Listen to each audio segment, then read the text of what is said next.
now live on TikTok and YouTube. It all seems like that's starting to happen in the right way. We'll get the guest box open. I know we'll get Sean. I've just been speaking to him. He will be up on TikTok in just a moment. Welcome, friends. Very nice to see you all. Let's get everything up and running here. There we go.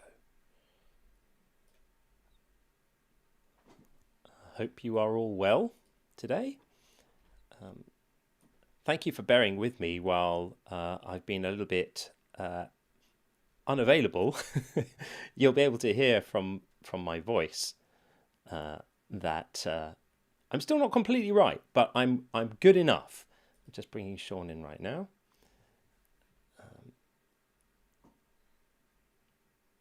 There we go. And good morning to the other side of the pond, indeed.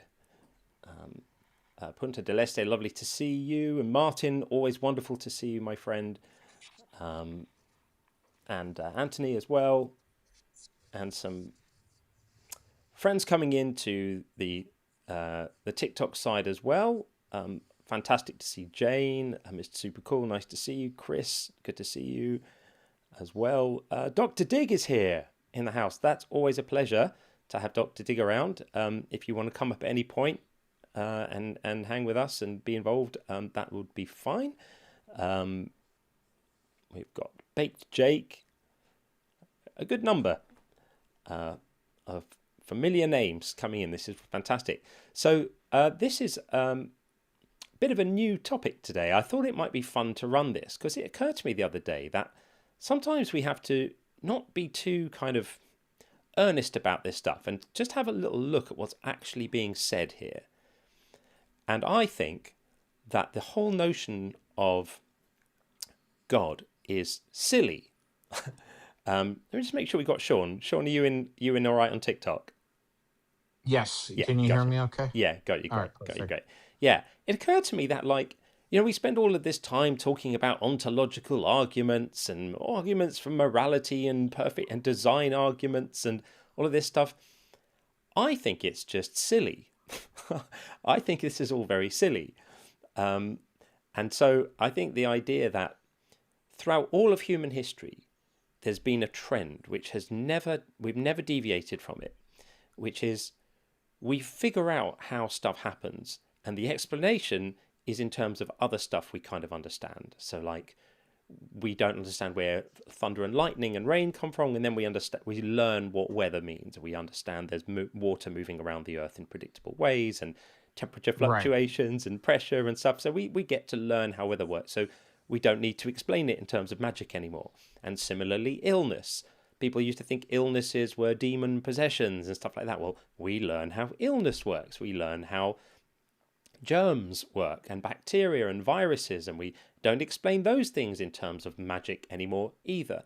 And this trend has been completely unbroken and continuous across every field of knowledge we have for centuries.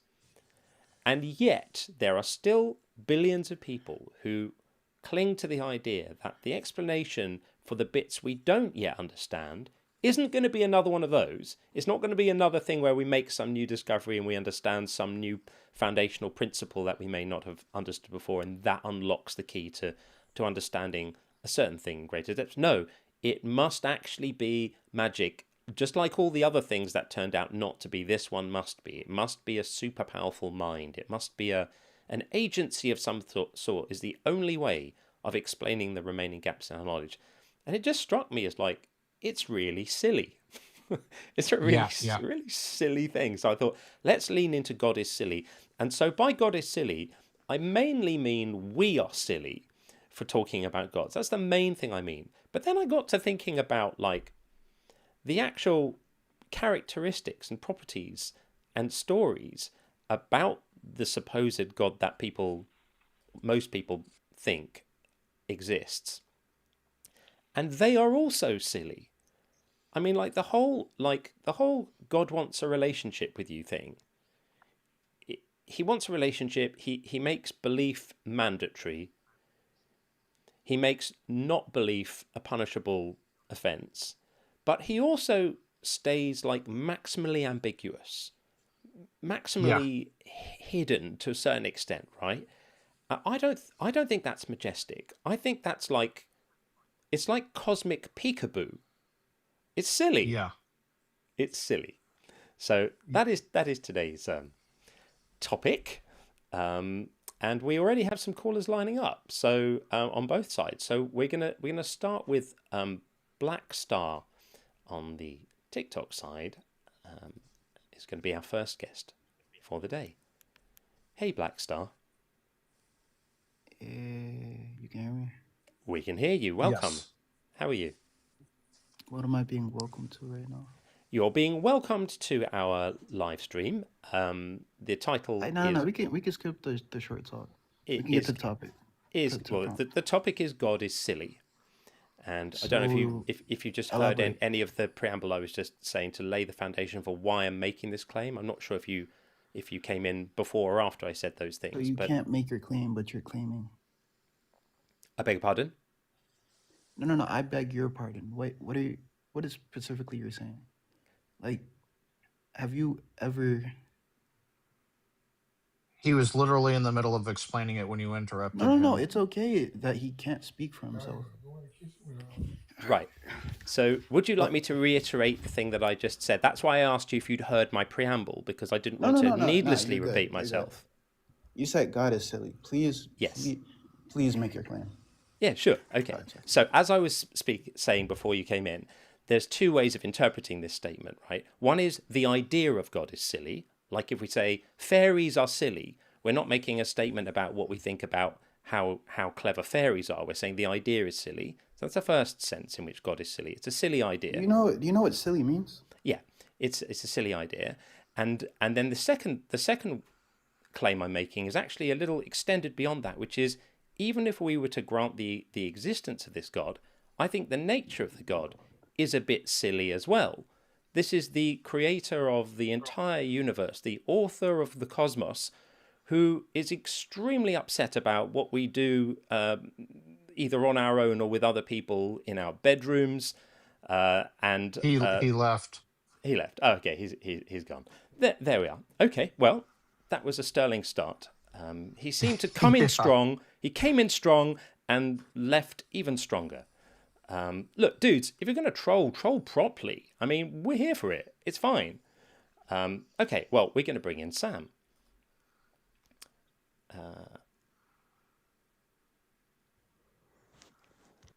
Hey, Sam. Hey, how you doing? Very well indeed. How are you? I'm doing good. Great. Do you think God is silly? No, obviously you do. So can you define what silly is? Yeah, kind of like not very sensible, not very well justified by common sense or thinking, and also just a little bit like odd and quirky and doesn't really make much sense. Not maximally rational. What is wrong with that? Say. Sorry? What is wrong with that?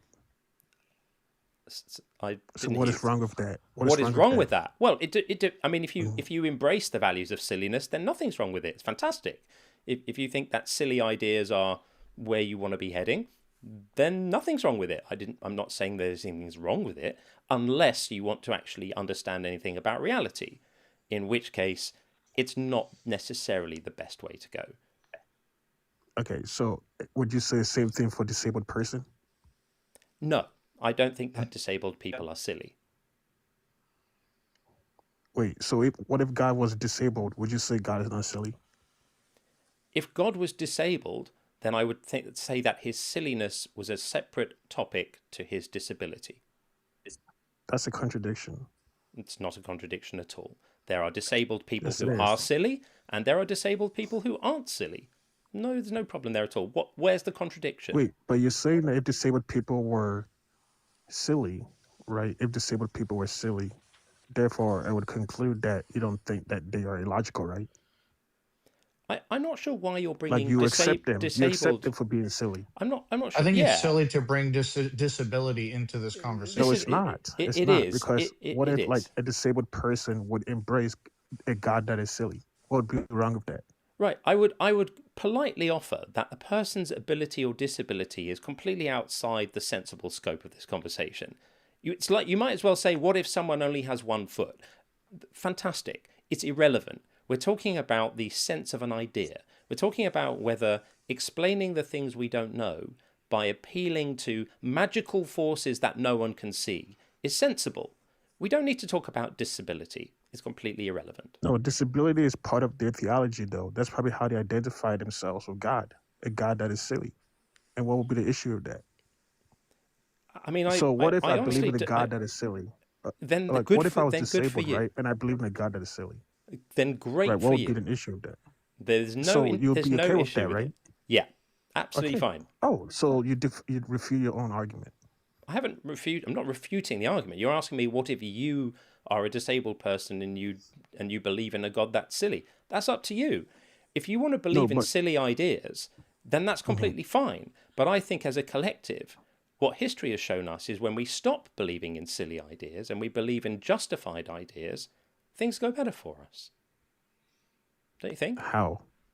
Well, for I example, mean, I no. You don't asked the see it in question. reality. I feel like I'm going to I feel answer like your. a lot of I know science. you do. I know. I'm going to answer the question you asked.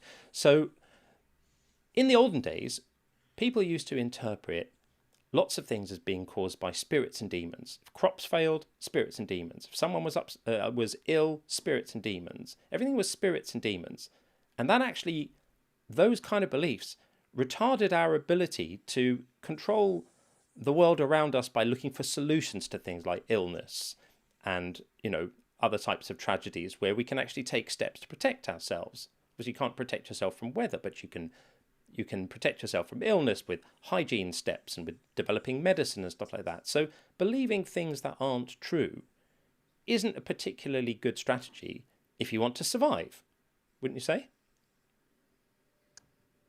Can I respond to that? Sure. Yeah, I would say, for example, you bring in medicine and the hygiene, all that, right? Yeah. I would say for people like living like in Amazon, for example, they would think that all of those hygiene medicine things are silly. Like, why do you need them? Why do you need to bring that over to their village and corrupt them with it? You see what I'm saying? They might 'Cause think that. They might also have an no, they infant do think mortality. that They it's silly. might They also did think that it was have silly. They higher know it was infant. silly. They might For also example, have. Africans. They Let me finish. also have higher infant mortality rates. See, he's muting me. He's muted because he knows he's going to get cooked. You're calling. No one's getting cooked. I'm just answering Yes, the you are. point. Why you not let me? Okay, so Why you not letting me finish? Okay, you will finish in a moment. Why But you not letting me finish, bro? You're a colonizer. because this is a structured conversation. So when you say something, Okay, let me finish then. I wasn't done. I'm going to respond to the point you made, and then you get to respond to the point I made, and that's how But I was grown-ups not have. finishing my point. I was not finishing my point, sir. Grown-ups have With conversations. all respect, I was not finishing my point. Okay, well, I was not finishing my point. Then finish your point. Okay, my point I was saying with respect, right, is that you might think that you have the best investment, best intervention to go to different nations or to go to different local places like indigenous places and use whatever hygiene, whatever medicine that you need to help assist them, right? But they may think that that's silly because they don't need it, but yet you guys want to use those medicines and stuff like that to oppress them. They're saying that, bro, we don't need your shit. We got our own shit, right? That's the problem that I have with the so-called logical, sensible people of this world. In fact, if history is picturing how things are going, I would say it is a so-called logical, reasonable people who are actually oppressing this world more.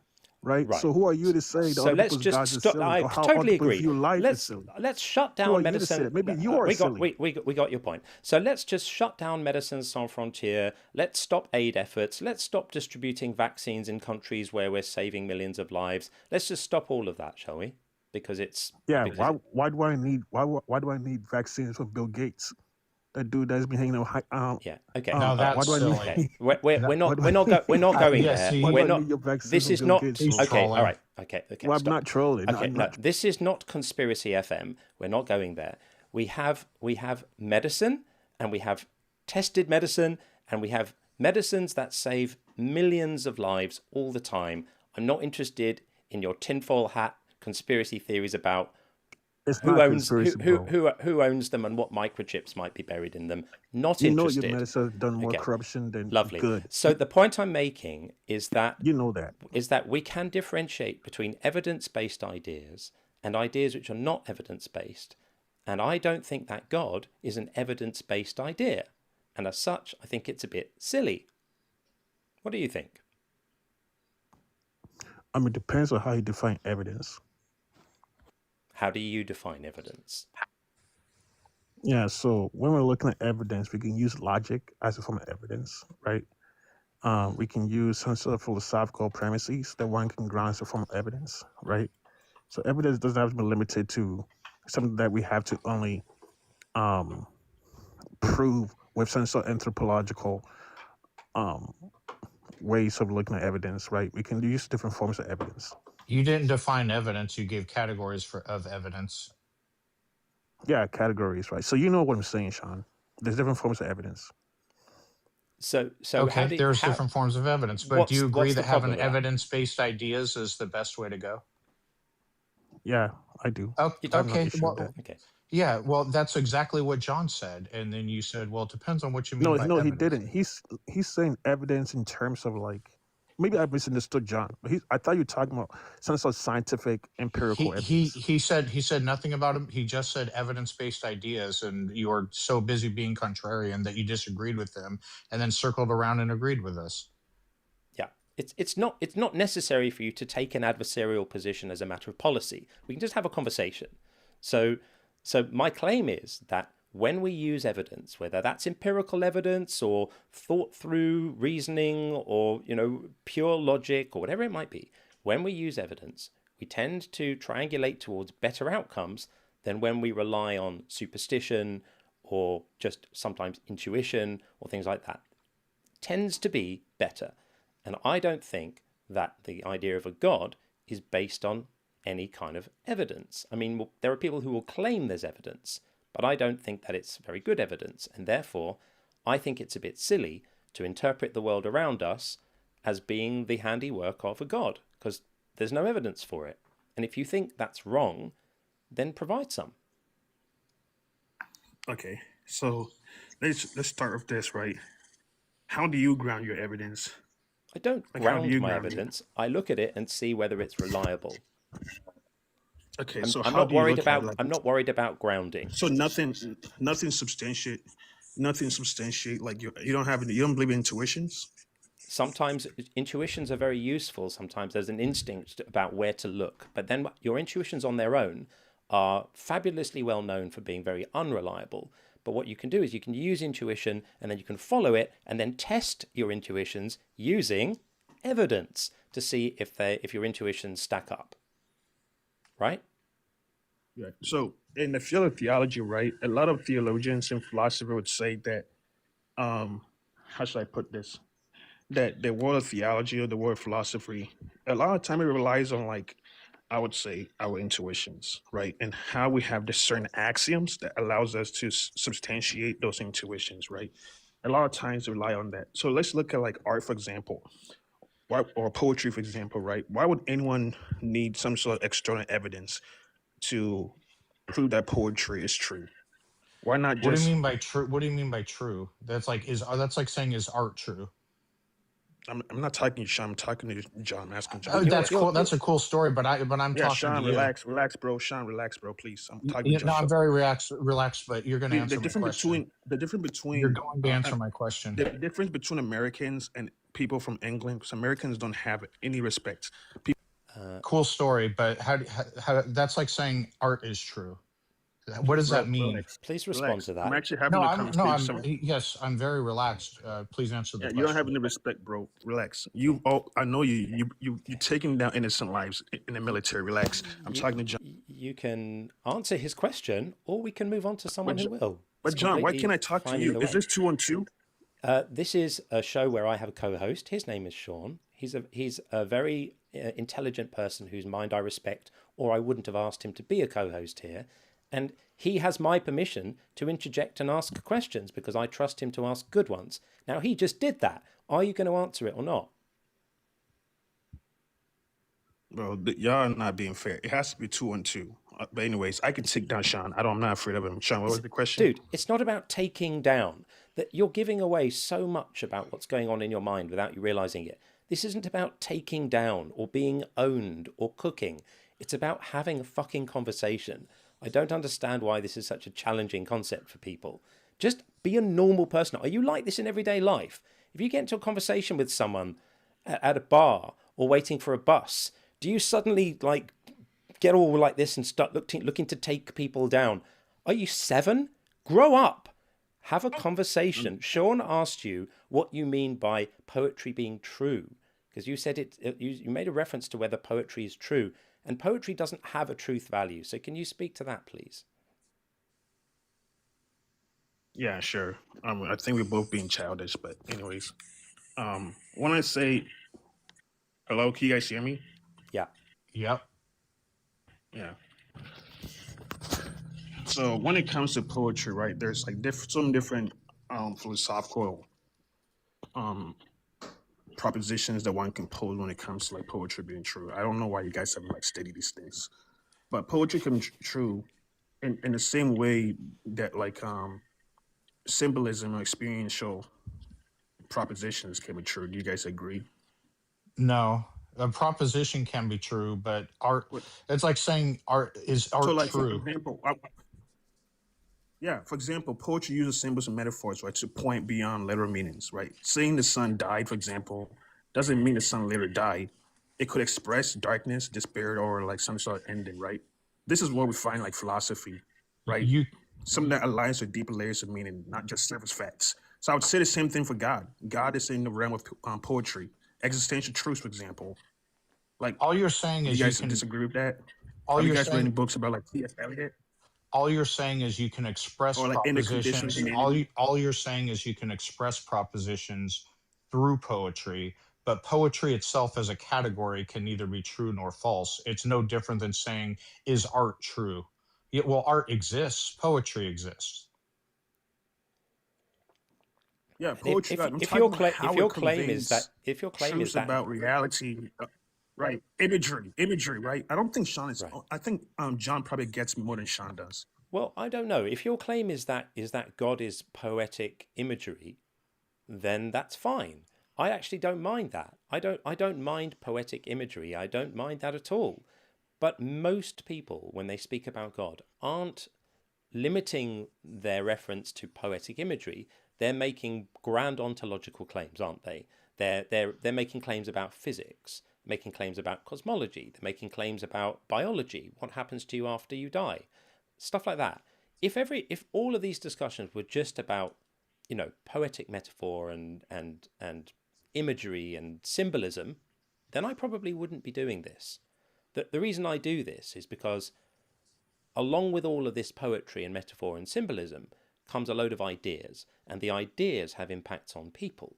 They impact people through policy, where you get ridiculous things like people wanting to say who can love who and who, how people are supposed to live and things like that. And they also impact people because ideas have effects on people. So we have notions like telling children that if they don't believe the right things, they might go to this scary place where they might be tortured forever and stuff like that. That's where I see the problem with this, and that's why I say it's silly, because it's taken as much more than just poetic symbolism and imagery. Do you agree? Oh, okay. I agree and I disagree. The part that I agree with you is that I think we as theologians or people who love philosophy need to do better in helping those who want to, search for some sort of existential truth, symbolic truth, or spiritual truth. Help them realize that they shouldn't like bring certain angles of information to like, you know, to like confuse other forms of like scientific truths that makes any sense. Like, right. So that's where I'm coming from. And I agree with you on that. Like, I think if people are treating theology as physics, that's stupid, right? So I agree with you on that. But when it comes to like the politics aspects of it, and like using sometimes metaphors to, to as a form of like scare tactic, I don't really see an issue with that too as well. I don't. Like my mom could say, or my dad could say that, hey, there is, I don't know, some sort of like scary boogeyman in the forest, right? You go in there, it's gonna eat you up. Whatever is there or not there, I think I can act as a form of protection, and it has in my life so many times, right? Who's gonna protect the So people from the religious trauma caused by that bullshit? who's going to what? Who's going to Or what protect is? people, Oh, or who or what is the protection for people from the religious trauma caused by these kind of ideas? I'm confused about like you're talking about, like, I'm talking about the narrative itself that they use to I know, protect I know you are. me from entering into that bush. So it's the narrative itself that's going to act as a form of protection, the tool itself. I understand what you're saying, but I think we can protect people from danger without filling their minds with bullshit.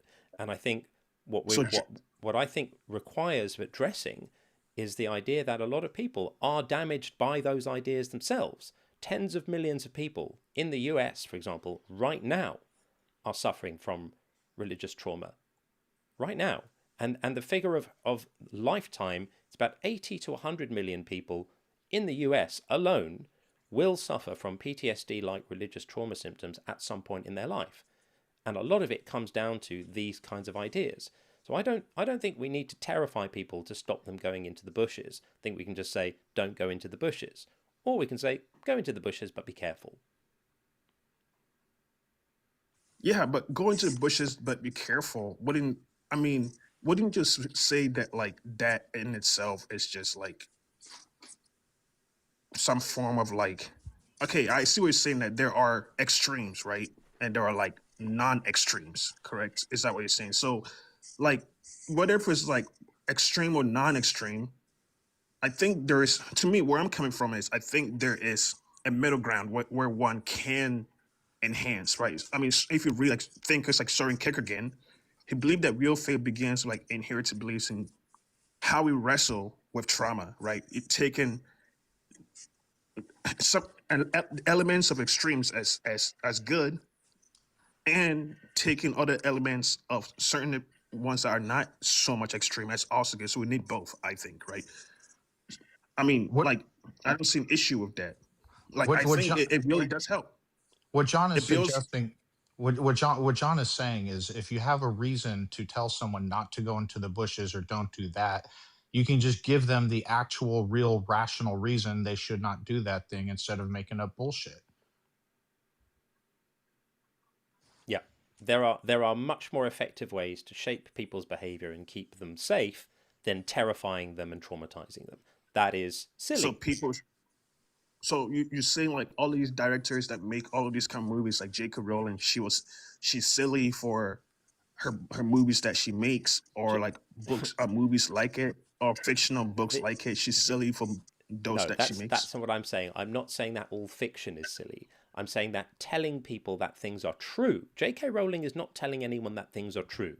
J.K. Rowling's books are not terrifying children about what's going to happen to them if they think the wrong thing, or telling people that Indirectly, it does. that they deserve punishment for who they love or how they live. Those are a different category. That's just fiction. And there's some fiction which is designed to be frightening, right? If you go and watch a horror film, then you're deciding to watch something with the intention of, it's like a an agreement that's been made between the creator and yourself that they're going to frighten you for fun for 2 hours. Now, some people don't like that. Some people do like that. That's fine. It's consensual. It's something that you choose to do. It's boundaried in time, and nobody who is mentally healthy thinks that's a representation of reality. It's categorically different to telling children that they're going to be thrown in a fire if they don't live their life in the right way, or if they don't believe the right things. Totally different thing. I do feel we've sort of drifted downriver from the shores where we started quite a lot. I mean, the topic here is God is silly, not God is silly. necessarily Yeah. fiction is silly, right? So Okay. We can get back to God is silly, but I just want to make this one point, and I'll get back to that. I feel like I don't feel like you guys are hearing me. What I'm saying is, like, I don't believe that humans like think only in abstracts. I think humans don't think only in abstracts, right? We have images, we have associations, okay? So even if you look at Aristotle, right, he would argue that the mind could and would naturally turn ideas into pictures and like comparisons, right? So, like, for example, when you feel something is complex, like grief or love, right? You might say that your mind projects it in a metaphor, right? I am drowning. My heart is heavy, like those kind of things. These aren't literal, right? I would say like they are inner states projected towards like outward experiences. Yeah. And so that's what I'm saying. That it's like if religious trauma can reveal abuse of authority, it can reveal manipulation like toxic theology. That awareness can actually help reform communities. That's the point I'm trying to make. Like, right? So like, instead of like just blind belief, one could just use trauma. It could lead to like examined faith. They can use it to like deepen their understanding of I mean, read the book like Wounded Healing from like Henry Nouwen, for example, right? So these things, I don't think like we should just take them lightly. I think if someone wants to use metaphor as a scare tactic, I don't see an issue with that. It actually does makes a huge difference. I think it's Like bad. I think in the field of psychology, they actually use these things. Like in the field of psychology, if anyone studies psychology, for example, they actually use these things to actually manipulate people in a positive in a way that you may not always agree with it, but in the end it makes sense. Like Pavlov theory, for example. Right? We understand literally Pavlovian similar to conditioning, but there are ways that you can shape operant behavior. conditioning and We so you know what I'm understand that. talking about. I do. Operant conditioning and I do understand that, but I think classical conditioning, right? It's the understand that. very same thing as using metaphors as a scare tactic. But there Very same thing. are ways of shaping people's behavior without frightening them, and again, I feel we're slightly outside of the scope of the conversation. So the topic today really is just that the idea of a God is a silly idea, and also that the nature of the God as revealed in most of our texts in the Bible, for example, is pretty silly. He's pretty silly. That's a silly idea. So that's really the topic I'd like to try and stick to. I think maybe we'll move on, but I'm glad we were able to pull our conversation back from where it started, because the vibe was unnecessarily antagonistic at the beginning. So I hope you feel that we can part on better terms. Right, and then we can move on. We can like just move on to God is silly. So the argument I'll pose for that is that I don't think God is silly, right? So, for example, if you look at like in the Gospel of John, right, God is described as the word like logos, right? Logos, I mean, we all know what that means: reason, rationality, so forth, right? Yes. And then I would also say that God is perfect being. Like classical thinkers like Aquinas will argue that God is perfect, God lacks nothing, Yes. God does nothing meaningless.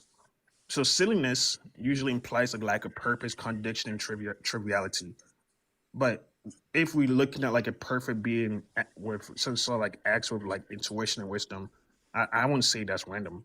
I wouldn't say that is. Do you think in conclusion, I'd say that do you think this perfect we can look at before your conclusion? Do you think that this perfect being, which is supposedly knowledgeable of all things, would have moments of not knowing what's going to happen and regret and not knowing where people are and needing to check on things? Don't you think that's a bit contradictory? Wait, can you repeat that, please? There was a train around me. I live next to a train. Sure. So this being is supposedly, infinitely knowledgeable and the author of all things, and yet it's also revealed to be very human in various ways, sort of lacking in knowledge of certain things. Wait, you're saying like it's silly if this so-called perfect God, who acts in like some sort of like perfect, lacks nothing, God does nothing meaningless, and if this God reveals himself in human, that's silly? Is that what you're saying? Not that it reveals itself as human, but just that like it seems to have contradictory qualities, because we're told in one moment that God is like the author of all things and knows all things, and then the behavior of the God, for example, in the Bible is clearly not that way. Particularly, in the Old Testament, God is much more anthropomorphic, and has to do things like wandering around gardens calling for people and saying, "Where are you?" which is not something that an all-powerful creator would need to do. So to me, it's just a bit silly. It's like they can't make up their mind, the storytellers here, between whether God is this, omnimax entity, or more like a sort of superhero who has off days. I just find it silly. Okay, so my response would be, right. So my response would be, right, a contradiction would equal something that cannot be true in the same way that, how should I even put this? That cannot be true in the same way at the same time, if that makes any sense. Yeah. So like, I think, and then when I'm looking at Bible, I'm looking at a mystery or like tension, right? Something that seems difficult but may resolve at a deeper level, right? So like, if we're looking at God, like we could say that in logic, going back to Aristotle, that a contradiction would be God is all loving, God is not all loving, right? Yeah. But that would be, sure, that's a true contradiction, but I would How claim about, that here's one. How about when God? it comes God to- knows. when it God comes knows. to- Forgive me for interrupting. God knows all things. God doesn't know that rabbits aren't ruminants. right, That's that's also one contradiction, of the right? examples, right? It's contradiction, right? But sure, but I would claim that most claims about God are tensions. I would say not contradiction, right? People often would point to like That's God the is poetry. just just That's the or poetry merciful, coming back in again. right? Or God is transcendent, immanent, but God is one yet three persons. But it feels contradictory. But theologians would argue that like justice and mercy would address different aspects of God's character, or like anything that's transcendence and immanence would describe different relationships of creation. I'm And like I'm Trinity wary. would distinguish. I'm Right. wary of So people. I'm like wary of people. paradoxes Hang on are a real, second. right? Hang You on a can't like moment. Yeah, the paradox is real. I'm wary of people who try to explain paradoxes away are real, or like explain away bullshit by calling it tension. It's bullshit. It's contradictions. God can't be No, all knowing and make you guys do the mistakes. same thing too. Wait, so you don't believe in paradoxes, or like you don't believe in paraconsistent logic? You don't think that's part of like how we approach truth? You don't think paraconsistent logics are a if I real thing? ascribe a property to something, and then I ascribe Bro, can you answer the question? a contrary property to the same thing that cannot exist at the same time as the first property, then you are entitled to tell me I'm talking nonsense. Well, you are, because like when we talk about God, our words are analogies, not exact descriptions, right? So what sounds contradiction may come from limited vocabulary or like limited understanding, right? I mean, this is why some philosophers are okay with paradoxes. This is why some philosophers are play with like the Socratic model or like paraconsistent logic, Right.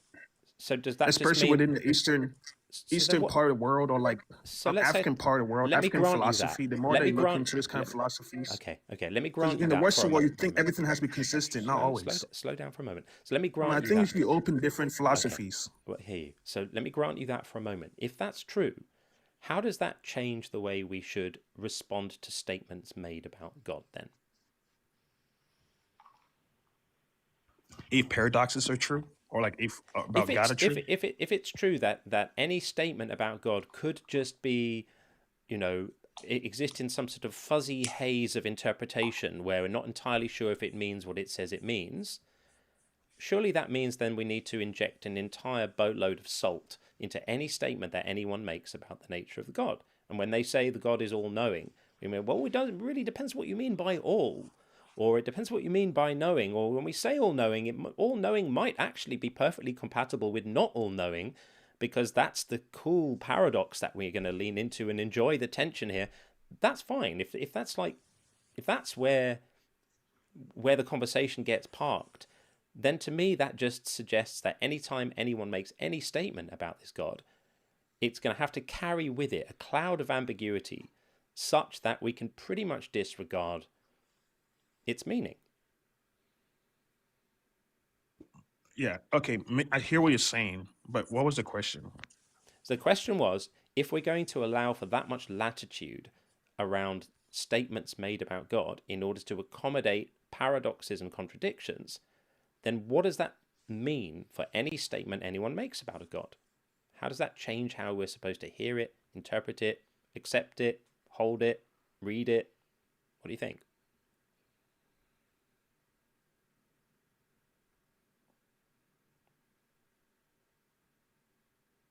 Yeah, I had to process on that for a sec. But I mean, I would say that like let me see. I would say that if paradoxes are true, right? Then I mean, I would argue that because God is perceived as like something of infinite, right? Or like um and we humans like finite, right? Our words could point to truth but don't fully capture it, right? So every statement about God is partially true but not exhaustive, if that makes any sense. Or it I could mean, be not or true if you at all. It could be not or true at all and perfectly true. Because remember, we're allowing for or paradoxes now, or right? We're in right this or new exciting world where statements don't have to conform to the axioms of logic. sure, no issue with that, right? Or we don't That's we could silly. say You or have we could no.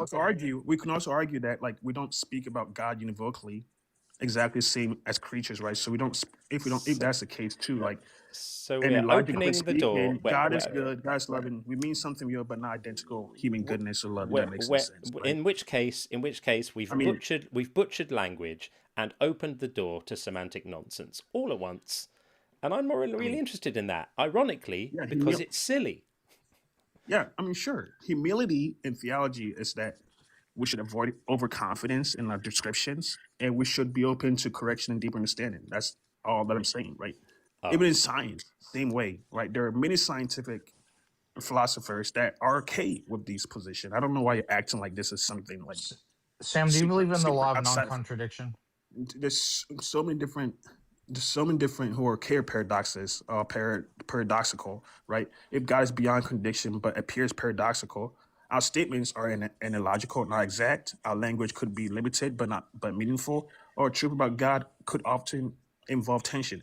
I mean, so many scientists are okay with this way of understanding, right? I don't know why you guys are acting like this is beyond reality. Like, come on. Sam, do you believe the law of non-contradiction is true and should be held to if we want to be rational? The law of Non, non-contradiction. yeah. Um, I mean, it depends on who you're asking. Personally, I'm saying like it could be true. There could be some truth in it. Okay, there could be some truth to it. So you're not sure. You think that a proposition can be true and not true simultaneously. With regards to consistent logic, there could be some truth in that. Yeah. Okay, what's an example of a proposition that can be true and not true simultaneously? I mean, the fact that you have a right brain and left brain is not a contradiction, bro. Everyone knows this. No, you having a left brain and not Bro. having a left brain and a right brain is not a contradiction. Yes, it is, bro. Come on. It is. No, You should know that. Are you for real? My friends, 100% for real. when we get to half an hour, I generally put a poll out to the room to say, are we enjoying this conversation? Do we want more of it? Or have we had enough for now? And the room has decided for now to say, let's move on from here. So I'm pleased we managed to pull it back and regain some composure. I think that reflects well on you. So thank you for doing that. And thank you for coming to talk to us. I'd be happy to speak to you again. Yeah, sure. I mean, so you guys are running? Okay. It's not You guys running. really want to do- You're slipping. It's not running. Did you understand what I said? I said I've put it to the room. We have an audience. We've got nearly 400 people watching us have this conversation right now across the platforms. So I put it to the audience to say, have we had enough or are we enjoying this? And it was very conclusive to say, please can we move on? We've got several others waiting in the queue. And so we're going to do that. But I wanted to say again, thank you for regaining your composure and coming to speak to us. And I'd be happy to have you back again. So all the best and have a good day. So I can't respond to his question that he asked. Well, Yeah, you did respond. You said having a left brain and a right brain is a contradiction. that was the response. Have you read Ian McGilchrist? Have you? So Can I just respond to his question? And you can drop me before off? you do, my concern is that the response is going to open up another conversation, and then my audience are going to think I don't love them, and I can't have that. So you're Okay, welcome to come back another time. Just give me 1 minute. 1 minute. You got 30 seconds and drop 30 me. seconds. Drop me, right? If you read Ian McGilchrist, right? Everyone knows this. It's from your country, bro.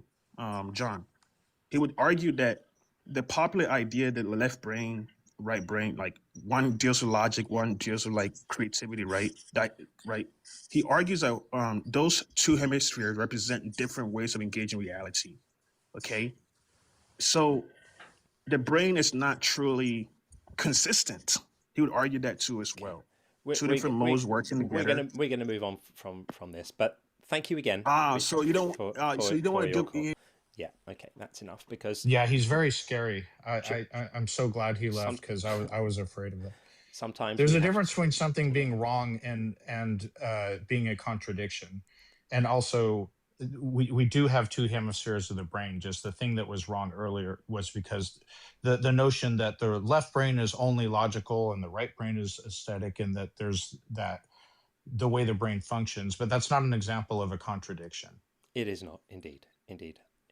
Okay, well, there we go. I mean, to give him credit, he came in hot and heavy, and he did calm down a little bit, and we were able to have at least something approaching a sensible conversation. So if he wants to come back another I don't time, even know who that is, no but he seemed fixated on me, or he did. I'm bad with names. I'm sure I must have interacted with him one time, but like I'm terrible when it comes to screen names. Well, there we are. We're going to have God Loves You coming in right now. Welcome, God Loves You.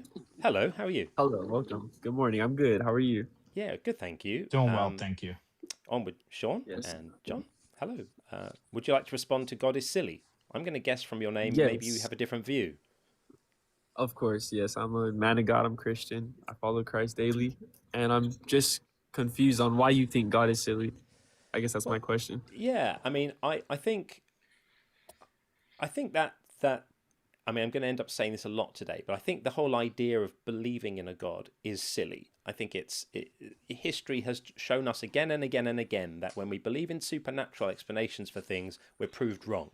But we seem completely incapable of learning the lesson. There was times when people explained all the things that we now have good explanations for in terms of supernatural things, and every single one of those so far has been proved wrong. But it's a little bit like the Jehovah's Witnesses, who keep on being dumb enough to put a date on the end of the world, and then the date comes around and they just revise it and go, that wasn't the one, but the next one really is the one. It's like they don't learn their lesson. And I see this happening here as well with us as a sort of global collective. Is history has shown us that looking to basically magic and supernatural realms to explain things is not a winning strategy. And every time we push our understanding of the world and of reality further outwards, and we push those boundaries of what we know out into the unknown, and we know more, the available room for the divine to hide shrinks, keeps on shrinking. Think about all the things that used to be explained by gods and spirits and demons and all of that we now laugh. We laugh at people who explain those things in those ways, or at least we should laugh at those explanations. Yes. And so to me, it just feels a little bit tone deaf, as if we've not paid attention to several hundred years of human progress, and we're like, oh yeah, well, all of those things that we used to think were explainable by supernatural things, we were wrong about those, but we're still right about these things that we don't yet understand, that we're going to explain in that way. And to me, that just seems like a kind of hubris, and it just feels a bit silly. And then further to that, I also think that the actual nature of God as revealed in the Bible, even if it were true, is quite silly. I think he's quite a silly deity. If I were going to invent a God, mine would be a lot less silly. Okay, so I understand the history part, but I also have to say to that history does also prove God's existence with, of course, the Bible, witness testimony. And I have another question. When you have read the Bible, where did you start? Where did you start reading? Where? In the beginning. Genesis. So this is just from my knowledge. If you start reading, you read from the Gospels, specifically Romans. I didn't. Specifically, I didn't do that. I started reading at the beginning of the book. I read Genesis. Exactly, and that's why you're a little confused. Because and another question: did you meditate on when you read? Like, did you meditate on the words, or did you just rush through it? And did you just skim through it and kind of rushed it? If I may ask, how old are you? I'm 19, sir. Okay, so I started reading the Bible more than a decade before you were born. Okay. And I have read it in different ways, guided and unguided. I've studied it to a certain extent with other people. and on my own. At times I've thought about it deeply. At times I've skimmed it. I've read commentaries on it, as well as just the book itself. I'm not going to pretend that I've sat there and, deeply meditated on every passage throughout the whole thing. There's even sections of the Bible I haven't read where it's just got a bit too dense and a bit too much for me, and I've gone off to read a summation of that to get the point of it without needing to sit through it all. I don't claim to be a Bible scholar. I'm not a Bible scholar. I'm an amateur person who has a bit of an interest in this area. So, you could try to explain my lack of belief in terms of my lack of understanding, but I actually think my lack of belief is because of my understanding, not despite a lack of it. So I say this because I believe the Holy Spirit has led me here today to tell you specifically. No one's ever said this to me before. No one's ever said this to me before. It's kind of funny, but you might not understand now, but I hope you understand later. If you review Romans one more time and just try and take it from your own understanding, but also ask God, pray on it, and don't every page, just pray on it. Truly pray though, truly pray, and don't kind of take it as a joke and kind of take them serious. You'll understand. Why would God create such a system where in order to become convinced he exists, one must, of all the countless religions all over the world, pick out this one and specifically read a verse, and then you can't just reading it isn't enough. You have to meditate on it and pray on it or what have you. Why would he create such a silly world like? Okay, brother, and I understand where you're coming from too, because I asked the same thing, and my response to that is, we need God. We can't do it on our own. That's plain and simple. Do you know what's ironic? And it kind of shows. That doesn't really answer my question. Okay, I said it again. Yeah. Okay, so there's thousands of religions all over the world. Granted, Christianity is the largest. Close second is Islam or what have you.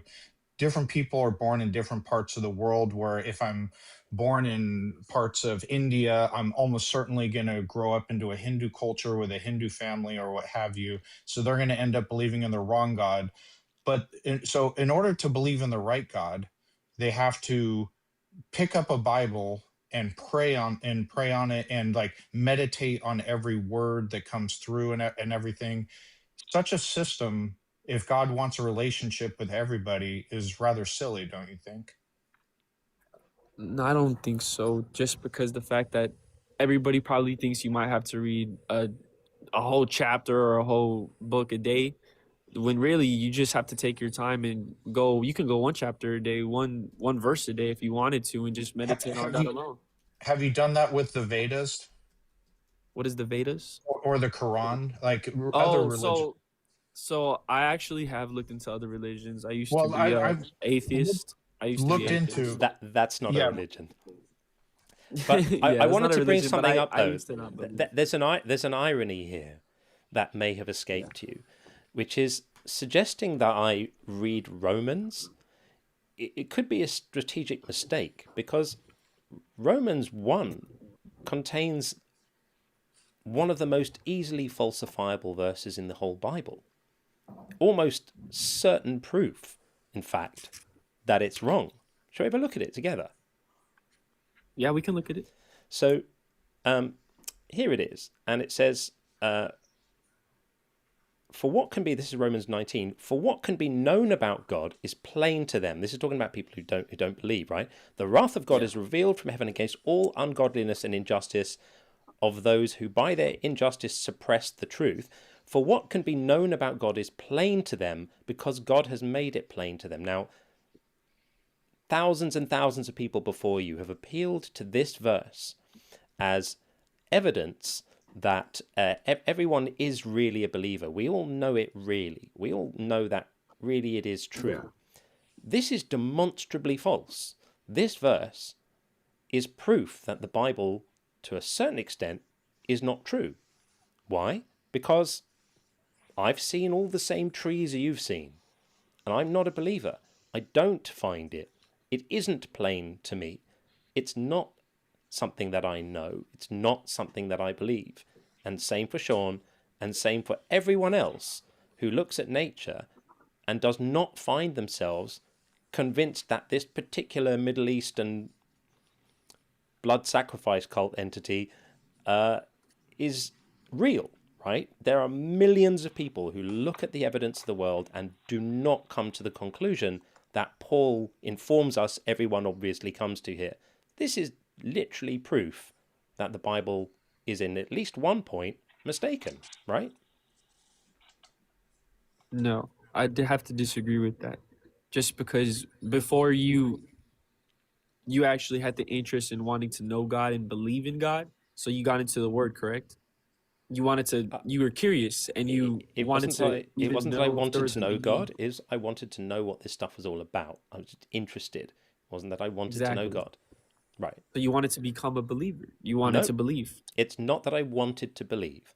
It's that I wanted to become better informed about the Bible because I'm interested in what other people believe.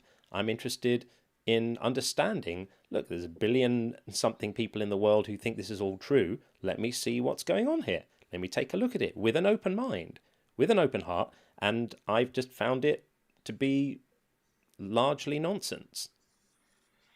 Do you think atheists exist? God loves. Oh yes, yes, Okay, okay. Do you accept that an atheist is someone who does not believe that any gods exist? yes. Okay. To people who don't believe God exists, is God's existence plain to them? Actually, yes. Okay, so how that's a contradiction.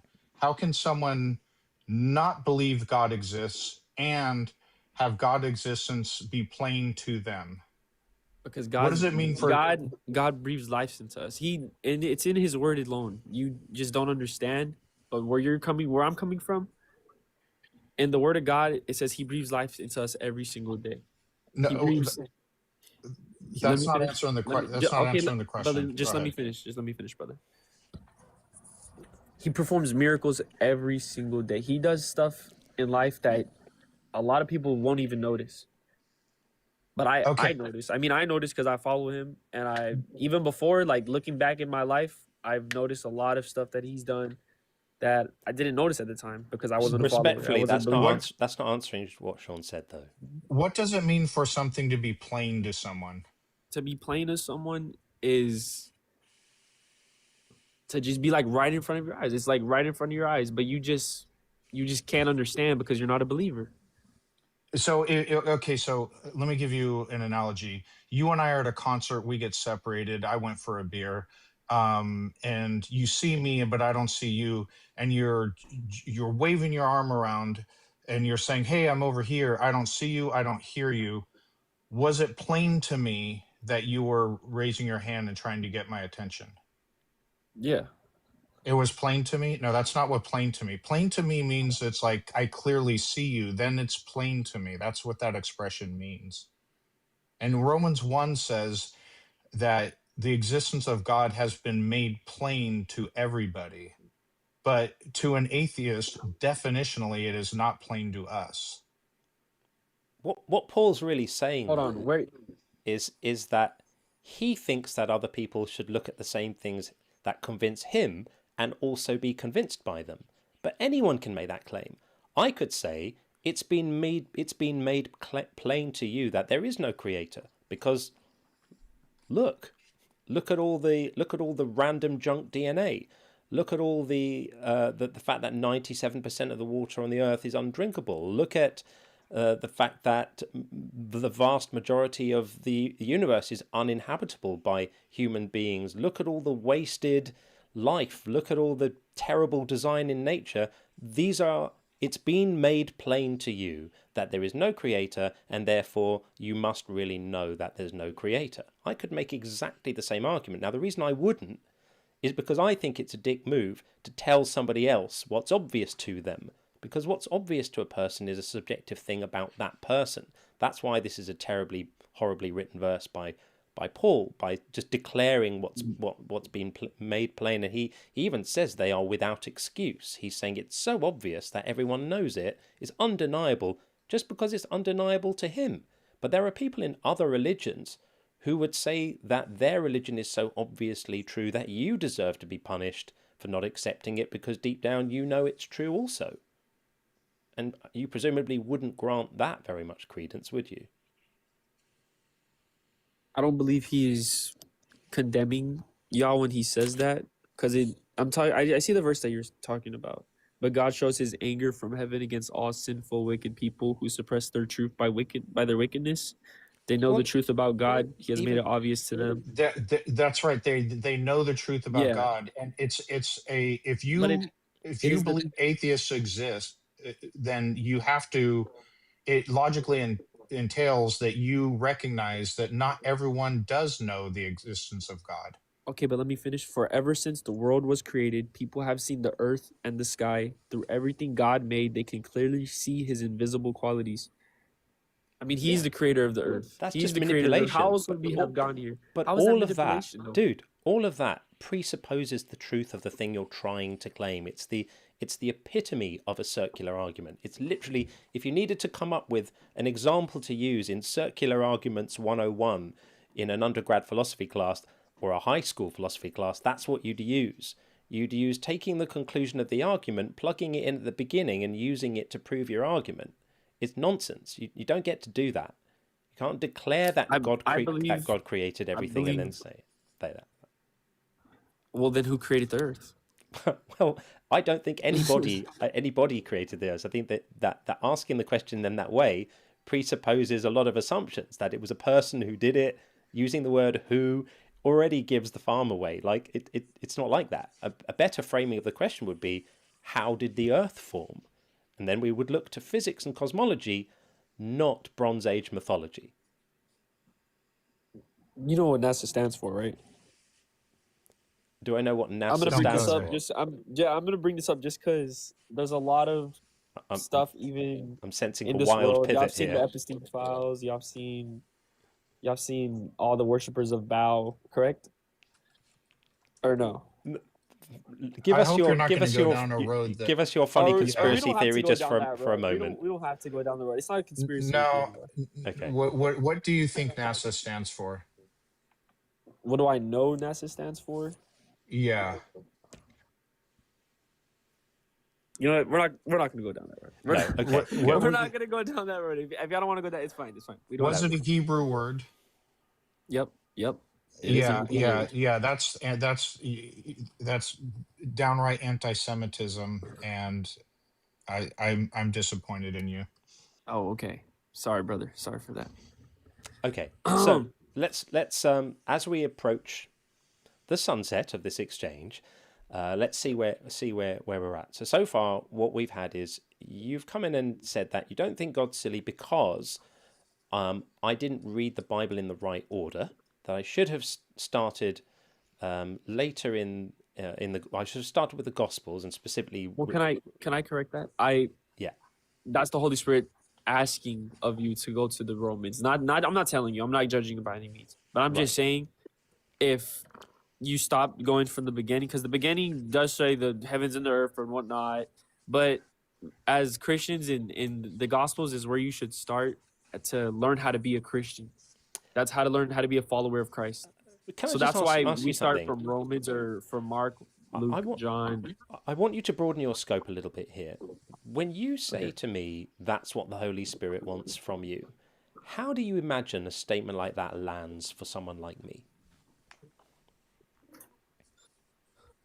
Well, you're just not a believer, so obviously you're not gonna. You might think it's a little crazy and whatnot, but I'm just here to tell you he's very real. Like, I mean, if I said to you, Puff the Magic Dragon really wants you to throw your Bible in the bin and just start singing songs every day, normally songs about living by the sea because they're his favorite, because he did live by the sea.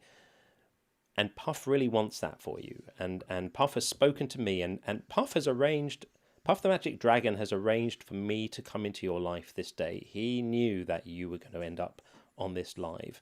And all of our conversation that's happened has been part of Puff's special plan for you, because if you don't start singing songs about the sea soon, you're going to end up dragon toast. How would that land for you? Well, I would just pray for you, brother. I think I'm sensing a missing of the point. But okay, well, I know I understand the point, but if you were to tell me, like, if you were a Satanist, say you were a Satanist trying to convert me to Satanism, I would just pray for you. You know what I mean? I'm not a Satanist, because Satan is another Oh, false religion. I'm not saying. I'm just But using that example. but Puff the Magic Dragon is real, and his scales are both green and shiny. They're shiny and they reflect everything, but they also don't reflect anything. And that contradiction is deeper than anyone can understand, which is how we know it's true. The contradiction isn't real in the Bible. I will say that, and I will say it's the way you interpret it. It's the way you read through it, and that's why we meditate on it, to not go through the contradictions of our own human imperfect, because we're imperfect. We're gonna misinterpret all the time. We misinterpret things daily. You know what I mean? I would agree with you there. There's a lot of misinterpreting going on for sure. I completely agree. Yeah. And all right. Well, God loves you. Thank you for coming in. Thank you, brother. You have an amazing day. And you, all the best. Nice to talk to you. God bless. He was a sweet kid. A lot to learn. He was nice, but he needs to not repeat the. There's. Do you know the NASA conspiracy with the Hebrew word? I actually don't know that one. No, I'm feeling slightly crazy. I think he heard it from. Yeah, I think he heard it from someone else. I learned this by watching one of Dr. Blitz's shows. Okay. So there's a conspiracy that NASA in Hebrew means to deceive, and there's anti-Semitic roots to that conspiracy. Right. And in actuality, NASA actually means something a bit different. Or anyway, there's anti-Semitic roots to that. But charming. I'm just going to read a couple of messages, and then we'll get on. So Tim, always lovely to see Tim. All-knowing but tests us, all-loving but hell, all-powerful but he needs your money, creator of the universe, only life on this rock. Contradictions. Absolutely, Tim. Full of it. This is why I say it's silly. It's just silly. The more you look into the concept of this supposed deity, the sillier it seems to get. Thanks, Tim. And then we have Jeff Peanut Butter. That's a great name. Great to see you guys back at it. Thanks, Jeff. Hope you're feeling better, John. I am feeling much better. My voice is still not quite right, as you can hear, but I'm doing all right. Thanks for these great calls. Also, praise Puff for helping me get a new job. Well, praise Puff indeed. I think we all know who's responsible for you having got that job, and he has lots of scales. But we're very, very happy that you've got a new job. So congratulations, Jeff. Thanks very much for being around and for your message and donation. Much appreciated. Okay, so we've got a few in the queue. We'll take one more caller from the TikTok side, and then we have a couple of callers on the YouTube side. We've got James and Local Bible Dealer. We will get to you guys. Thank you for your patience. And if you're in the TikTok queue as well, we will get to you, I promise. So we're going to bring in Truth Dog right now. And welcome, Truth Dog. If TikTok will let us. Hi, there we John. go. Hey, how are you? I'm good. Good. I was listening here for a while, and logically, okay, I'm thinking like in the earliest days of mankind, whenever humans were being born through a woman. Okay, that 9 months of that pregnancy, their hormones go crazy. I mean, they go a little bit crazy like that. And they cause a lot of pain when that baby comes out. And it's covered with various, biological substance that is like unappealing. It's covered with, different stuff. And pretty often it has excrement and, different excrements, which are not very appealing. Do you think it's natural to love something, or would you say, "Oh, that smells"? It's always a competition for food. It's always crying, annoying, and is that naturally love, or? Are you asking that seriously? Yeah, like a human nature should say, "I don't like that. It caused me pain. It smells funny." naturally you would, but you have this inside you that God gave you, this instinct to say, I'm going to love that Right. and Let take me. care of it. I And hear you. What do you think would happen to a species that had a very strong instinct to disregard their newly born babies because they smelt funny? What would happen to a species that had that instinct? they couldn't exist. There's your question They'd have answered. to have that instinct. God would have to give that. And furthermore, Well, whenever the earliest days, whenever there were wild predators running yeah. around that were Hang on. they're faster and but before we move on stronger. to the next point, let's just clarify this. So, if there were a species whose instinct was to immediately disregard their newborn young because they didn't like how they looked or smelled or had felt giving birth to, then that species would die off very quickly because those young would not live long enough to carry on going, right? So any species like that would not be able to survive whether there's a god or not. That's not evidence for a god. It's just evidence for biology. It's just evidence for reality. That's just obviously true, that a species that disregarded their young would die out. So all you're going to be left with, definitionally, are species that don't disregard their young. That's certainly in the case of mammals who require the care of a parent for a while. There are species who lay eggs and they don't have a relationship with their young. But that's obviously true. So I don't think that that's evidence for a god. I think it's just pretty obvious, isn't it? Yeah, I mean, you can't deny that it would be unappealing. I mean, why would it? Certain people have been found it to be something that they would want to nurture. The wild animals, the wild predators would attack something. They hear a baby crying in the wilderness, and the wild predators are faster, stronger. They can smell better. They're hungry. I mean, humans needed protection from that whenever humanity first started, because we were not as fast, not as strong. We couldn't smell or hear like a wild animal. As obviously they have them senses that are over ours. And we would have been sitting ducks out in the woods with a little baby crying. They would have grabbed that baby and had a nice meal out of it. Every Okay, one of hold them, on, buddy. they have litters of 8 or 10 babies. The animals have litters of multiple, and on average, humans only have one. So we are lucky enough to be joined right now by our very good friend, Dr. Dig. Welcome.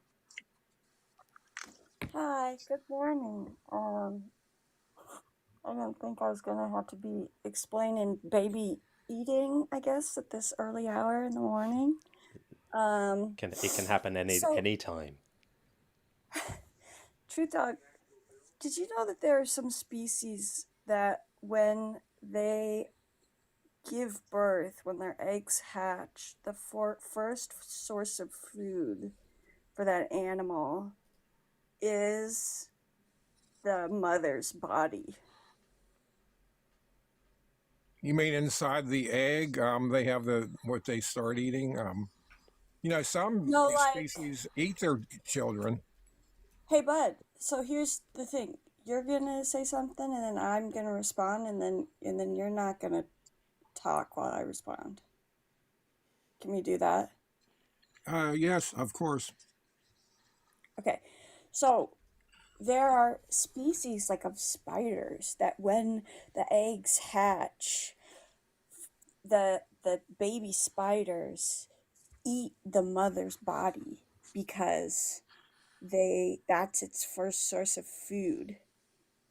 And like, if I think that probably more than, hey, this baby might smell bad, that probably sounds like an evolutionary strategy that doesn't make any sense. But guess what? We get more of those spiders every year. So what is your point with this? You find things that smell bad and make a noise all the time. Do you find that appealing? I mean, it's. I don't find you appealing, and I've that's never my heard this argument description before. of what you are. I'm going to But give you some originality. I've never heard this before. I have chickens. They don't smell particularly good, and they are pretty loud all the time. I love them. Also, I don't think babies smell bad. No, they don't. I don't Babies understand what this smell is. They actually wonderful. have a cute. They have a cute baby smell to them. They Do you do. think they excrement pretty Oh, often? oh, come on, Babies? grow up. Yeah, do they Are excrement? you Yes. are you a parent? That's not our point here. It is a point, because actually we have a strong instinct to not really care about those things. When you have We a have a little. child, your Where urge does to Women, instinct? truth talk, women I'm sorry. literally have evolved to the point where their body completely turns off its capacity to see the baby for what it is, as a parasite. Your brain literally turns off your body's compulsion to kill and evacuate that parasite. Do you think instinct was created, or was it evolutionized?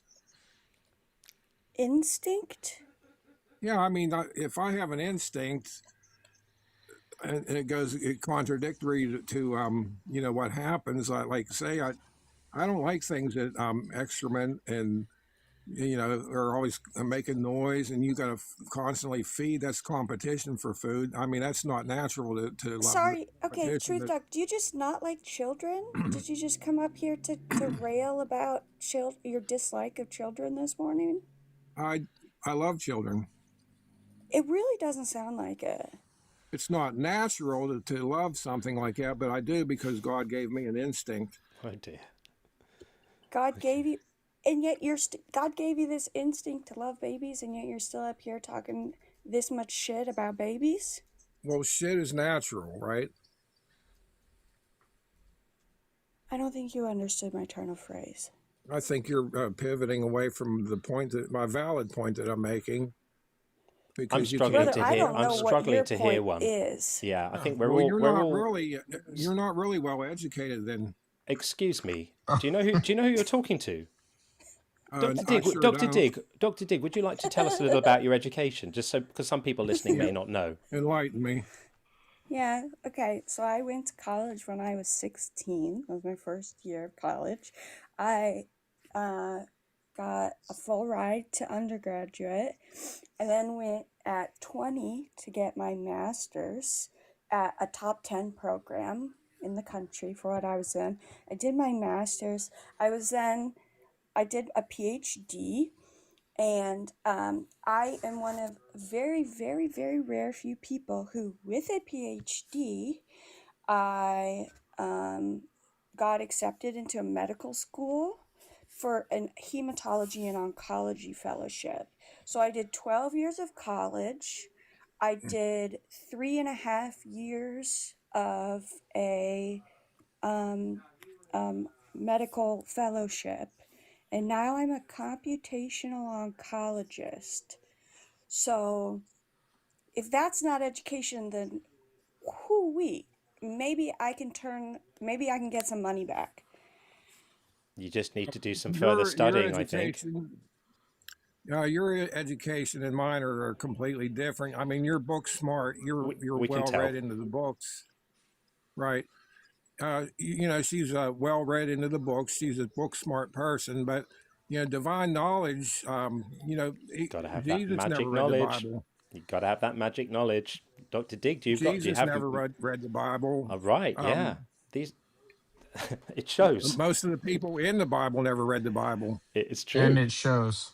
Yeah, Yeah, never read anything because how most is of them that- were illiterate. But that can be forgiven 2,000 years ago. Less easily so now. Truth Dog, do you think instincts are an inheritable trait? I think everybody has instincts. I mean, it's No, I'm naturally inheritable. You inherit No. from your. Well, all species have instincts, behavioral instincts. Do you think that those are inheritable traits? In other words, passed down genetically? Yeah. Okay. And so when members of a species don't take care of their young, their young will not live long enough to procreate and pass on those inheritable traits, right? Correct. Okay. And so those who do have the instinct to take care of their young will live long enough to their young they will pass those instincts down to their children, their offspring, and their offspring will then live long enough to pass on those inheritable traits. So it's almost like they're naturally selected for, right? Those traits. Yeah, instincts aren't natural, though. I mean, naturally, you're not going to like things like the smell and the noise and the competition for food. You're not going to like that. No, but they're separate. Natural. They're separate things. You cannot like the smell of something, but also still have protective instincts to take care of your children, right? Why would you want to protect those that are you don't like? I mean, do you really not understand? You're missing the point. Yeah. Why would you want to protect something that's offensive? Tell me that. I don't know what your problem is with babies. It is too early in the morning. I love babies. I have the instinct that was given to me, like I told you before. Can you define instinct? Can you just define instinct for me? No. Is that a lack of skill or a lack of desire?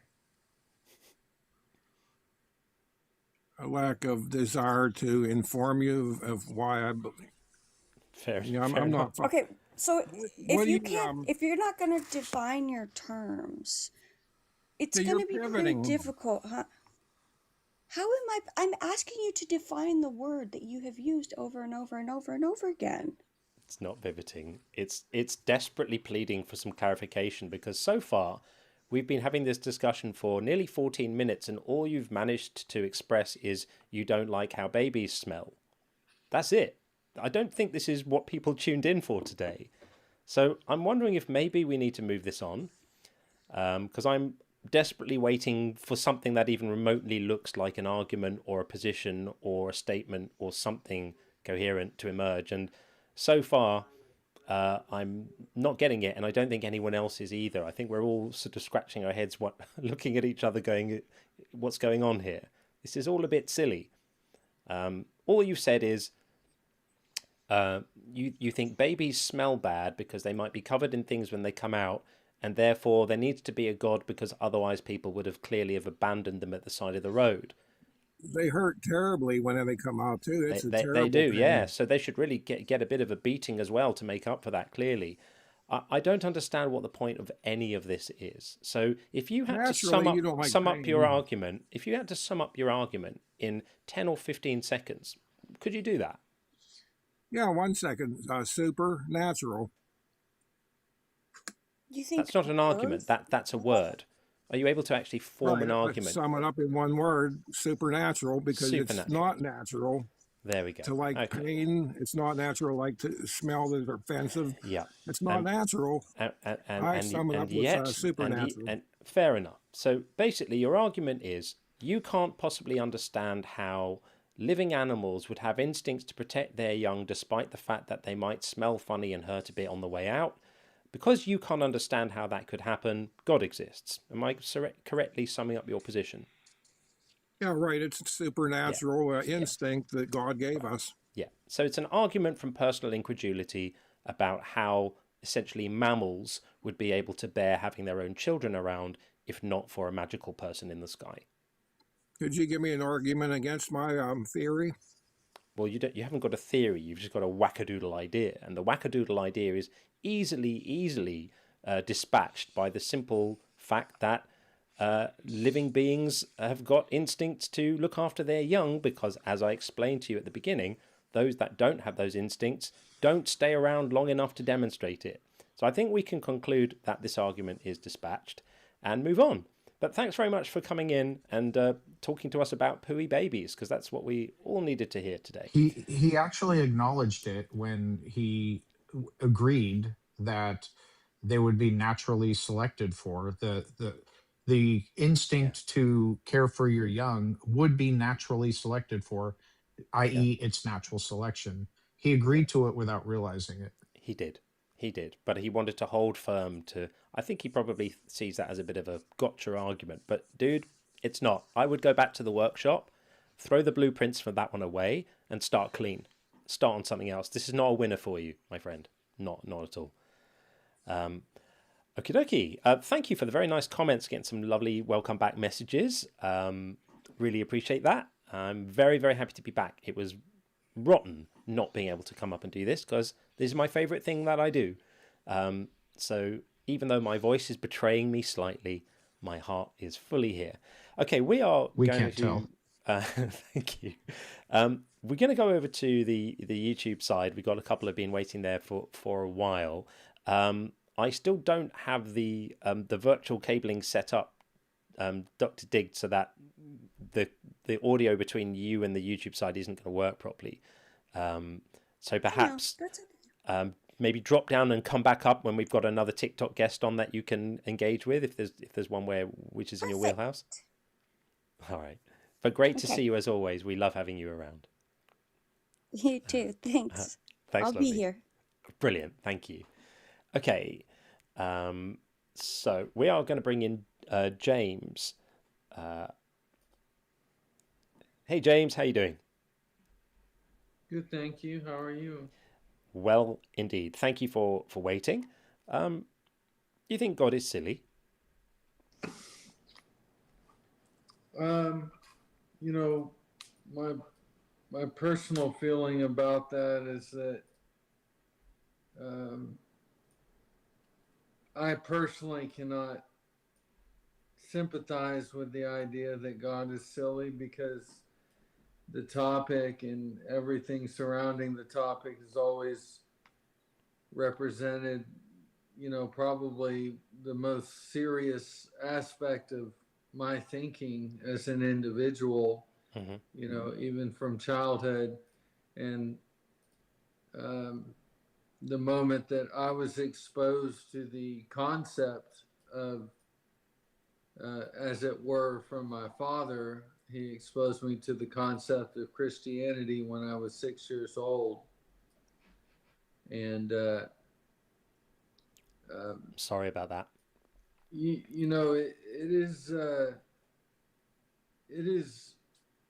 It's very challenging to go from thinking about, why do I see what I see, or why do I feel the way I feel, to thinking about things like, why would a man have to die for anyone? Why would someone have to die? And that became the central focus of my life, was coming to that determination why someone would need to die for me or for anyone else. And so I think that concept alone is enough to frighten many individuals are unwilling to approach that idea because of there's a level of commitment that's required, but there's also the larger element, which is faith itself, and just making a statement that you don't understand. For the most part, you don't understand what you're agreeing to or what you're believing in entirely. And with that faith, you're making a claim to believe what those who came before you believed. And it's just that it is those of us who came before who have made these claims, and the collective works that have been, written down and documented over time. Yep. All represent the work of their life. And so I understand how it can be rather silly to listen to the argument itself when you have these, I guess they call them theologists, or I'm sure there's probably a lot worse names you could call them, but yeah. When they get together and start talking about this stuff, it all seems very ungrounded. To just pull you back then, where are you now? Just give us in 10 seconds, if you can, just so we understand what the landscape of the conversation. Where are you on this stuff now? So your father indoctrinated you into Christianity at the age of 6, which is horrific. How are you doing now? Now I think that, I still think a great deal about the existence of God, though it's not my primary. I'm sort of over that piece. I'm sort of over that in the sense that I've made my commitment as far as it could possibly go with God, and I don't need to justify that to anyone, really. I just need the affirmation of my peers, if you know what I'm saying. The affirmations of my peers to hear, me share my thoughts and affirm some of what I'm saying, so that I know that intellectually it's sound. Because if a discussion resonates with a group of people outside of just yourself, then it tends to hold more weight. You know what I'm saying? I do know what you're saying, but I think we're all still left slightly wondering what it is you actually believe. Like, so do you said you think about God a lot. I mean, I think about God a lot as a concept, but I obviously don't believe in a God, and I think the whole thing is ludicrous. Do you still carry with you the beliefs that you were sort of forced onto you as a child? Do you still think that's true? Do you still call yourself a Christian? No, and the reason I don't call myself a Christian is because I don't believe specifically that that segment of theology or religion that is particularly pertinent in my life right now. Because, as I said, all it made me think about was why another individual would need to die on my behalf. Yeah, it's ludicrous. You know what I'm saying? Yeah. Yeah, it is. It's painful to think about, and so I do continue to study religious things, artifacts, documents, articles. I read about history, and study the ancient Sumerian gods and things like that, Mesopotamia. Mm-hmm. I try to read about the God concept itself without trying to make God in my image, if that makes sense. It does. Yeah, it does. I kind of want to, if indeed, God is something that is approachable, or that can be contacted, and I do believe that we are capable of communication with God. I say that because I think that there's a primordial aspect to God that is wired into not only the psychology, but the psyche, the psychosomatic, the psychosomatic effect of consciousness relies on some of these things that we've given words like God. I mean, you got to admit, God is a very difficult word to approach as a child. It is. Yeah. Can I ask you a clarifying question? Sure. It sounds like, and correct me if I'm wrong, you believe there is some type of creator God, but you're currently in the process of trying to discover like who that is. Is that, would you say that's accurate? Not well. I can agree with you in that I am trying to know more about specifically, who God is, but also how God's presence is affecting my life as of this current moment in time. I don't want to think about how God affected my life 20 years ago, and I know that's kind of contradictory, because the conversation started off on, well, this is what happened when I was 6 years old. But that was only to give you a premise about kind of where my journey with that began. And today I try to focus or meditate on this current moment. What can I do in this current moment to relate myself to this? Let me just call it an all-present, Have you all-aware.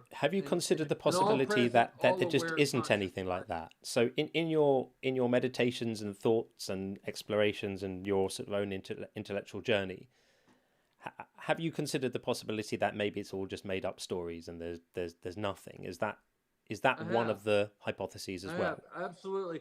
I think it's perfectly natural and even a sign of growth for you to come to that stage and to make those accusations against your would-be God, because um, it forces the illusion to come back and validate itself.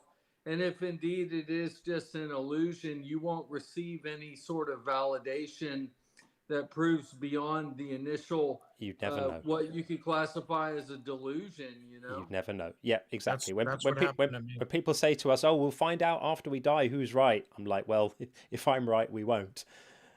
Dude, we're going to move it on because we've got quite a few waiting. But thank you for Okay. waiting patiently and for giving us your story. And I'm glad you're not too indoctrinated anymore. That's what I will say. I get the ick when I hear about children being indoctrinated into this stuff by parents. Obviously, it happens all over the world all the time. But I'm glad that you're not still under the thumb of it. And good luck in your exploring and your journey to figure out what's right. I hope you do it in a way that's meaningful for you.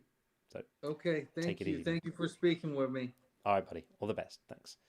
Bye. Okay. We've got one more call to take on the YouTube side, and then we've got a few waiting on the TikTok side. Well-stocked guest list today. This is very nice to see. We're going to bring in a local Bible dealer right now. Hey, how you doing? Hello, are you able to hear me? Yes, you're a little quiet. If you can Little speak quiet. can speak louder, Okay. that would be great. How are you? Okay, I'll try to speak louder. All right. We got that. That's better. Okay. I want to get your thoughts on an argument for God's existence Sure. that I've come across. Yeah. Yeah, see how it holds up. And So before you share it with us, is this one that you agree with? That you're just would this be your argument or yeah, where are you coming from? yeah. So I'm assuming that you're an atheist. Is that correct? Yeah.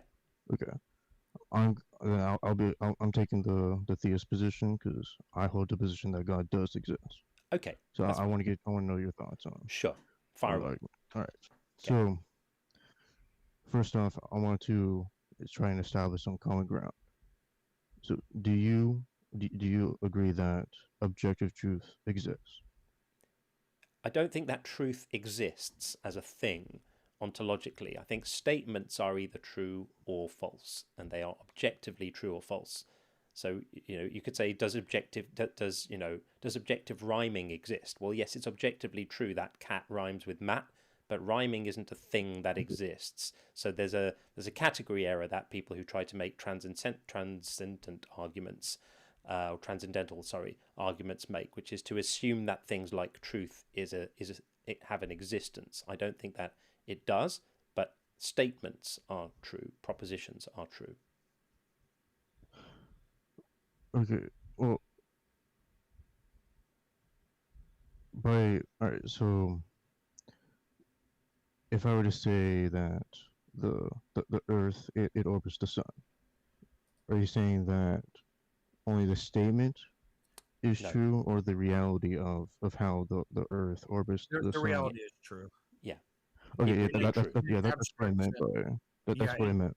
Yeah. Okay. Okay. Yeah. So we're clear. I think we're all in agreement. Okay. That's what I meant. Okay. And if someone who were to say no, objective truth doesn't exist, I would simply ask him, well, is that objectively true? If they say no, then we understand. Then they're still false. That position is self-defeating. Yeah. And what I recognize is that you can take objective truth and replace it with, for example, the law of non-contradiction. Yeah. You can ask someone, "Oh, does the or is the does the law of non-contradiction does it exist? Like, is it true?" Yeah. If someone were to say no, well, is what you just said true? Just If they be say careful. Just be careful yes or no. not to equivocate between is it valid and does it exist. Just be mindful of that, right? If we're all on the same page there, that we can say the law of non-contradiction is valid, it applies correctly to statements, but it doesn't exist in the same way that trees exist. As long as we're all I don't think comfortable it about not exists. overstepping that ontological guardrail, then we can proceed. I don't think it's like a physical entity. Yeah, it's an abstract. The So, law of yeah, non-contradiction is the law of non-contradiction is an abstract fact of how reality functions. yeah. Sure. I hold to the laws of logic as being abstract. I don't think they're something I can see and touch. Yeah, Right. we're good with it. Okay. So, in the same way that we can show that that objective truth that it necessarily exists from the syllogism I gave, you can show the same with the laws of logic, and you just replace objective truth with one of the laws of logic. For example, the law of non-contradiction. They say no, then you ask them, well, is that true or false? They must apply. Either If you try to use them to show that they don't apply, you're circular. We've got that. Okay, so the point of that is to show that the laws of logic, though abstract, they necessarily exist and work. That they apply, that they are applicable, and that they're valid. Wait, yeah, but they in that sense they necessarily exist and work, because without, if that wasn't the case, then no proposition could be true. They apply, correct? Yeah. Okay. So do they apply to reality though? Yes. It seems like they apply to statements about reality. Okay, but so let's say if I were to say the sun exists, does that this statement is propositional logic, right? Propositional logic.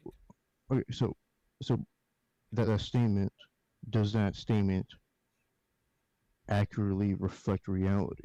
Yes.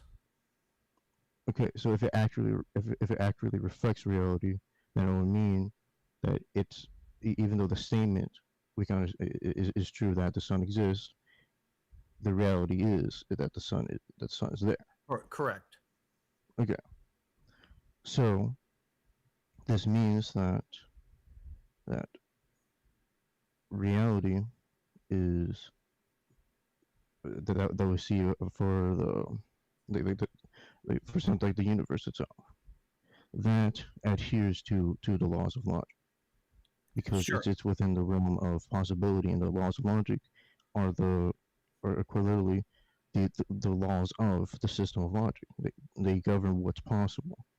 Yeah, I would add I would like to add a slight seasoning here to say the universe isn't adhering to the laws of logic. It's correctly described by them. It's not like they're not like traffic laws where it's not they are descriptive rather than prescriptive laws, aren't they? Right. Well, they describe what's possible, because they describe how sentences and statements about reality can remain meaningful. Yeah, but that's why I asked, does the statement accurately reflect reality? Because if the statement is objectively true and it reflects reality, that means the reality that is reflecting is also objectively true. The laws of logic are describing how reality work, how reality functions. But we just want to be careful, because you said the universe is adhering to, and you might not be intending it to be interpreted this way, but it could be viewed as adhering to with like intentionality, or there's some kind of lawgiver necessarily. Go ahead. So what I mean is that for example, the law of identity. Yep. A equals A, and it can be also equal non-A. Right.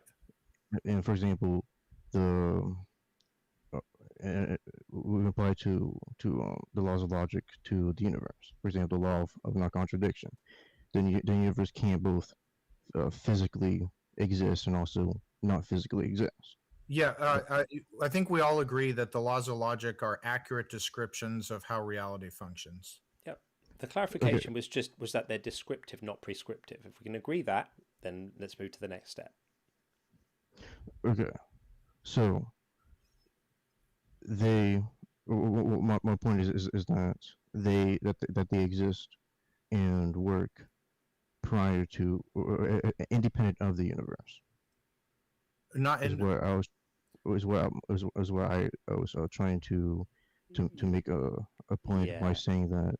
I mean, they don't. I see you're edging towards a tag argument here, and by trying to say, I see what the move is. If I understand correctly, you're saying not only are the laws of logic applicable to statements about the universe, but they are also applicable to the universe itself, and therefore they exist independently of the universe.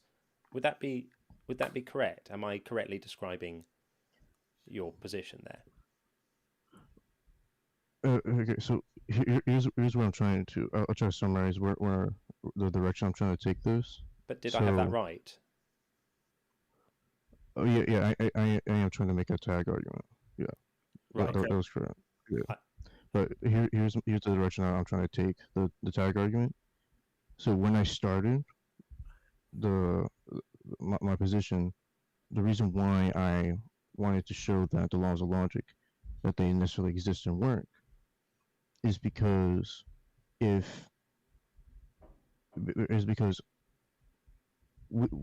can know that they necessarily exist and work, but the thing is, that doesn't explain why they necessarily exist and work.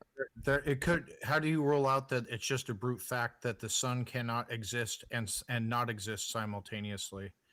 So intuitively, and I'm not making a claim here, it could just be a brute fact that the sun. Intuitively, it seems like it's just a brute fact. I'm not claiming it is, but I don't see evidence that there is some sort of outside lawgiver making it so the sun cannot exist and not exist simultaneously. It appears to be just a brute fact of reality. If that requires a lawgiver, what's your argument for that? I haven't got to it yet, but okay. we will. I'll let you get there. Okay, so the point is that atheist and theist, they both agree that the laws of logic, they're abstract and they necessarily exist and work. I just wanted to check before you move on. Yeah. I've been really careful to maintain some guardrails here, which is to say that I think these laws apply. They apply to statements about the universe, and I think what you're trying to do, you're working very hard to do this, but I don't think I can really let you do this, is to say not only do they apply to statements about the universe, they apply to the universe itself, and therefore they exist. That's the move you're trying to make. It's a kind of sideways move out of the lane that I've been working quite hard to define for us to stay in, and I don't accept that. I don't accept that these laws exist. I think you're working very hard to ascribe ontology to these laws that is unearned. I don't think that we can get there. Okay, so are you saying that they are contingent within the universe? They apply to statements. They're abstract. They're abstract facts that apply to reality. If you want to say outside of the universe, as far as I can tell, is the only reality I understand. So it's almost like it would be almost like you asking, would they apply outside of reality? And that's just sort of a nonsensical thing. If there is no reality, that you have this complete non-existence, and that would be non-existence of anything, including facts about reality, because reality doesn't exist. So you think it's just the universe? Okay. But yeah, I mean, I don't even know that there could be a thing of like outside of the universe. because the universe is basically encompassing all of our reality, or the reality we experience. If there's anything outside of that, outside, I don't even know what outside of the universe would even mean.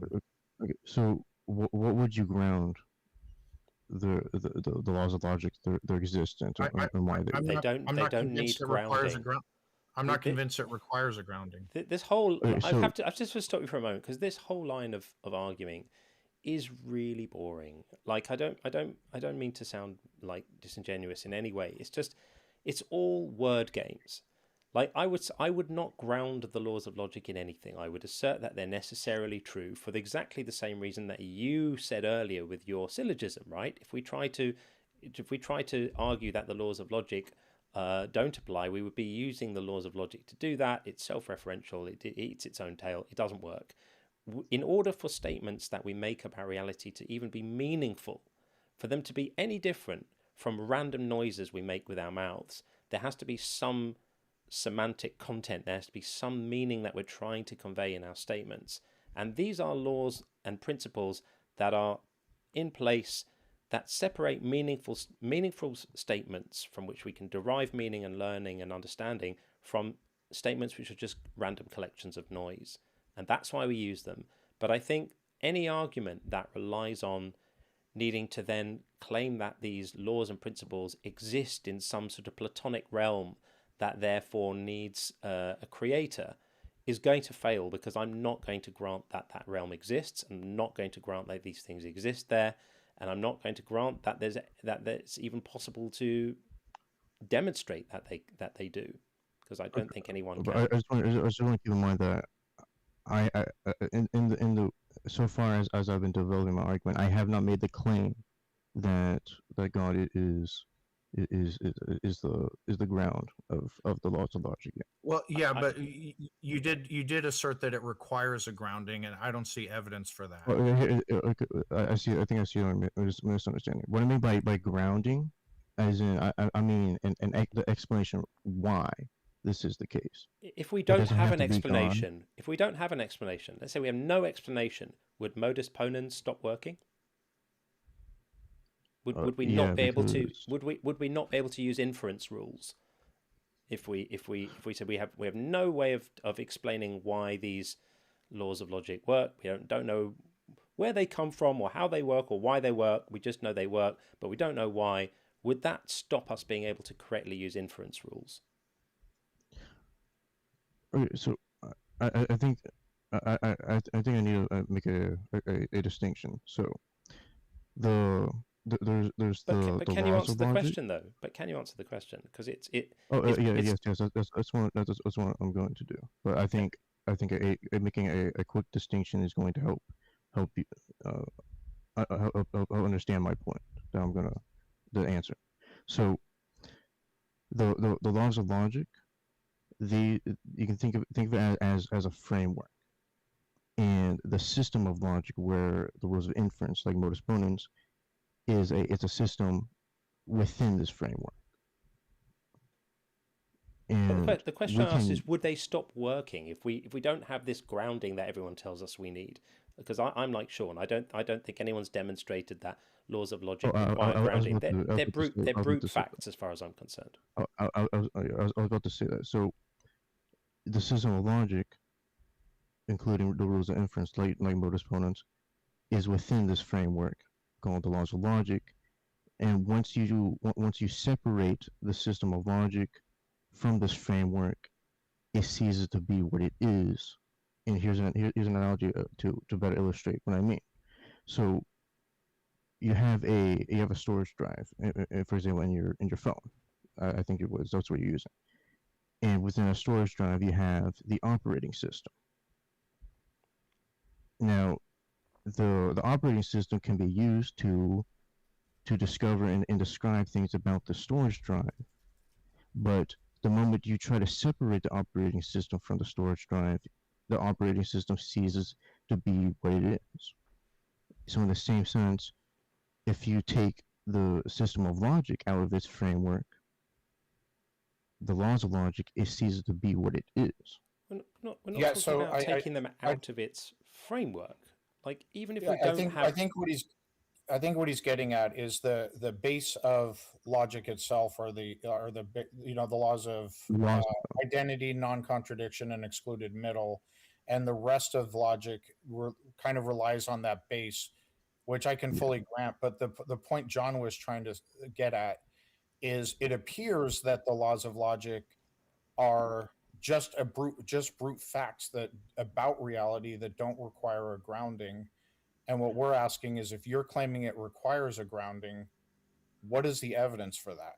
Oh, it's because it's a principle of sufficient reason. Everything that exists has an explanation for why it exists. How is a brute fact insufficient? Well, it's because it as he said, is that they necessarily exist. Well, if I'm recalling correctly, you said that they necessarily exist because they necessarily exist. No, I said they apply because they necessarily apply. So again, this brings us right back to where we swerved off the normal piece. They don't exist, they apply. And this is why I was being very careful from the start of the conversation not to let us get to a point where we were all seemingly in agreement that these things exist, and therefore principle of sufficient reason would apply. I don't think it's applicable here, because these things don't exist, they apply. Are you okay when we say exist, we just mean they're facts of reality? Are you okay with that statement? I just want to make sure we're not using language and talking past each other. So when John and I say the laws of logic exist, we're just saying they are facts of reality. You're good with that, right? So are you saying like they don't actually exist they don't have ontology onto themselves. They're just abstract facts of reality. When we say the laws of logic exist, we're saying they are abstract facts about how reality functions. Are you okay with that? I don't think that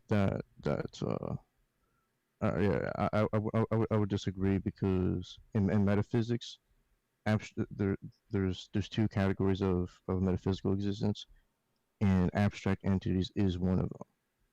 No, that's fine. An abstract entity, what's an abstract entity is basically just an abstract fact of reality, right? It's a description of the structure of reality. I mean, essentially I feel like that's what I said, but you're wording. Well, yeah, but the thing is, that doesn't mean they don't objectively exist. Can I tell you why these arguments don't work for me? Because in a way, I'm mindful of us ending up sort of navel gazing to a point of boring our audience here. And the reason why they don't work for me is that they all end up doing the same thing, which is, we all agree that there's a point where there's a brute fact. We just disagree what that point is. So Sean and I are quite happy to say the brute facts are that the universe exists, probably always has, in some way, shape or form, and that principles of logic and reason apply and probably have and are probably necessarily true, and that's the terminus, right? There is nothing that's axiomatic enough, right? We don't need to explain those things in terms of anything else. What you say, and I'm not meaning to put words in your mouth, but what all of these kinds of transcendental arguments and other kind of arguments of contingency arguments and stuff like that, they all work on the idea of saying, no, that terminus isn't acceptable to us. We need to create another terminus. So what we're going to do, we're going to use this terminus as something that needs to be explained by something, and then we're going to use the something we want to explain it to be the terminus, and then that gets to be the brute fact. And I just think this is a silly kicking of the can down the road. It's unnecessary, it's unparsimonious, it fails Occam's razor.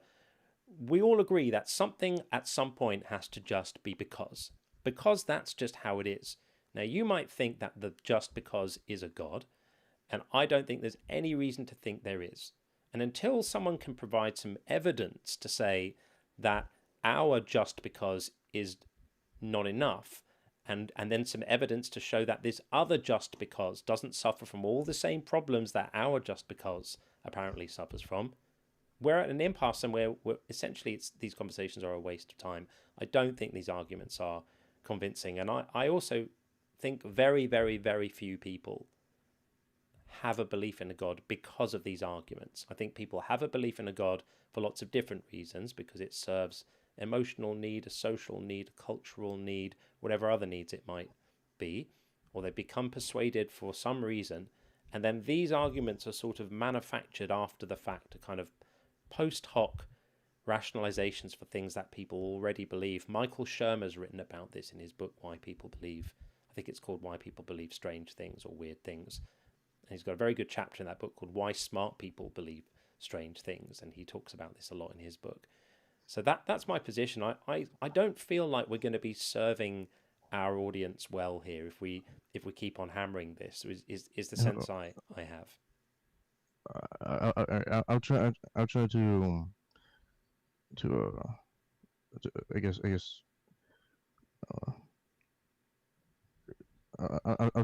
I'll try to move in more quicker if that's the Yeah, problem. let's have a summation right now. So I think I've just given my closing. If this were a debate, I've given my closing statement, and you can give your closing statement, and you can have the final word. But I do want to pick your brain about some of the things you did say. Okay. All right. So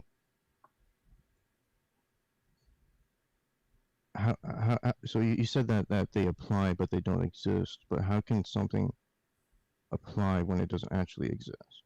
Because we've got different categories of existence. So like rhyming exists, right? We can all agree that tree rhymes with flea, but it exists in a categorically different way to chairs, clouds, Wednesdays, and love. They exist in different ways. So yes, it has a type of existence in that we could say, we couldn't talk about it if the concept didn't exist. But the concept existing is not the same as the thing existing and then requiring an explanation or an originator. Okay. So, all right. The one thing that I don't think that really answers regarding the laws of logic is by comparing them to the semantics of rhyming existing is that rhyming itself, in order to be a concept, depends on the laws of logic. It resides within the framework of the laws of logic, is what I mean by depends. As does everything. Yes, exactly. Now, the thing is, if that's the case, then why don't they? Why don't you think they don't need an explanation why they exist if they encompass as everything as the framework? Because the explanation might just be that they're necessarily true, which would be the explanation you would give for whatever entity you would propose for explaining those things. And that's why these arguments are a waste of time. But the thing is, have different ideas of the terminus. But the thing is, I already established that it's an agreement that they necessarily exist and work in an abstract sense. But the thing is. So we all agree that the moon cannot exist and not exist simultaneously. Physically, yeah. No. Yeah, so we all agree on that. Now, what we're saying is that appears to be just a brute fact of reality, and I'm open to it not being that. I'm just going by outward appearance. It seems absurd for something to exist and not exist at the same time. But what is your argument that necessarily requires grounding from a mind, or forget about God? What is your argument that requires necessarily a grounding?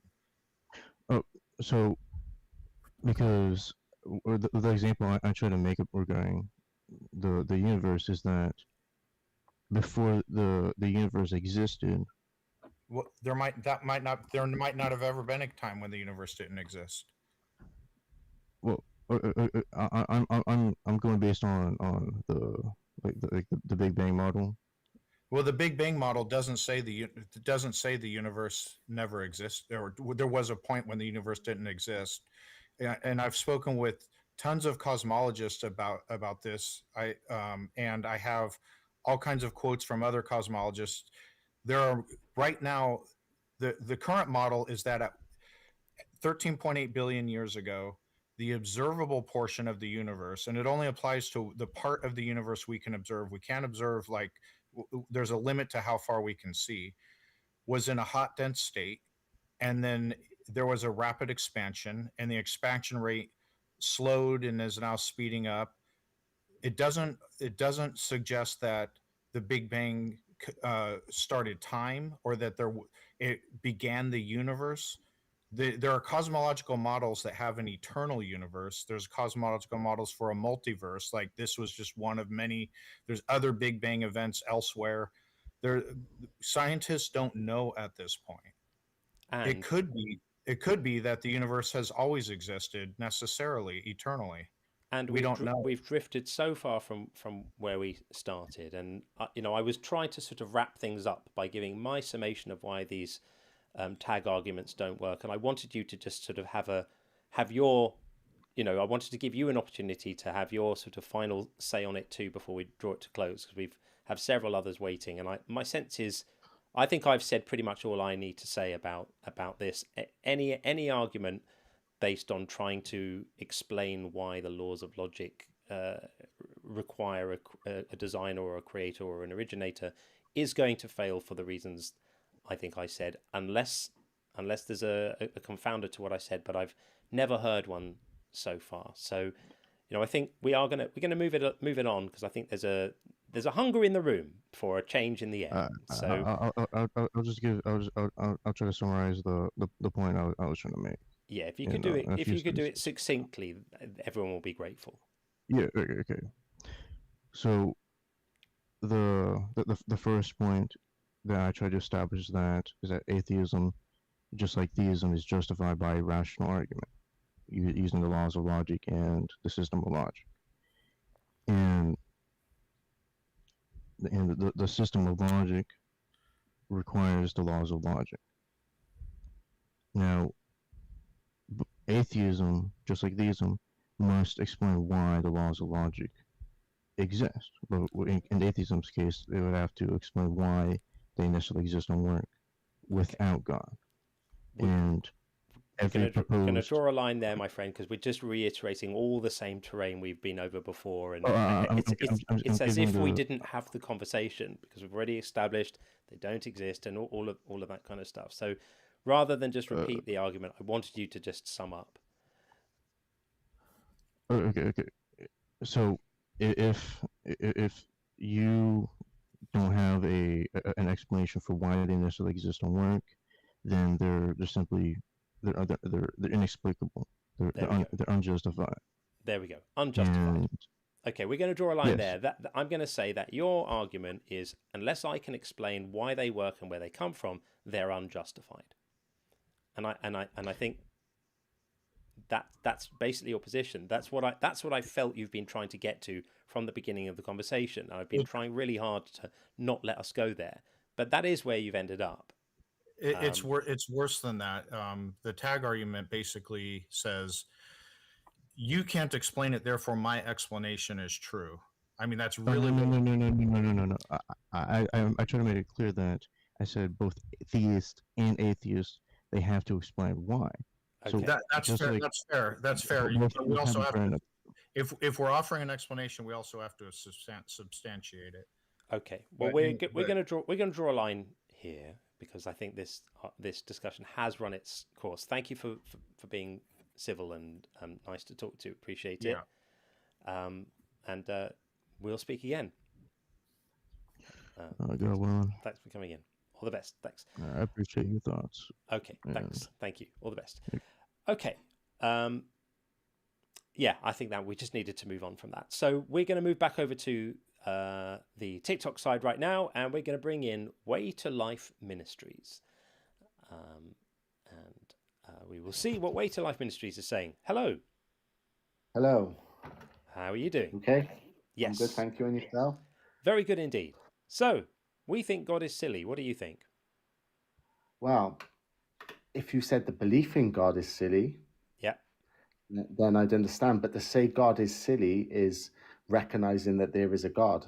but both are silly. So when I say God is silly, I'm not sure if you heard at the beginning. What I mean is belief in God is silly, and then if we look at the character of this God in this book, which I believe is a fictional character, but if we look at the behavior of this God, we can talk about it and say that character is silly in the same way that we can pontificate and talk about the behavior of characters in Harry Potter or in The Hobbit or in Star Trek. We can say that's a bit silly. Lex Luthor's a bit evil. Batman's a bit cunning.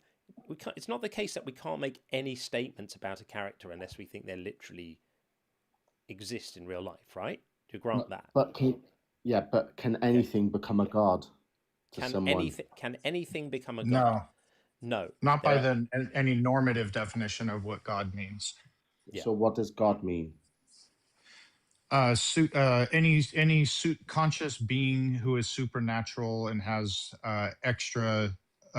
extraordinary powers of some sort or another.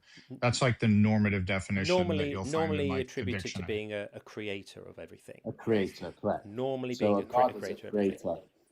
So Well, yeah, go ahead. so therefore, But not always, by the way. The Greeks believed in lots of gods who weren't creators of things. And You're right. I was going to as say to that, the- but I and to didn't. as to the Hindus. So it's not always Yeah. the case. what do you mean gods that weren't creators? So the Greek pantheon had many gods, not all of whom were creators of things. Most of them were though, like God of the trees, God of the thunder, God of the river, and stuff like that. So those gods had powers and creation powers over things as well. The didn't key they? word you said most, but yeah, I mean, Okay. you get the general idea. Like, but I don't think Diet Coke can be described as a god reasonably. Like, words don't have intrinsic meanings, but sometimes people will say like energy is God, or love is God is love, or God is energy. That goes outside the norm of the definition of God. So yeah, we don't agree that if you're using the normal use of the word God, that anything can't necessarily become a God. Yeah. So, but if it's a creator, therefore the Big Bang could be worshipped as God, correct? That'd be idiotic. No.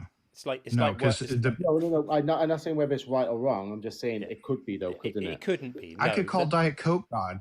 Correct. You can call anything God, but you're outside the normative use of the word. We're all feeling ourselves lose IQ points talking about whether the Big Bang could be worshipped. The Big Bang is a mathematical model in physics for the expansion of the observable universe. It could not meaningfully be worshipped as a god. No, it could not. It could be by someone who had a severe enough head injury, perhaps. People worship the universe, though.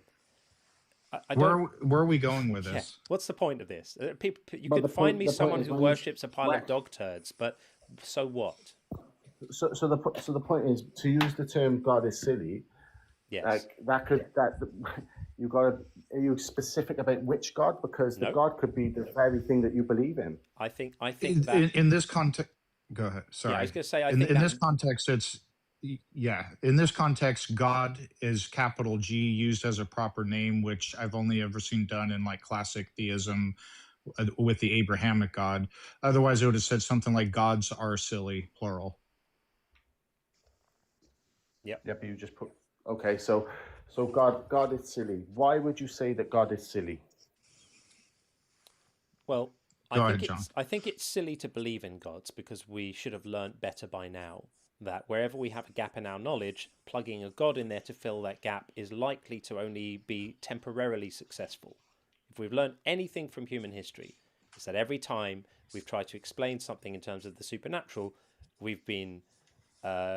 it's been shown that there was an unnecessary explanation and that there were more prosaic, more parsimonious explanations to be had. So that's the first reason.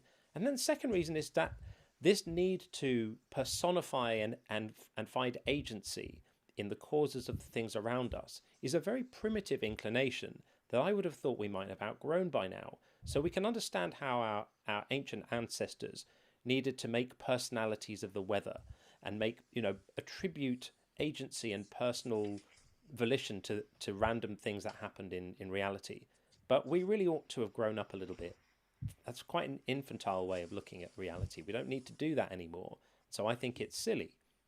And then furthermore, I think that the actual character of the gods that people pray to and worship and think about is even more silly.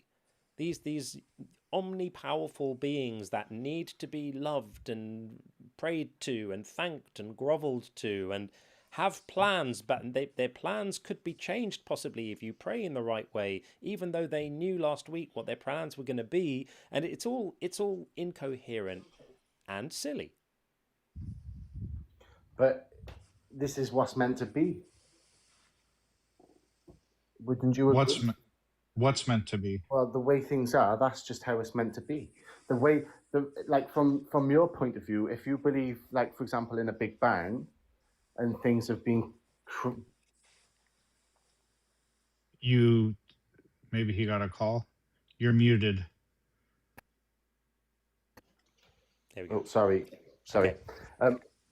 Someone tried ringing me. So if the world has been created by the universe, for example, created in the sense of there had to be a start, a Big Bang, therefore, what we are now is meant to be this way and can't be changed. Would you agree?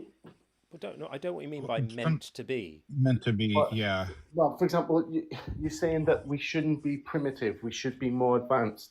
But, like, what's your baseline for that? I'm not saying we should be more advanced. I'm saying we should... So there's an instinct. Did you understand what I meant when I said to ascribe agency and to personify causes? Do you understand what I mean by that?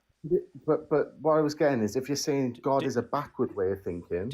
I'm developing my argument. Do you understand what I mean by... When I use terms like we see agency, we ascribe agency and we personify causes... Do you get what I'm referring to? Yeah, sure. We put people to things, and we like to make causes. We like to think we like to pretend that the causes of things are conscious beings, right? The cause of weather is a conscious being. The cause of the crops failing or doing okay is a conscious being. Illness is caused by conscious beings or demons or whatever it might be. These are instincts that are understandable in a world where there's no framework for understanding things in a more systematic way. There's no science, there's no method of science, there's no body of scientific knowledge to lean on, there's no history of enlightenment values. There's all of these things make sense in a pre-scientific culture where people were just doing the best they could to make sense of things. And the instinct to personify causes is itself an evolutionary adaptation from a time where we had to be able to determine risk. We had to say that rustling in the bushes might be a predator, so I'm going to run away, right? And the ones who did that survived more than the ones who hung around because they got eaten, because it was a predator. It was a lion, right? So there was an evolutionary selective pressure towards human brains that personified causes. So we can understand why this stuff came about. But it's time we outgrew it. We don't need to do that anymore. It's infantile and it's silly. We now know that we have explanations for things, and we don't need to do that. But Christians live longer than most people.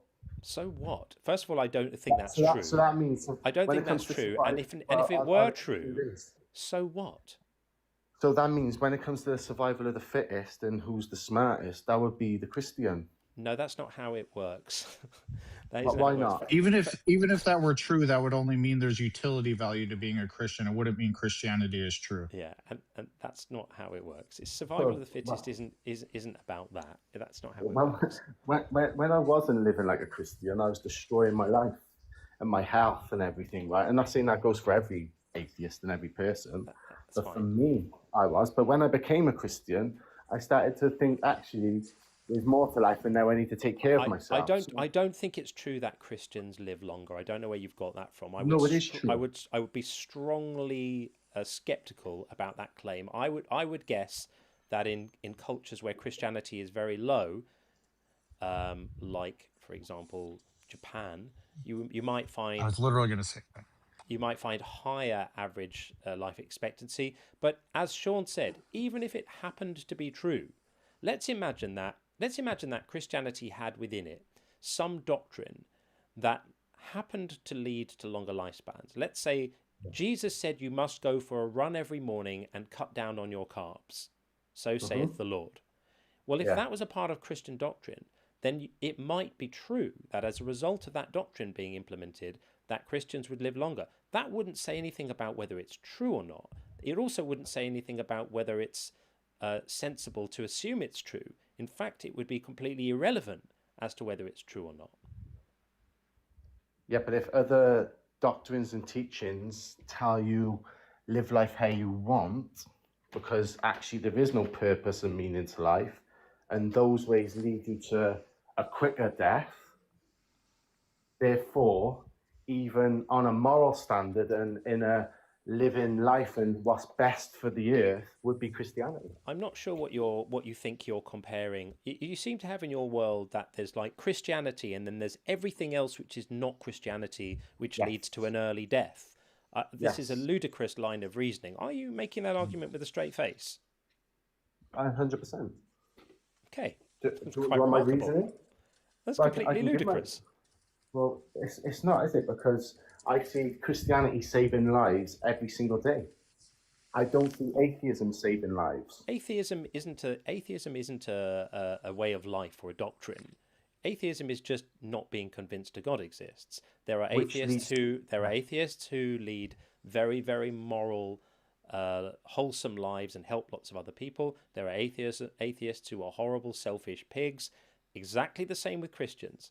This is a very, very silly avenue of argument to go down. I don't think I can follow you down it because it's too silly. It's even sillier than God. By the way, and this is, comparing to the U.S. just because I live here, we have a very high rate of religiosity. I just looked up Japan. Average lifespan is 84 to 85 years in Japan.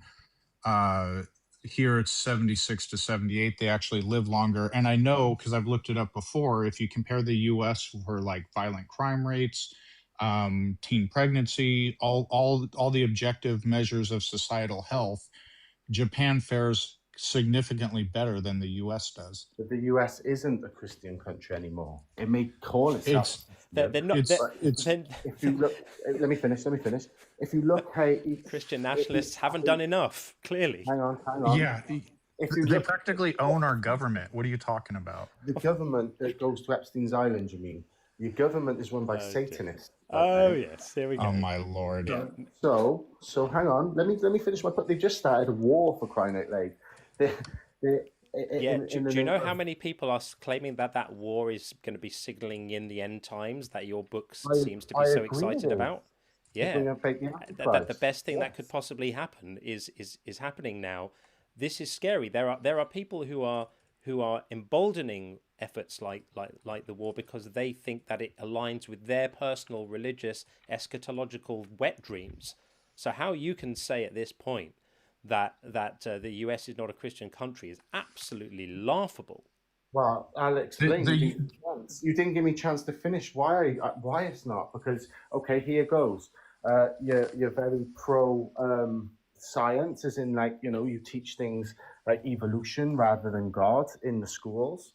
You have abortion clinics here, there, and everywhere. You have LGBT. Opening up churches and things like that. So, but here's my reasoning for why it's not Orthodox Christianity. Dude, you're sinking in the sand, my friend. And I'm addressing your original point. So the U.S. is approximately 70% Christian. Japan is less than 1%. I would argue, Christian. Yeah, but what I would argue is that the Christians that you say are Christians are actually they're not Christians. Yeah. Oh, so there's no they're not real. They're not real Christians. Well, of course, that's the problem. There's a lot of Christians. How many real Christians? Percentage-wise, how many real Christians are in Japan? I don't know. Less than 1%. Yeah, less than 1% identify. Hold on. Let me finish. Less than 1%.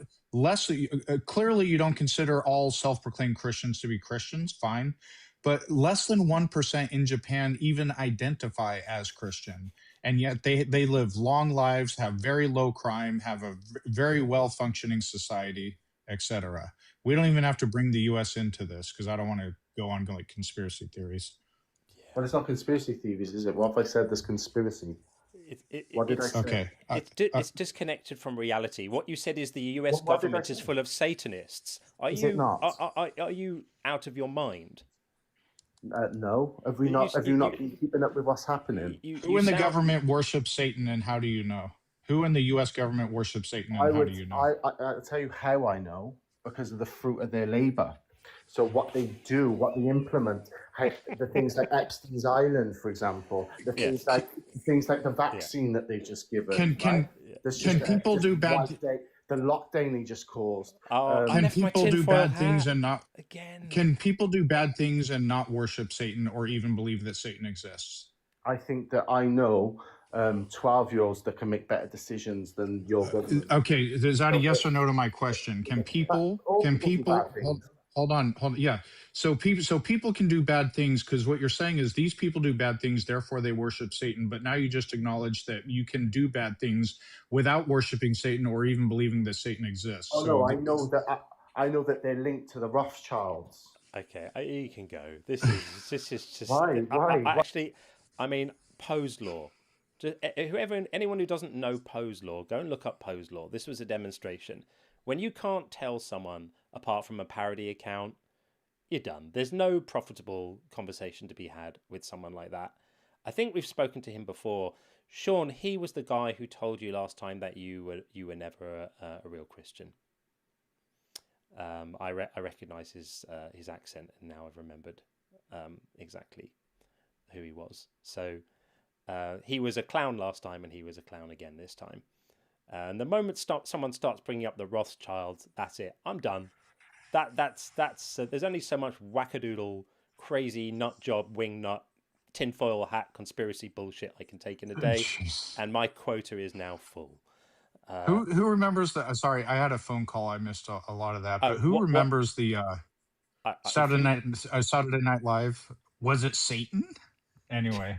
Yeah, what I was saying, Sean, while you were on a call, I didn't realize you had one, was he was the guy who was telling you last time he spoke to us that you weren't a real Christian before. Of course he was. Yeah, he was. Okay, so we have a couple of guests on the YouTube side, but before we go over there, we're going to take Eric from TikTok. If you are in the queue, thank you so much for your patience. We very much appreciate it, and we will get to you, I promise. Eric, welcome in. Hi, can you hear me? Yes. Yeah, we got you. Oh, great. I found your show about a couple of months ago, and I'm just tuning in every time and going back and listening to the old shows. Everything's great. Oh, thank you very much. I just had a couple of comments. Sure. That when you hear from callers and you get in a discussion and you sort of back them in a corner and they have to admit that everything that God decrees is good. Yeah. Including murdering babies and rape and all that. I just wondered, did you ever ask them that if God asked you to kill your child, would you do it? Oh, I don't think I've asked them. I don't think I've asked them their own child. I've asked them other people's children. Okay. And they invariably say yes, they would. Yeah, that's scary. It's pretty grim. It's pretty grim. Yeah. Yeah. They have to, because if they say they wouldn't, or I'll quite often frame it as, would it be moral to do it? So even if you wouldn't, would it be the right thing to do it? And yes, sometimes they'll just say yes if it came from God. He has his reasons. It's not for me to. It's chilling. It's chilling to watch a person. There was a young guy who came in a couple of weeks ago, and bless him, I felt a little bit bad. That's where he ended up. He came in to argue something or other, and within 15 minutes he was admitting that he would be. And I asked him, would you kill if you came into a room, you were going to slaughter the Amalekites. And you went to a room and there was a mother nursing a baby. Which one would you do first? And I Yeah, felt a bit I sorry heard for him that. because he wasn't Yeah. planning on having that conversation that day. Mm-hmm. It was tough. But actually, what you've asked is an interesting one. I suspect that people will say pretty much anything to avoid losing face, and so Right. even if you said to True. someone, "Would you kill True. your own child?" they would probably say, "Yes, I would," or "I would Yeah, like to think I right. would," which is just chilling. I mean, that's where divine command theory, gets you. Is that Right. it's horrendous. Second point, just real quick. I just am amazed that so many people still believe in Adam and Eve. Yeah, I mean, actually sound like they believe it. bonkers. Yep, and Noah's flood, etc. Right. It's bonkers. I There's mean, a it's there's a one thing level of to ignorance about science, about right. basic science, that you have to have in order to hold that view. It's just staggering. It's one thing to believe in, your beliefs and take it as a, allegory and this and that, but to actually believe Adam and Eve, the serpent, the Mad. fruit of knowledge, and all that stuff. Anyway, Bananas. Yeah, it's crazy. Yeah. Which is why we have to do this. We have to. Right. The more of us that are doing this, the better. We just need to be a voice to say, no, this stuff is not okay. We can't normalize it. It's been normalized because it's been in our culture for so long. So it's like part of the background noise. It's like when you live next door to the ocean and you stop noticing the noise of the waves, But if you just turned up there, they'd keep you up all night. This is what this is like. We need to keep on making good noise, which is what we're trying to do. Last point I wanted to make was how you made an argument that I hadn't thought of before, which pretty much takes care of everything, that for original sin, that God could have made it anything. I mean, Yep. that's how can anyone refute that if God is all powerful? Well, what I always point out there, and I don't hear others bringing this up very often, Mm-hmm. is that if God is all powerful, he could have made a version of Adam and Eve who have free will. That's the important thing to include, Mm-hmm. but would not choose to eat the apple. Right. And so, I mean, and there's a couple directions there. That's just logic. That's just logically true. If you're going to say he's all powerful, but also if sometimes they'll say, well, that would be a contradiction, which it's not. But you could also bring up that, do all angels in heaven sin? Do they have free will, or are they just robots? Did Adam and Eve, can you agree that they never sang the song "I'm a Little Teacup"? Okay, so he was able to make a version of them that would not do this thing. Just make that thing eat the apple. Yeah. Especially because he sees the future and he knows. Right. He created a version of the world that he knew they would eat the apple, and that he would decide to now make a sinful nature a part of who all future generations of people, billions of people, cannot not sin. But then he's very upset with us because he made us that way. And now we have to believe he exists in order to do the right things, in order to be saved from the eternity of fire that he will give to us. It's all Yeah. deeply silly. I mean, when they say he's all powerful and all knowing, that sort of takes care of everything right off the bat. Yeah, it also, by the way, is logically incoherent. So if God is all powerful and all knowing, if he's all knowing, then on Monday he knows what he's going to do on Friday. Well, is he free to choose his mind when to change his mind when Friday comes to make a different decision? If he knew on Monday he was going to have coffee on Friday afternoon, when Friday afternoon comes, is he free to decide to have tea? Well, if he is, then he was wrong on Monday and therefore not all-knowing. And if he isn't, then his options have been constrained and he doesn't even have free will. So even the concept of an all-knowing, all-powerful God is problematic. So all of this stuff, as I say above, is very silly. And it's high time we all called it out as such. So yeah, thanks very much, Eric, for coming in to say hi. I really appreciate it. We love it Thanks. when new people come and say hi who've been kind of I'll keep the tuning audience in. for a bit. So we appreciate you. Thank you, man. All the Okay, best. have a good day. Thank you. You too. Okay, we've got to read a few messages, and then we'll carry on with lots more guests lined up, which is wonderful. So we've got a bit of a stack of messages. We'll just get to them. Lovely to see you, SPL. Really appreciate your message and donation. If look at nature was so effective, then why did Paul need his own personal revelation? Right? If the book of Yeah. if Romans 1 was true, then why did Paul need to fall off his horse and bump his head? And that's what it took to stop all his naughty Saul of Tarsus behavior. That's a really good point. Absolutely brilliant. And G Funky Pants, awesome name. Thank you very much. Happy St. Patrick's Day. Oh, I didn't realise it was. Happy St. Patrick's Day, everyone. I can attest that there are no snakes in Ireland, therefore St. Patrick's was magic. Therefore Christianity is true. QED. That's a slam dunk argument, to be fair. I can't see a fault with that. Perfect reasoning. Thank you very much. As a Indeed. partly Irishman, I'm failing. I should have known it was Patrick's Day. Yeah, and I you're haven't not. brought up leprechauns yet today. You're not So representing I'll today, work it in Sean. somewhere. Fix up, man. Nope, Come on. Chris Dover says, I was born at 28 weeks. My birth would be called a miracle, but I credit the skills of the doctor and nurses, hell yeah, not an invisible entity that declares me guilty and sentenced to eternal flame. Well, I'm right there with you. That is amazing. That's awesome, Chris.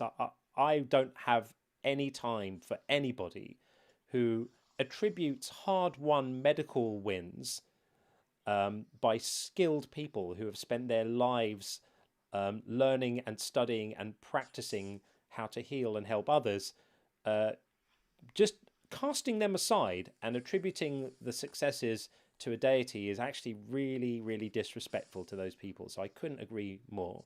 And of course, we're delightfully happy that they fixed you up and got you sorted out and you're with us today. Oceanus Helios, happy Shamrock Day, everyone. Indeed. Thank you very much for that. We also have El Treviso. My God, I'm terrible at reading these. I know I've massacred that. Thank you very much. For us atheists, so easy to feel a sense of isolation in today's society, especially in the US. Thank you for providing a sense of community here. So important. Sean is awesome also. Thank you very much for saying this.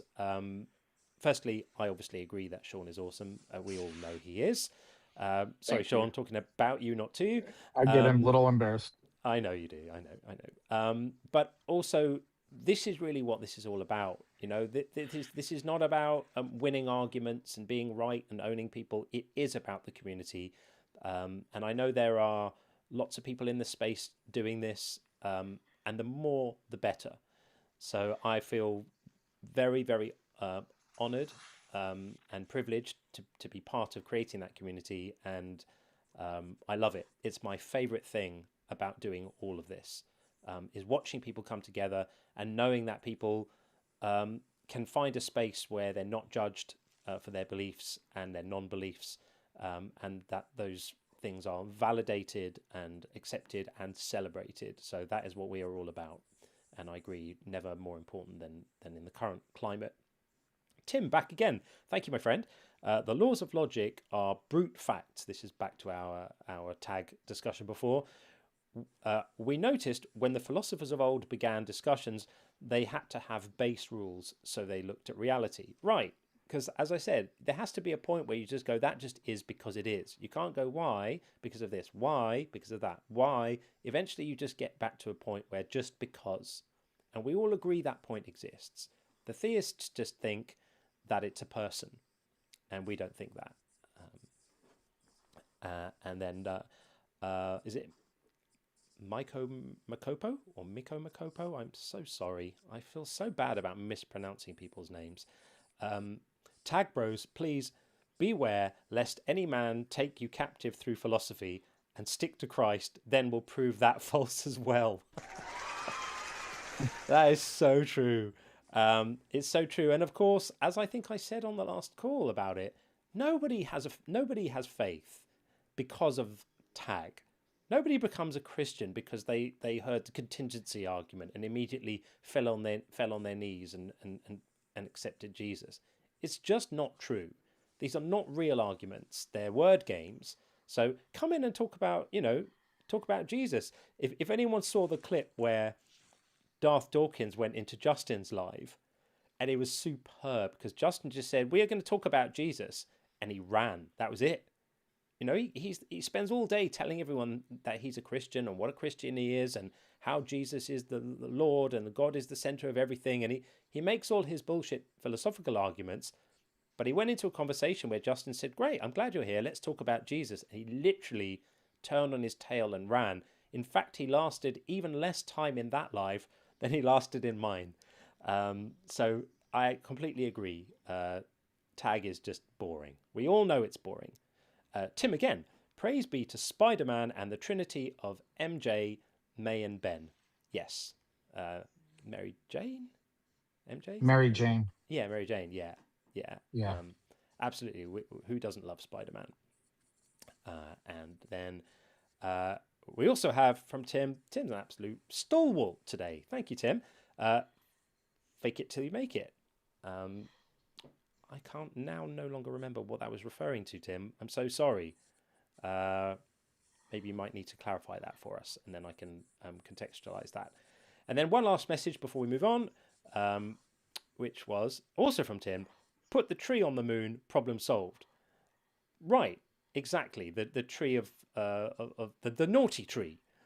That makes sense. Yeah, just stick it on the moon. He didn't have to put it there. Absolutely. Completely ludicrous nonsense. So that's messages for now. Thank you very much for all of those. And we are going to move over to the YouTube side and bring in, it looks like, is it Teresa Lap? I can't quite read it, but we'll get you in right now and we'll know exactly. Hello. Are you there? It is. Oh, the real ZTP. You're in. I'm able to hear you okay. Yeah. I'm not sure why they're not. Oh, wait. Now I can't. You should be able to. Can you hear us okay? Yeah, we got you. And I think everyone else can hear me. That's slightly strange. We can't hear them, so we're going to remove them for now. And yeah, that's slightly strange, but never mind. That's not working. So we will bring in Espresso Jack, who's always a pleasure to speak to. Hey, how are you? Hey, good. You? Very well indeed. Thank you. Welcome back. Nice to have you back. Yeah, good to be back. So I don't know about you guys, but well, maybe not for you, John, as much. Maybe Sean, but it really makes my blood boil when people say that the United States is a Christian nation. I fight as hard as I can against this. Yeah. And I have a couple of things to say about that conspiracy theorist that was on. So I have a couple of refutations to this notion as well, if you're interested. Sure.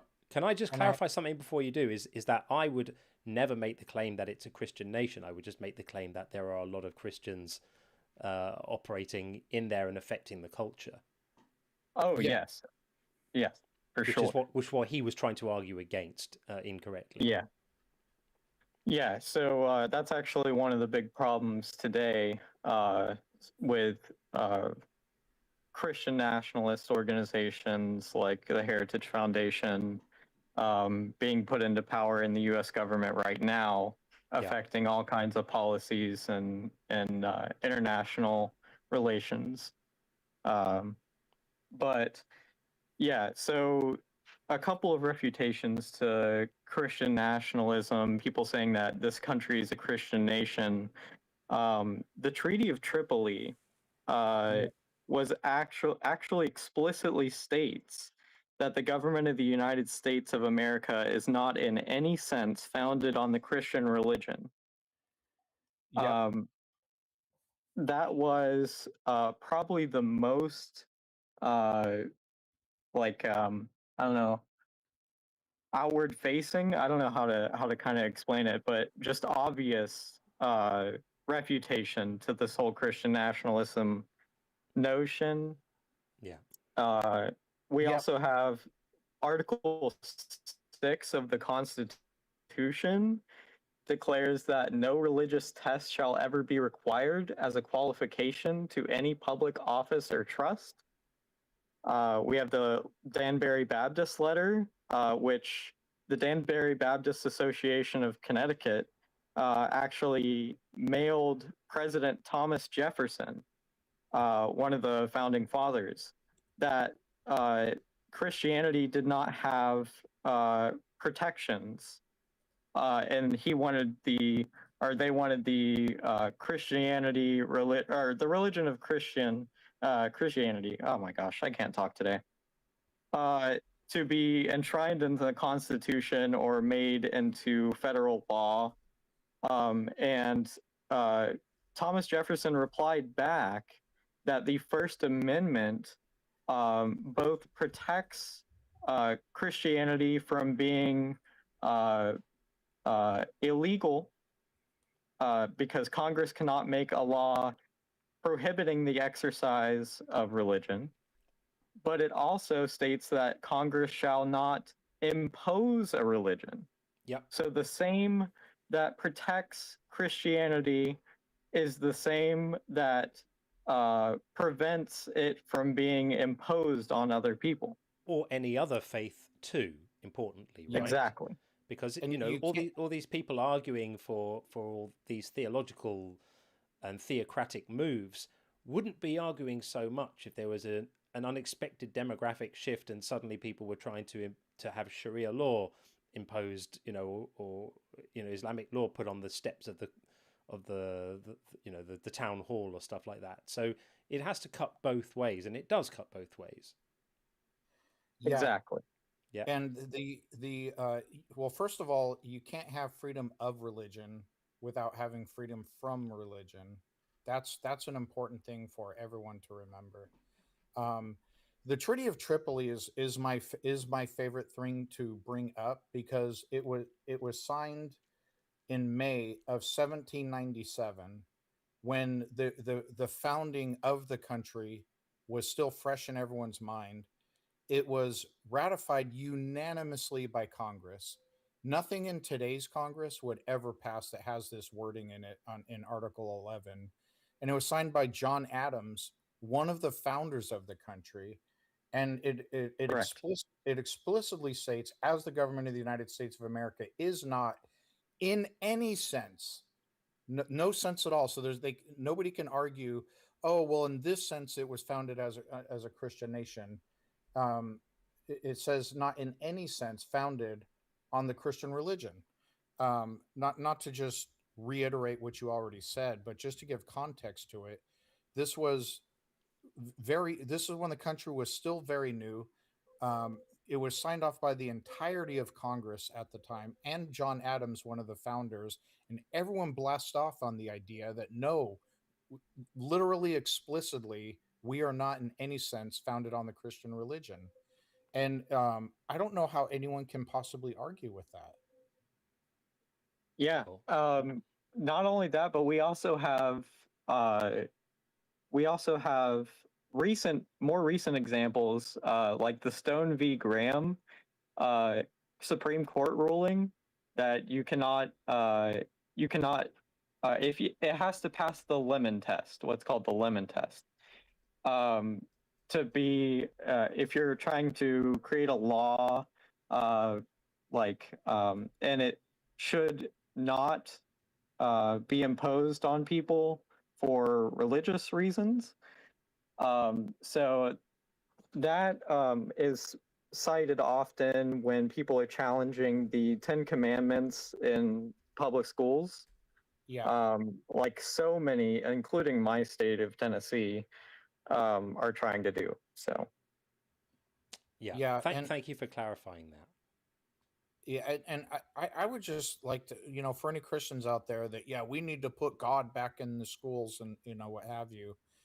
Why isn't it enough that you are allowed with your own children to indoctrinate the ever-living crap out of them to any extent you see fit. You can bring them, drag them to church every Sunday. You can send them off to Jesus camp. You can teach them things in the home. You can read the Bible to them. I would recommend not reading parts of it to them, depending on how young they are. You can do anything you want with your own children. Why is it so important that you use my tax dollars to indoctrinate other people's children that are not your own? Why is that so important to you? Why isn't your own freedom of religion not enough for you? Why does it have to be forced on others? Yeah, well said, Sean. Exactly. Well said. Yeah. And like I was saying earlier, we have a bunch of right-wing Christian nationalist organizations like the Heritage Foundation being put into power, trying to change some of these. One of the examples is the Kennedy v. Bremerton school district Supreme Court ruling, in which the court rejected the Lemon test and told people to now start using religious issues based on historical practice and the understanding of the founding fathers. But then again, this just goes right back to Treaty of Tripoli, Danbury Baptist Letter, Article 6. Yeah. Like they're trying so hard to make something a reality that is not real. Well, we just have it's insane. We just have to keep pushing back on every level, like, legislatively and culturally, which is our lane here.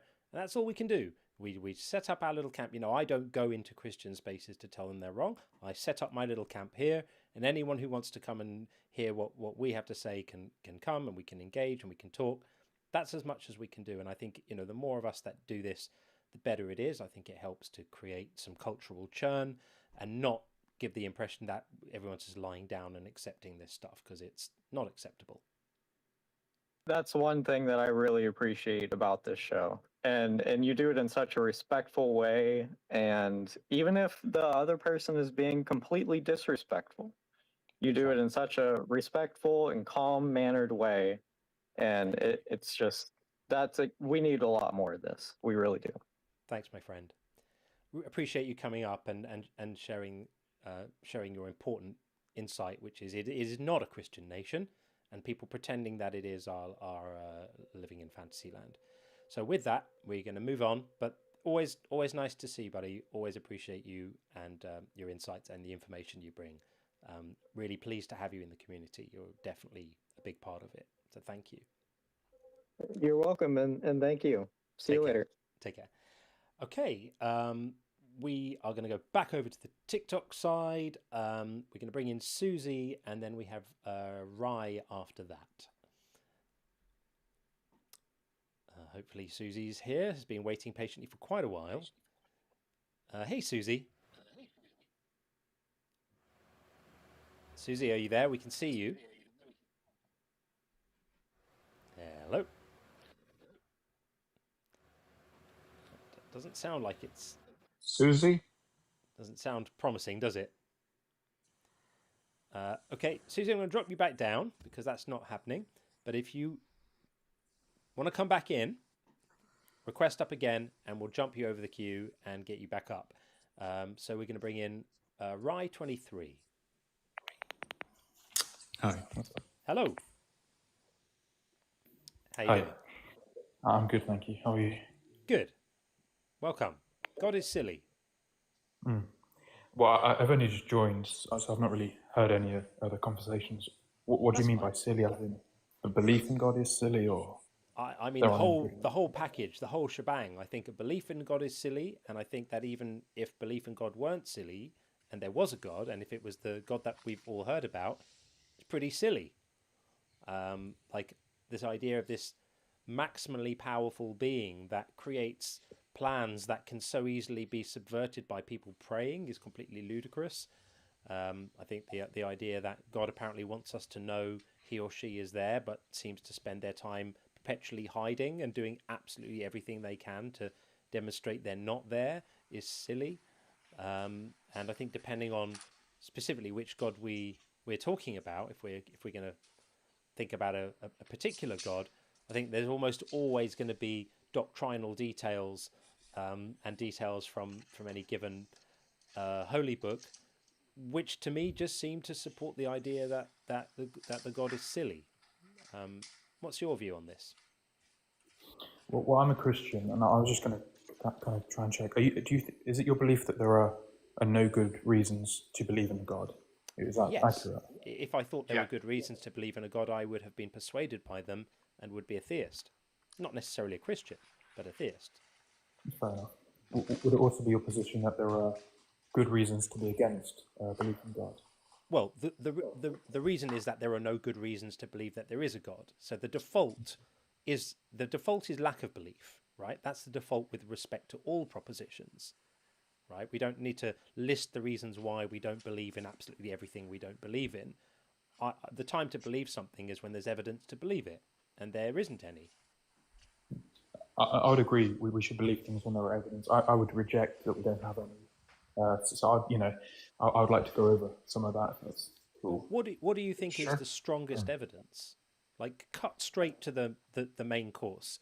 Give us the most powerful argument you have for a God existing, such that any other arguments you have would be less powerful than that one.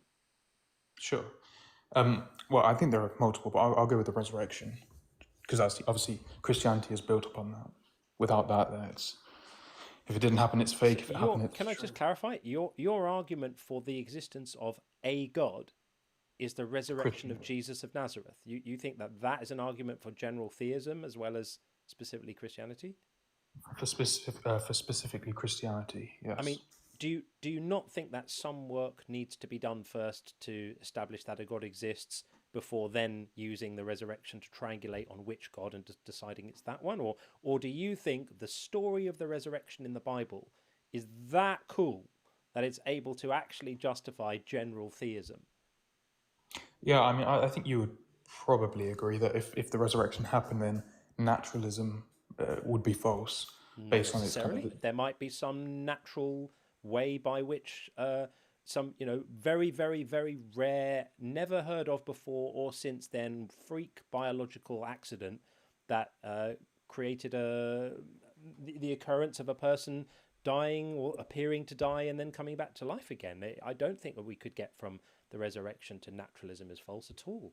No. Would that rare occurrence be more or less likely than a God existing and him resurrecting? Well, I subscribe to Hume's position on miracles, which is that a miracle can only be said to be likely if the falseness of the account is a greater miracle than the miracle itself.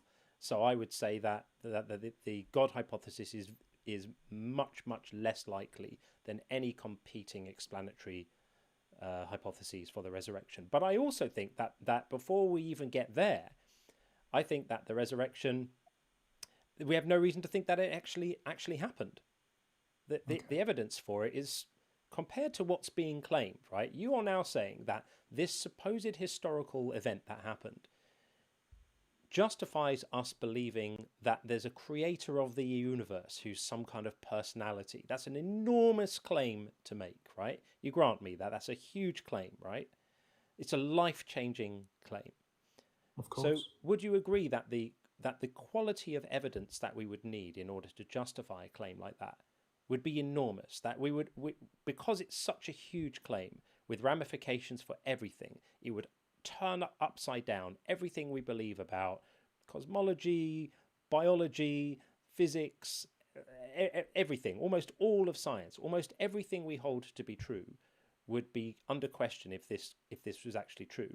So given that that's the case, would you just quickly, why would it be under question? Well, because we have certain principles, like we understand that people don't come back to life after they die. That's not a thing that happens, and we have no reason to believe that the universe was created by a conscious being, and we certainly have no reason to believe that it ended up needing to jump through all sorts of weird ritualistic blood magic loopholes to escape our lack of perfection. These are huge claims. So in order to be justified in taking these claims on, we would need to have evidence of an extraordinarily high standard, right? But my issue would be I don't think it would kind of take away everything we know about science, because it would still be true. The case would still be the same, that we know people don't resurrect. The case of Jesus would be a kind of a special example in history that is supernatural by definition. It would still prove Do- wrong. It would still prove wrong the claim that once people are dead, they're gone. That's it. Do you agree that it's an extraordinary claim that Jesus rose from the dead? What do you mean by extraordinary claim? I mean, you know, This is just a Like, bit we're just trying to establish this bit, which is what Sean's I asking would it say again. it's a supernatural event. Yeah. But it's an extraordinary claim, right? It's not mundane. It's not he went for egg and chips on a Friday afternoon. It's a big claim. Yeah. RH, if I tell you I own a car, do you believe me? Sure. Well, I mean, Okay. I'd say I'm agnostic until given reason to believe you. Yeah, I mean, but generally speaking, I mean, I understand ignore that we're having a philosophical conversation. And if we were just talking and I say, yeah, I took my car to the shop the other day, would you believe that statement just in, you know me, you know, I'm a good guy that doesn't make up things for random reasons. Would you just take me at my word that I own a car? Yeah, if I knew you, as you said. Yeah, you wouldn't demand Okay, if I evidence tell of you me. my father, if I tell you my father raised from the dead, what standard of would you just take me at my word, or would you require evidence? And if you do, what standard of evidence would you require at that point? Well, if you had the level that we have for the resurrection, I would say I would then believe you based on the amount we have. I'm glad you said that, because this is where I was going next. Because the level of evidence we have for the resurrection is not anything like what we would expect for a claim of such huge magnitude and importance. The level of evidence we have for the resurrection is pathetic. We've got more evidence for the miracles of Satya Sai Baba than we have for the resurrection. And by more, I mean like thousands of times more, including video evidence, including thousands and thousands of eyewitnesses all in the same place who gave their actual accounts, unlike the resurrection. Let's look at the evidence we have for the resurrection. We have nothing written down until Gospel of Mark, which was 30 to 40 years later. So word of mouth, gossiping amongst people in a pre-scientific, highly superstitious culture in which every Tom, Dick and Harry was being resurrected and every other person was claiming to be a Messiah. Then eventually, 30 years later or 40 years later, you get the gospel written down. And then you get the other gospels after that, which are largely, well, certainly Luke and Matthew copying from Mark, all disagreeing with each other about certain key details. Nobody can agree what's actually happened. Zero eyewitnesses. Accounts of eyewitnesses as reported to other people who said there were eyewitnesses, which is not eyewitnesses. All we have is a big pile of hearsay decades later. I wouldn't accept that as evidence for a parking violation. Yeah, what you said we have the earliest writings would be Mark, or the Gospel of Mark. I think everybody kind of agrees Paul came before Mark. Well, Paul's not a gospel writer, and Paul knew the apostles like Peter and James. Well, okay, but Paul never met Jesus. And Well, on the road to Damascus. Well, so he says he fell off his horse and bumped his head and had a vision. He didn't meet him. He had a vision. What would be the evidence for him falling off his horse and bumping his head? Well, that's a working hypothesis, but he certainly didn't meet Jesus. Jesus wasn't there. He was dead. What do you mean? Well, that's what we're kind of debating. I mean, this is a 2,000-year-old book where a man said he had a vision, and you're accounting that as a historical fact. That's ludicrous. Well, I mean that would be fairly significant. I mean, if Paul, as we know him, was a persecutor of Christians, even that's slightly under question. Well, I mean, even if that's true, so what? Again, it would raise the likelihood if Paul was in this position of power, he's on the road to Damascus with his traveling companions. He has what he thinks is this vision of the risen Jesus, and then he changes to the point he's eventually martyred. I think this raises the likelihood even a little bit. I think you would agree with that. Story in a book. for you to believe my father rose from the dead, you need more than my word.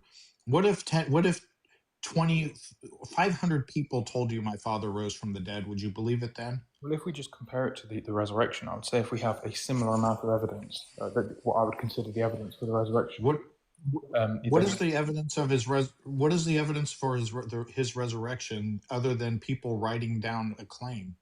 Well, I mean, what else can you do in the ancient world other than write it down? That's it. Say again? Exactly. That's Well, that's how myths and legends spread through the ancient world amongst credulous people. We know better now. We should know better. Earlier you said we should have, this kind of overwhelming amount of evidence. Or what would that kind of look like? Well, it would look like contemporaneous historical evidence. For example, I mean, in the book of Matthew, the ground opened up and zombies came out and walked into town. The living dead walking into town, walking around, going to the shops and saying hello to people. No one thought to mention it. The ground opening up and all the graves opening, and not a single contemporary historian anywhere thought to write this down. I mean, they write down every tax increase or census or what the weather was like or whatever, but nobody thought to write this down. I mean, this is preposterous.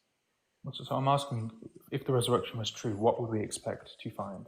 Well, we might expect to find some contemporary extra biblical historical evidence for it, and I don't mean Tacitus writing 100 years later about the existence of Christians, or Josephus having passages interpolated into his testimonium, either in the under Eusebius. I mean some actual proper contemporary historical evidence other than what's in the storybook itself.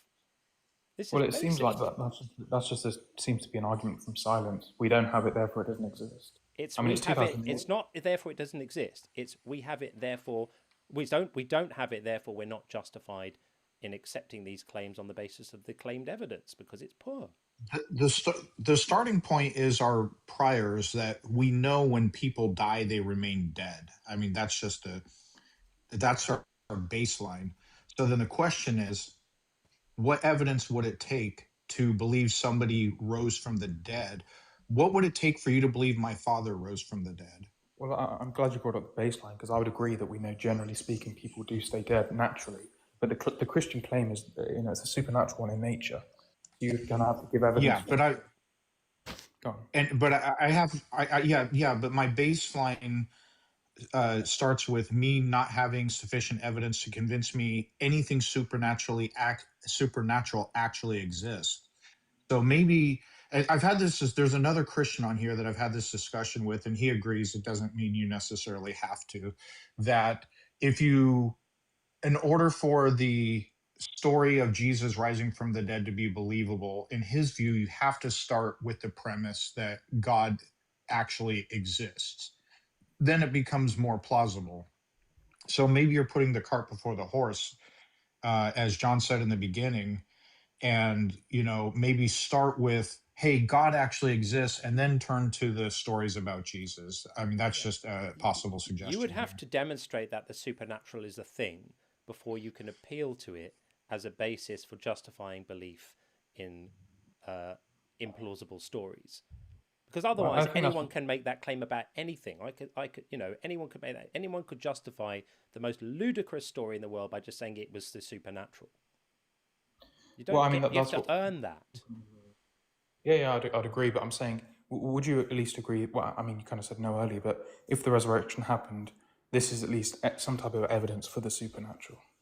It could count as evidence for it. It wouldn't conclusively prove it because, as I said, you would have to rule out alternative explanations. So I would say, if these events, let's imagine a different scenario, right, where there really was lots of extra biblical contemporary historical evidence that there was this guy and he appeared to die and then a few days later he was seen alive. Well, first of all, there are people who are misdiagnosed as being dead. It happens sometimes, right? That would be the first thing you would have to rule out. You would have to rule out more parsimonious explanations. And if you had ruled out all the other explanations, which is extremely difficult to do, then you'd essentially be left with a situation where something had happened for which you didn't have an explanation. And the world is full of those things. We often have things that happen for which we don't have an explanation.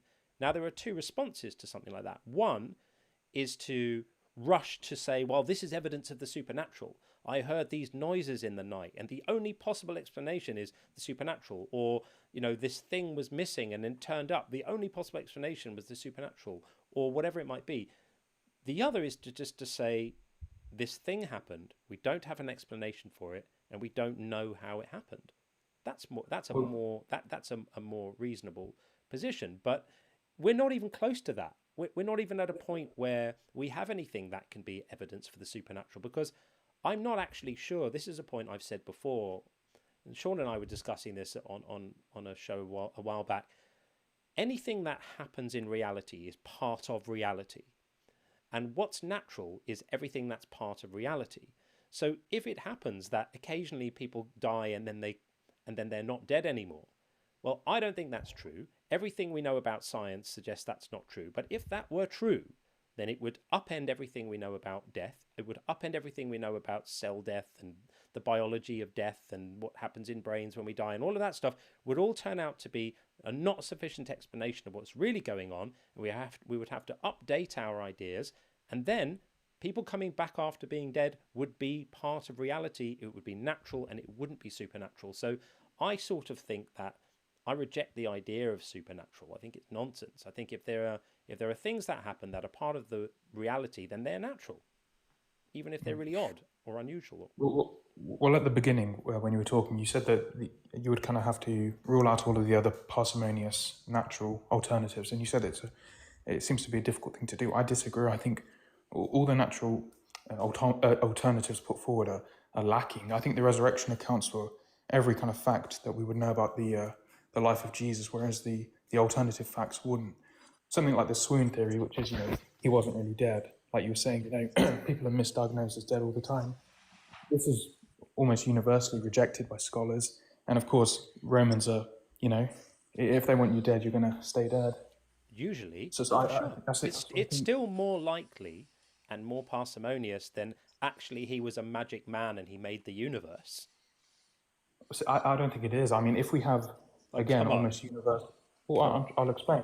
If we have almost universal rejection of this theory by scholars, atheist or Christian alike, and we know how crucifixion took place, we know Jesus was crucified, we know Romans, if they try to kill you, they kill you. We know this is certain history. Happy to grant all of that. I'm happy to grant that the chances are so low as to be asymptotically approaching zero. They're still going to be higher than he was a magic man and he made the universe. Why would it be higher? Because that's such a preposterous claim. Right, but you need to justify. RH, let's just suppose you didn't already believe in God. Well, I mean, I don't know if you can sort of practice it or just entertain this with your mind. But imagine you don't already believe in God. Would the stories written down, the claims about this person and that person saw Jesus, would that be convincing to you that he actually rose from the dead? Yeah, well, I mean, of course, it's not just that, but it was convincing because I was an atheist. Okay, so the stories of Jesus rising from the dead is what convinced you that God exists? No, what convinced me that God exists would be a cumulative case, but one of those pieces of evidence would be the resurrection, based off of what we know about the life of Jesus. And given that what we know, I'd make an inference of the best explanation, saying, given these facts, the resurrection is more likely than not. What evidence would you accept? Because I thought I asked, I don't remember. If you answered, I apologize. I don't remember your answer.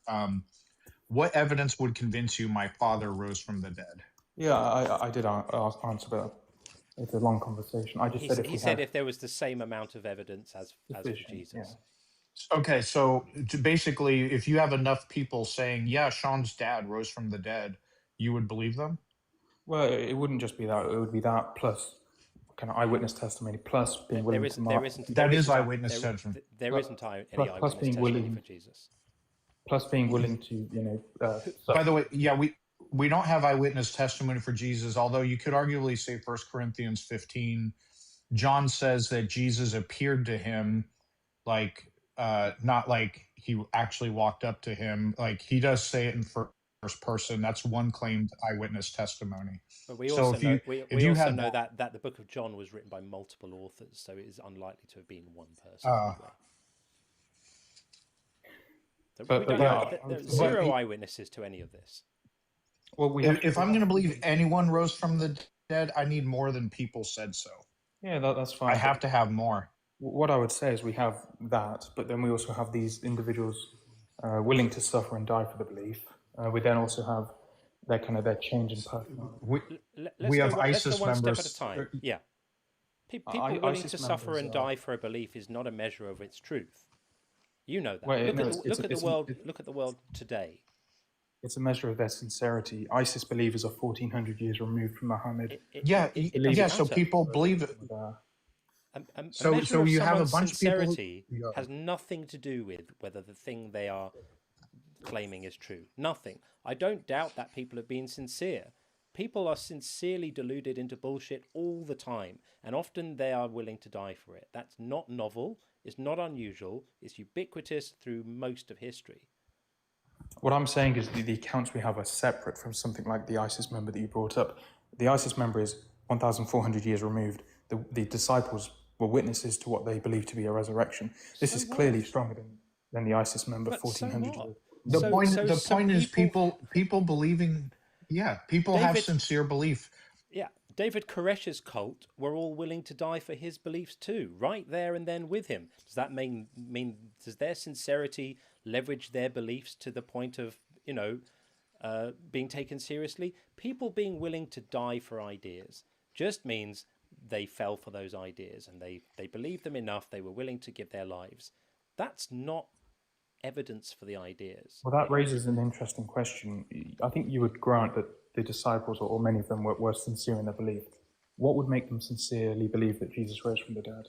Well, first of all, they could have been fooled by something. There are hypotheses about imposters, people claiming to be Jesus. Again, you have to understand the culture in which these events took place. Highly superstitious, pre-scientific, prone to myth-making and storytelling and gullibility and belief in magic and the supernatural. And all of this. These are some of the most gullible people who have ever walked the earth. The wisest person alive at that time knew less than an average 9-year-old knows now. That's the backdrop against which these stories have to be measured. So maybe they were emotionally invested. He was probably a much-loved leader of his little gang. He was a wacky itinerant rabbi who went around. He got himself killed for breaking the blasphemy laws and saying the wrong things, and he was a criminal. He broke the laws, and they were probably heartbroken that their dude had got nailed to a tree. So they were emotionally in a situation where they were ready to be fooled. Essentially, they were primed for it. None of this is remarkable. What's remarkable is that people 2,000 years later, with such an absolute poverty of decent, proper evidence for any of this stuff, would think that it's plausible, let alone likely. That to me. Well, you said they were primed to kind of be tricked.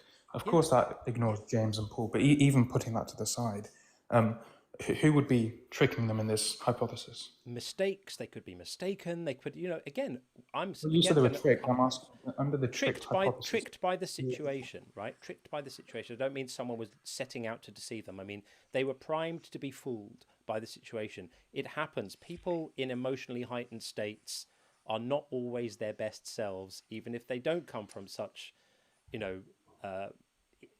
superstitious backgrounds. So, do we have any counts of the disciples or the apostles rejecting the resurrection? We don't need any. No, I'm just asking, do we have any? No. Not as far as I know, but I don't care about that, because all I'm seeing is a cult spread. A cult sprung up over this guy who had died and supposedly been resurrected. There's loads of people who have supposedly been resurrected, right? Aristeas was supposedly resurrected. He died in a soap shop, and there's much more contemporaneous historical evidence as to his supposed resurrection than there ever was for Jesus. But I assume you don't believe he was legitimately resurrected. Their resurrection stories were found round every corner in that culture. I don't doubt they were common. I'm saying we don't have the level of evidence for the resurrection. We have a higher level of evidence for other resurrection stories than we have for Jesus. What evidence would be higher than what we have for Jesus? Contemporaneous historical accounts from multiple writers over things like the resurrection of Aristeas. Yeah, well, what would that be? I mean, I've not read into it, so you're gonna have to. So it would be evidence that many people claimed to have seen the resurrected Aristeas walking around some significant period of time after he died in a soap shop. How many do we have? Hundreds of people apparently were cited by multiple different historians of the time. How many contemporaneous accounts? I mean, several. Okay. Many more than in the case of Jesus. Are you familiar with the pseudo Neros? With the what? The pseudo Neros, the Nero imposters after he died. I've heard of it, but no, I've not read into it. Yeah, there were 3 different events. I heard someone else discussing it, so I looked it up. So I apologize, I don't know the details, but there's a Wikipedia page on it they discuss like the pseudo Neros, and basically imposter Neros after he died, that people believed was like a resurrected Nero, that actually went to war for him. And there were 3 different ones, all successfully ended up having followers.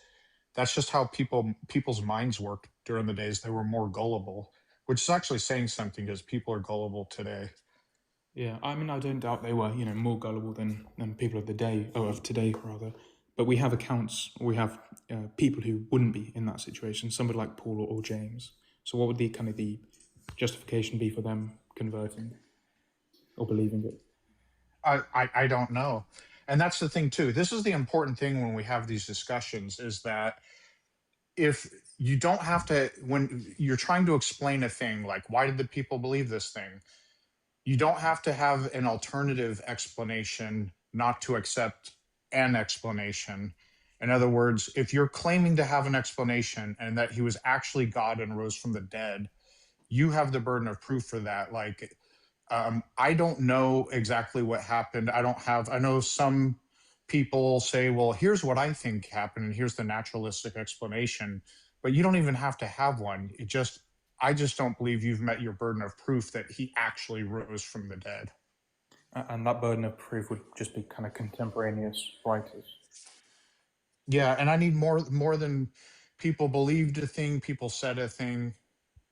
Like today we can have, for another extraordinary claim, alien encounters. We could find corroborating stories with lots of similarities, etc., for alien encounters on Earth, like people you can interview now. People have made documentaries about it. I don't believe them either, because I need more than that for an extraordinary claim. Yeah. Yeah, this has been good, but I do have to go, but I appreciate the conversation. No, not at all. Just before you go, I've just been looking some stuff up, because I don't have an encyclopedic knowledge of this stuff, but just to clarify, so this chap Aristeas of Progonesus is the guy I was mentioning before, who kicked the can in a soap shop, as it were, and reports of in a fuller's shop, and reports of his resurrection were written about by Herodotus, Apollonius, Plutarch, Maximus of Tyre, multiple contemporaneous historical accounts of hundreds of people claiming to have seen the resurrected Aristeas, right? So that's a much higher level of evidence than anything we have for Jesus, and yet I assume you don't think Aristeas resurrected from the dead. So if you're going to apply standards of evidence consistently, they need to be done across the board. So I would offer you that to think about. Yeah, I'll look into it, but I'm kind of more kind of confused why you guys wouldn't accept that, because if the extraordinary amount of evidence we need is contemporary writings, we have contemporary writings for this person. Why wouldn't you accept it? It's a step towards it, but it doesn't meet the bar. Because it's such a huge claim, it would need to be more than that. So that's why I don't accept it. But it's a hell of a lot more than we have for Goldenbeard. Anyway, there we are. I shouldn't have called him Goldenbeard because it's not golden. But yes, for the Jesus guy. There we are. So thank you for coming in to speak to us, and farewell on your journey, and we'll speak again. Yep. Thank you. Take care. Take care. Okie dokie. We are going to bring in the elect one on the TikTok side. And we have a couple others in the queue. We will get to you if you're on the TikTok queue. Bear with us. We will get to you shortly. Just as I have a proper unmovable hard cutoff in 90 minutes, just so we know. That's an unmovable object for me. Okay. Welcome in, the elect one. Hello, how are you? Very well indeed. How are you? All is well. Good. We think God is silly. Do you agree? God is silly. Yeah. Really How so? silly. Well, just silly, really. Just like kind of silly in the way that clowns or kind of circus acts or silly things are silly. Just like not sensical. It doesn't make sense. Playful things. It's like not to be taken seriously. That's kind of what I mean. Okay. Can you give me an example? Yeah.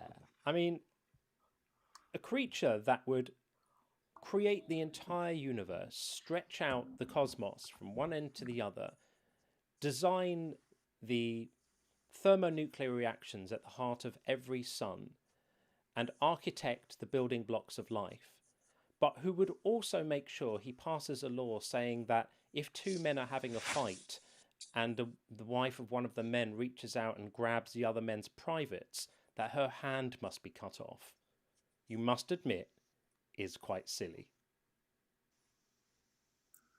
Would you say that your words are opinion? Yes. Yeah. So your own opinion, would you say it is irrelevant if you are a creation of God's? Because you didn't create him, he created you. Who would you say has the actual correct perspective? Well, I would reject the premise of your question because I don't think he did create me. I think we created him. So I think we collectively have lots of different perspectives. And I think my one is that he's silly. And the whole idea is silly. And that it's time we all grew up and stopped believing in silly nonsense. We've got serious problems facing us. And this is not the way to face them. If you created him, then how come you can't do something simple like heal your eyesight? Because he's a made-up story. And if I want my eyesight healed, I don't pray. I go to an ophthalmologist who heals it.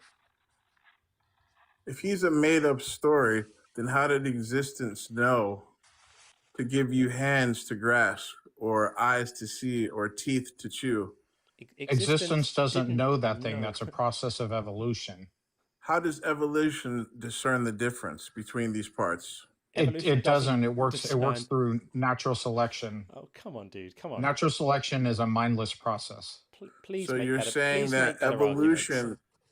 So you're saying evolution is able to perfectly discern everything without actually knowing how to do it. I literally said it's mindless, and then you said, so you're saying it's able to discern. No, how could something that's a mindless process discern something? Do you know what? You're very lucky because we just happen to have in our company an extremely highly qualified scientist who is an expert at above PhD level on evolution. So we are going to bring her in right now, and she's going to explain this to you. Hello.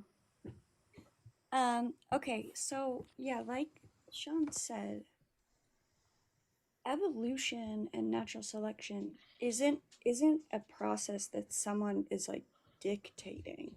We can do experiments where we dictate evolution to demonstrate that it's true, but it's evolution and natural selection are describing a process that exists in the world. Our description of it isn't prescribing what that's doing.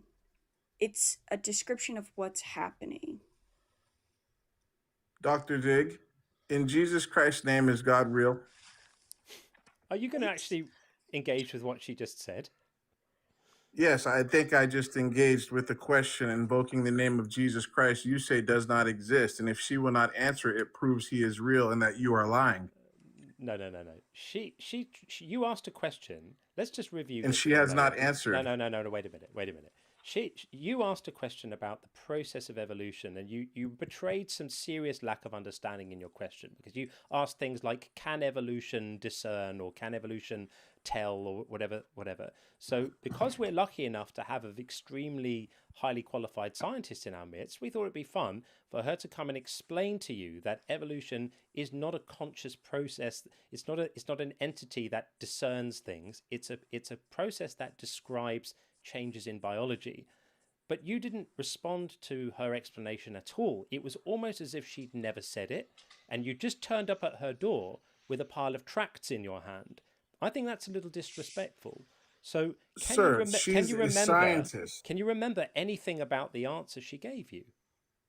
Sir, she's a scientist, and science goes against God. So what's wrong with me asking her in Jesus Christ's name if God is real? I'm asking you to respond to what I think that's she a very said to you said you. She answered your question in a very thoughtful, she has not said way. yes or no, sir. She answered the question you asked Sean and me in a very clear and well communicated way. And rather than saying, "Oh, I see what you mean. Now my understanding of the process is a little enriched. Thank you. Now can we speak about your views of God?" You just completely ignored her answer and proceeded straight to the proselytizing. I think that's a little disrespectful. So I'm going to ask you something. Can you remember? I've defeated her in the name of Jesus Christ. Can is you what's remember happened. a single word of the answer that Dr. Dig gave you? Could you repeat back a single thing she said to you? Just one. Is this an admission of your defeat, sir? Because I have a feeling you were just waiting for her to finish talking so you could resume your preaching, is the suspicion we all have. So you can now disabuse me of that suspicion by repeating back one thing, just one, in the answer she gave you to the question you had previously asked us. You're welcome to do that, please.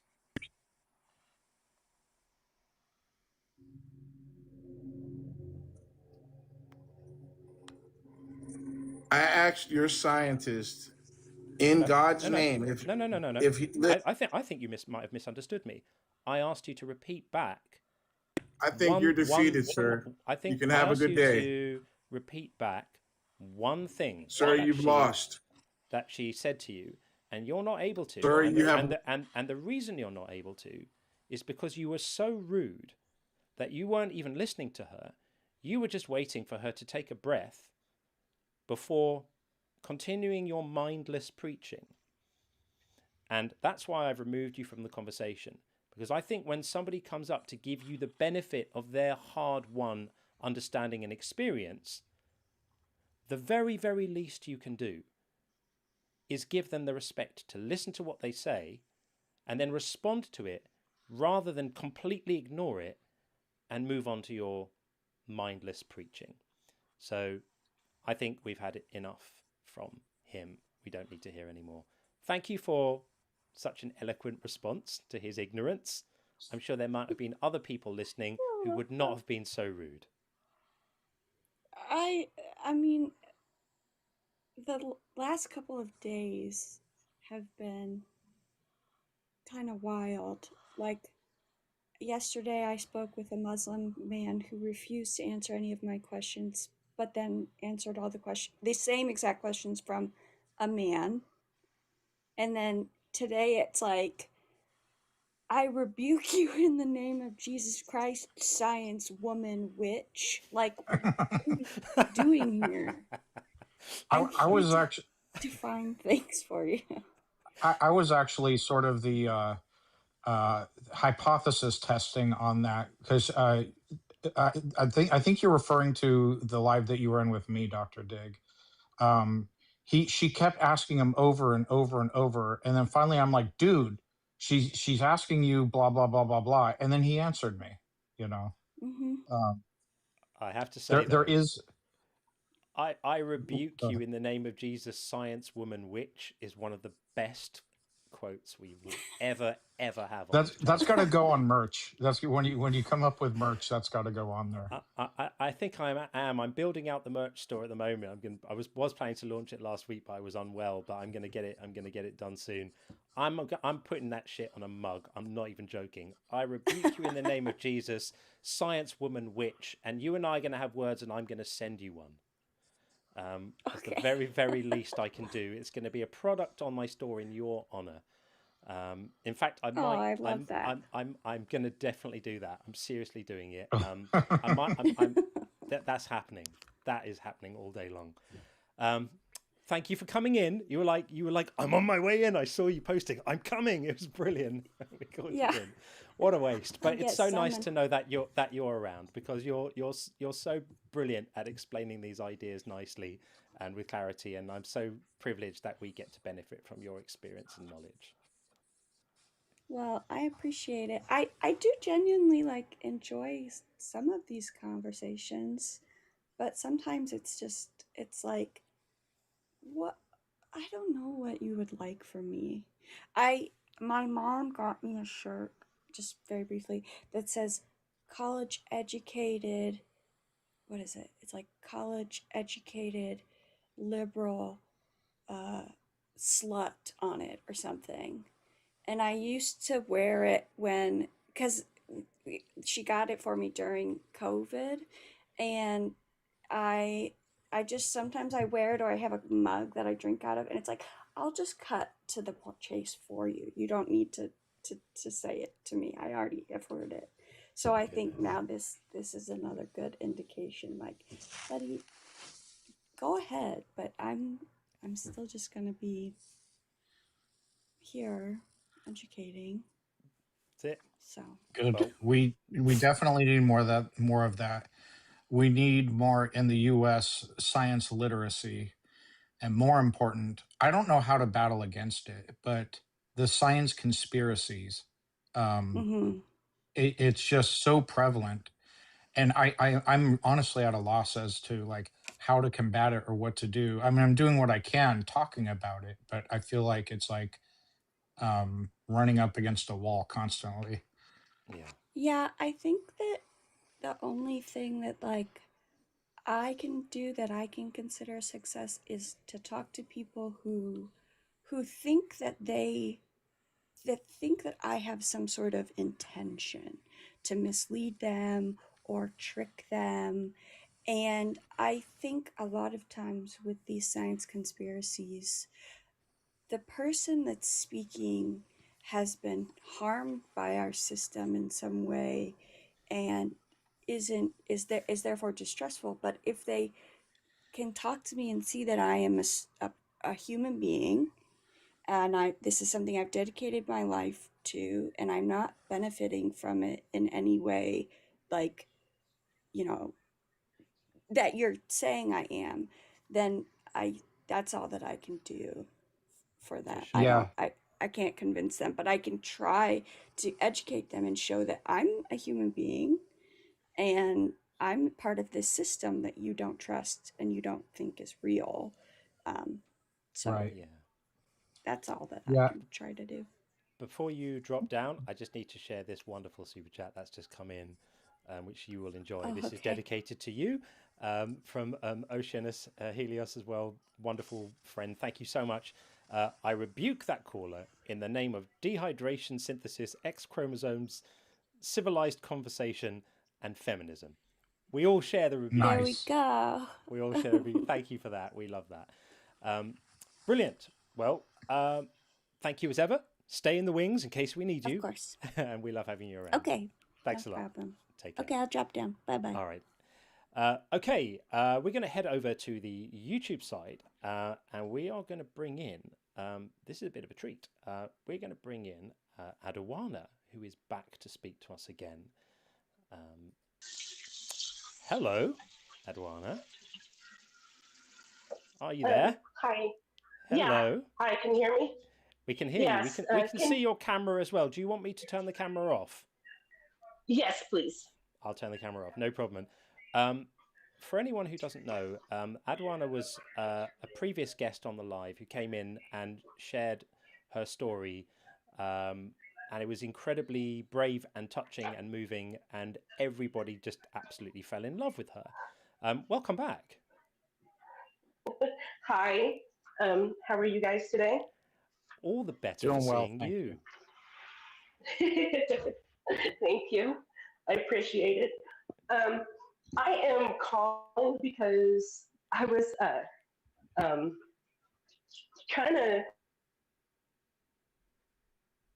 Oh, we're having Did we lose you? a bit. Yeah, she dropped out, but hopefully she'll come back up again. Hope she'll come back.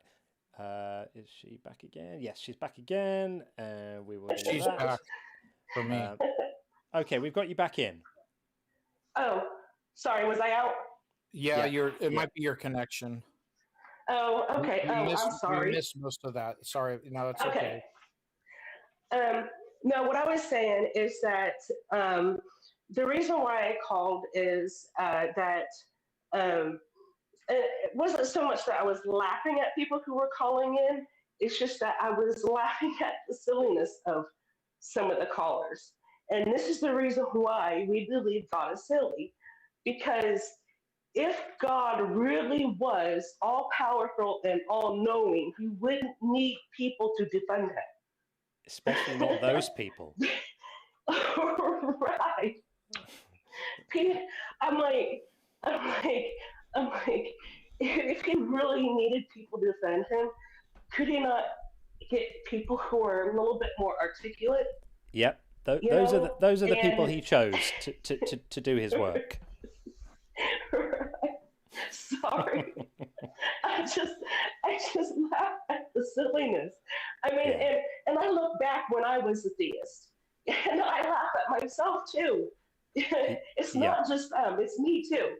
You know, and I truly wish sometimes that I was an atheist like you, where I never believed in it, because sometimes it gets my brain so ruffled and like it's like I'm like, how silly was I to talk like this, you know, and to believe in something that I had no proof for, no evidence of, no experience of. I mean, I hear people all the time about, oh, I experienced this and I experienced that. And I'm like, well, I didn't have any of that. And I believed. Yeah. Right? So it's like, I don't understand. It boggles my mind, you know, how I could have fallen for something so ridiculous, you know. But what I would say is, and because I get a lot of people messaging saying, "Oh, I feel so dumb for having done it," or "How could I have done it?" I would say that you get the win, because for me it's been easy. I've just never believed this stuff, so I don't get the credit for having picked myself up and had the strength and courage to remain intellectually honest, you know, against the sort of emotional winds of compliance in the way that you have done, in the way that Sean has done. You know, I think you guys are the ones who really get the win. So don't be down on yourself for having, you know, been successfully indoctrinated for a while by other people. That's the norm. What's not the norm is having the fortitude and the intellectual courage to have escaped that orbit. And that's where I think, you know, you're awesome and Sean is awesome and all the people in the deconstruction community are awesome. That to me is, you know, really where it's at. Right. I don't want to. I'm going to share with you. There was a point in my life. Now, granted, I was about 10 years old, where I literally believed if you play rock music backwards, especially the Beatles were extra bad. There's subliminal devil messages. It was satanic messages. Yeah, playing records backwards. Yeah, I remember that movement. Yeah, and you know, when in my teenage years, I was about 80-90% sure that I believed in astrology, right? I mean, right. And I'm not gonna lie. Like, I look back and I'm sort of like hard on myself because I pride myself on on being a reasonable person, you know, so it's a little embarrassing. But the thing is when you're born and raised into a religious environment, you're young enough to still believe like Santa Claus is real, but then no one ever tells you it's different, and instead it's reinforced.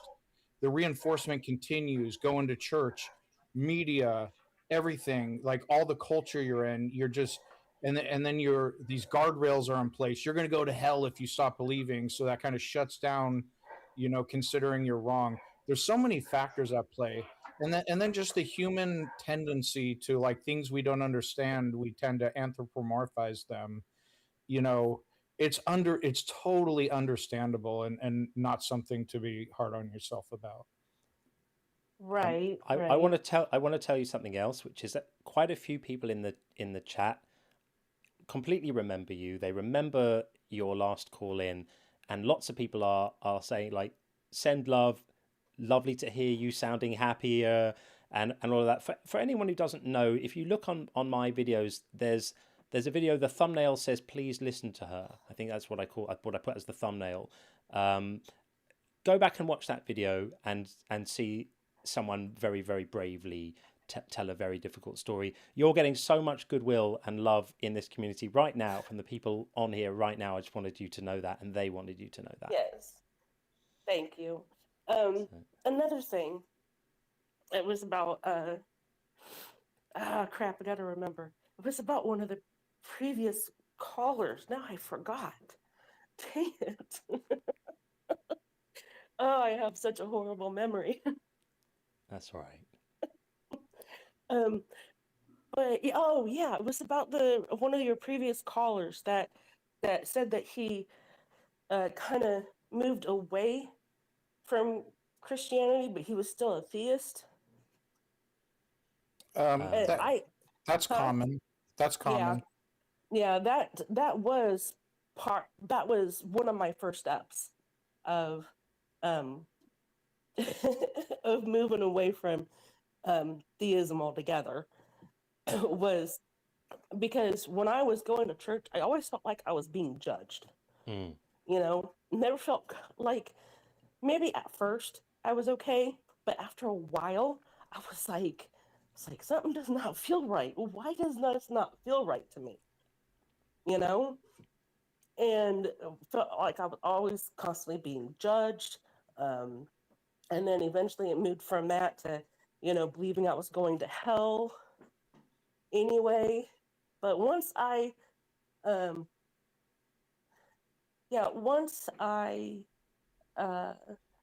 faced the horrificness of hell, and was like, all right, well, if I'm going to hell, then I'm going to hell, whatever. And once I started doing that, and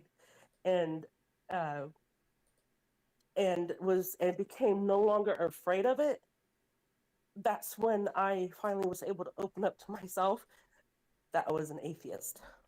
Good for you.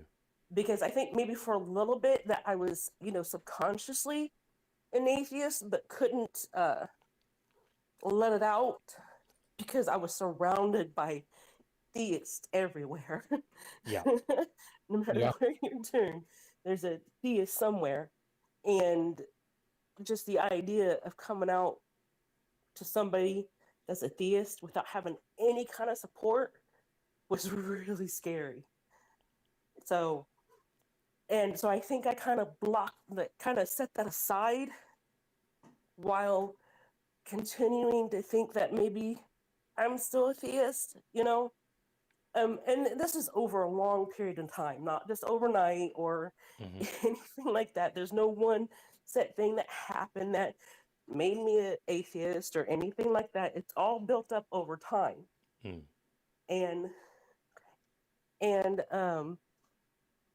But once I no longer feared hell, that's when I was able to allow myself to realize I was an atheist. That's brilliant.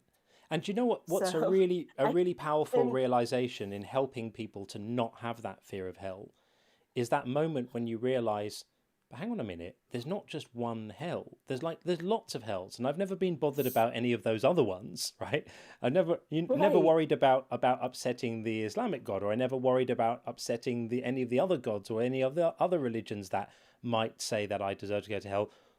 If I don't worry about those, then I don't need to worry about this one either. And that realization can be really helpful for people sometimes. Oh yeah, really is. And I've you know, and I don't think I've ever talked to anybody personally that experienced, the anxiety of the hell in the back of their mind while they finally admitted they're an atheist. I know for a lot of people that's a very hard transition. And for me, I think I'm lucky that I had a different mindset. So once I kind of made light of it in a sense, like I'm like, okay, it's almost like I accepted my lot in life. That, okay, he's going to send me to hell anyway, regardless of what I do, then I just might as well accept it and move on. And then eventually I was finally able to be like, oh, I'm actually an atheist because I no longer fear hell, which isn't the reason why I'm an atheist, but it is the reason why I'm able to come out as one. Good for you. That's exactly it. How beautifully said. It's not the reason why you're an atheist. It's the reason you're able to be integrated with the fact that you are. That's a really excellent way of putting it. Yeah. Thank you. Good for you. Well, thanks so much for coming back to update us on how you're doing, because you're a bit of a legend around here. So it's wonderful to speak to you. You sound happier become now. a legend. Adawana, you sound happier now, and I hope my perception is correct on that. And we all wish the best for you. Oh yeah. Oh, and another thing is, I think, another thing that doesn't help, and I understand that people will struggle with this, or maybe not even see it, but deism and religious doctrination forces people into a box that does not allow them to really think beyond what they're being told. And on top of that, they are not given tools to regulate their emotions and, because that's one thing I know I struggled with. I wasn't given those tools. The church didn't help me with that. My parents didn't help me with that. Though they did the best they could, I don't think they knew how. So, with that, I got the help I needed once I realized that I was an atheist, and I was like, oh, I need help. Once I got the help I needed and got put on medication, even though it helped with that, it didn't teach me how to regulate my emotions. It just dampened them. It just dulled it, yeah. Yeah. And I was like, it does help me with, not, blowing up all the time, because I don't know how to control my emotions. It doesn't help with that because it doesn't teach me how to control it. It just dampens them. And when I was getting counseling, I wasn't being taught how to regulate my emotions. She just sat there and be like, let me talk, and then just tell me something I already knew. Yeah. That wasn't helping because that wasn't the main problem. And I think where a lot of people struggle is the regulation of emotion, the regulation of, that just because something might feel in the moment extreme doesn't mean it's actually extreme. Yeah, absolutely. And emotions are just things that happen to us as well. So we can learn to have a tolerance for emotions and acceptance of them, even if they're hard, even if they're painful, even if they're traumatic, and realize they don't actually define us. They're moments in our conscious life. and then they pass, Right. and we survive. But it sounds like you're doing great. So Oh, yeah, I took we're myself off of my medication well. as well. If that's working okay for you, and hopefully you did that on advice and in the right way. But as long as you're doing okay, I mean, it sounds Yeah, like you are, then that's fine. I'm good. See, it only started off with, just taking it off for like 1 or 2 days to see how I felt, to see if I needed to come off of it. Because usually if I miss a day, I can tell, or my husband tell right away, Yeah. But I've been off of it for like a couple weeks now. And I still have my moments. I'm still working on it, but they're not as bad as they Good. were before. Good. Because my husband is like, okay, think about it. Stop. You, you can have the emotions, but just think about it. This is all good. This is all very healthy, grown-up, good stuff. Just make sure that, if you start feeling like you're struggling again, it's not a loss to lean Right. on the meds again. Don't frame it that way. They're there to help you through a difficult time of managing these difficult feelings. As long as you're kind to yourself about, if you need them, you have them. If you feel like you're Yeah. managing without them, that's okay. That's why I still have them. I'm just not taking them at the moment. Good stuff. Because I'm going to try to do this on my own.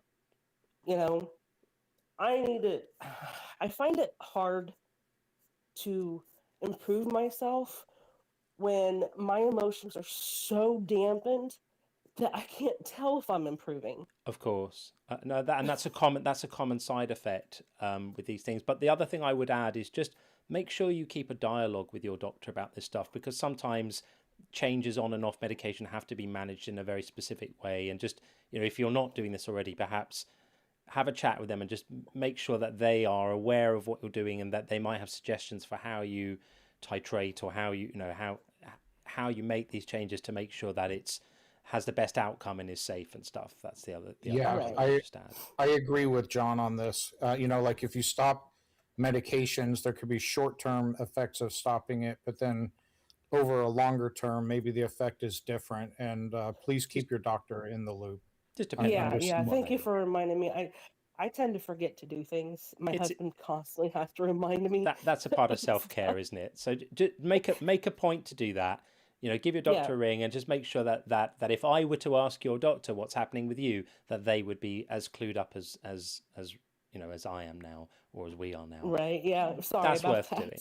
That's worth doing. All right, lovely. Well, we're gonna move on. We got a few others in the queue, but thank you so much for coming to update us, and it's great for us to hear that you're doing well. And we are here for you. This community is here for you. If you feel like you need any moral support around any of this stuff, come and say hi. We've all got you. We've all got your back. Yeah. Oh, yeah. No problem. I'm also doing this also for a personal reason as well. Not really a personal reason, but an adventurous reason. So maybe if I talk to you guys a little more frequently, I might. Yeah, that sounds intriguing. Oh, we're losing you again. I think you're walking around a bit. Oh, and the call's dropped. That's frustrating. I wanted to get to... Hang on, here we are. Are we back in? Yeah, we're back in again. We've got you again. Hang on. Bringing you back in again. Oh, did it? Yeah, we lost you. I think you might be walking around, but do come back and let us know how you're doing. I'm intrigued to find out next time what your adventurous reason is. That sounds very intriguing. So come back soon and update us on how things are going. All right. Thank you. All right. Thank Take you it for easy. your time. You guys Always have a pleasure. great day. Take care. Bye. All right. Thanks. Bye.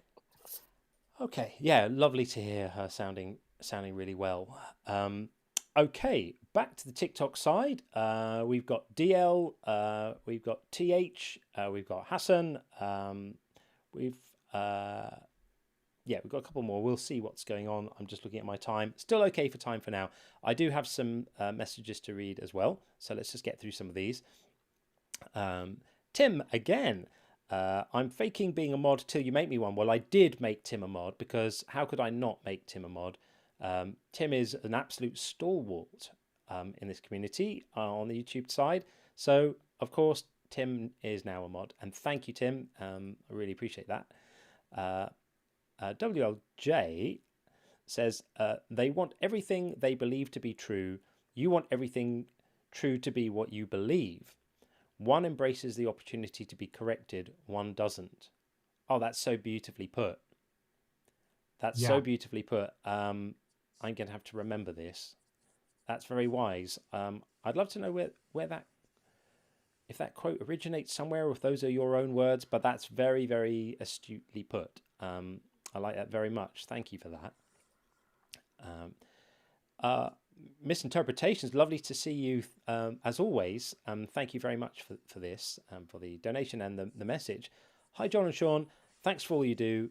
Having this community and a place to re-indoctrinate true ideas and think clearly is so valuable. Well, thank you very, very much. And you are the community. It's you guys. We're just the mouthpieces, and we just witter on all day. But the community is about the people, and that's you guys. So thank you very, very much. And it's so amazing to see the familiar faces coming back again, and to see the community grow. It's an amazing feeling. It's the very best, very, very best. WLJ again. The sheer size of the universe makes it very hard for me to believe in some God who made us in his image, right? How parochial would that be?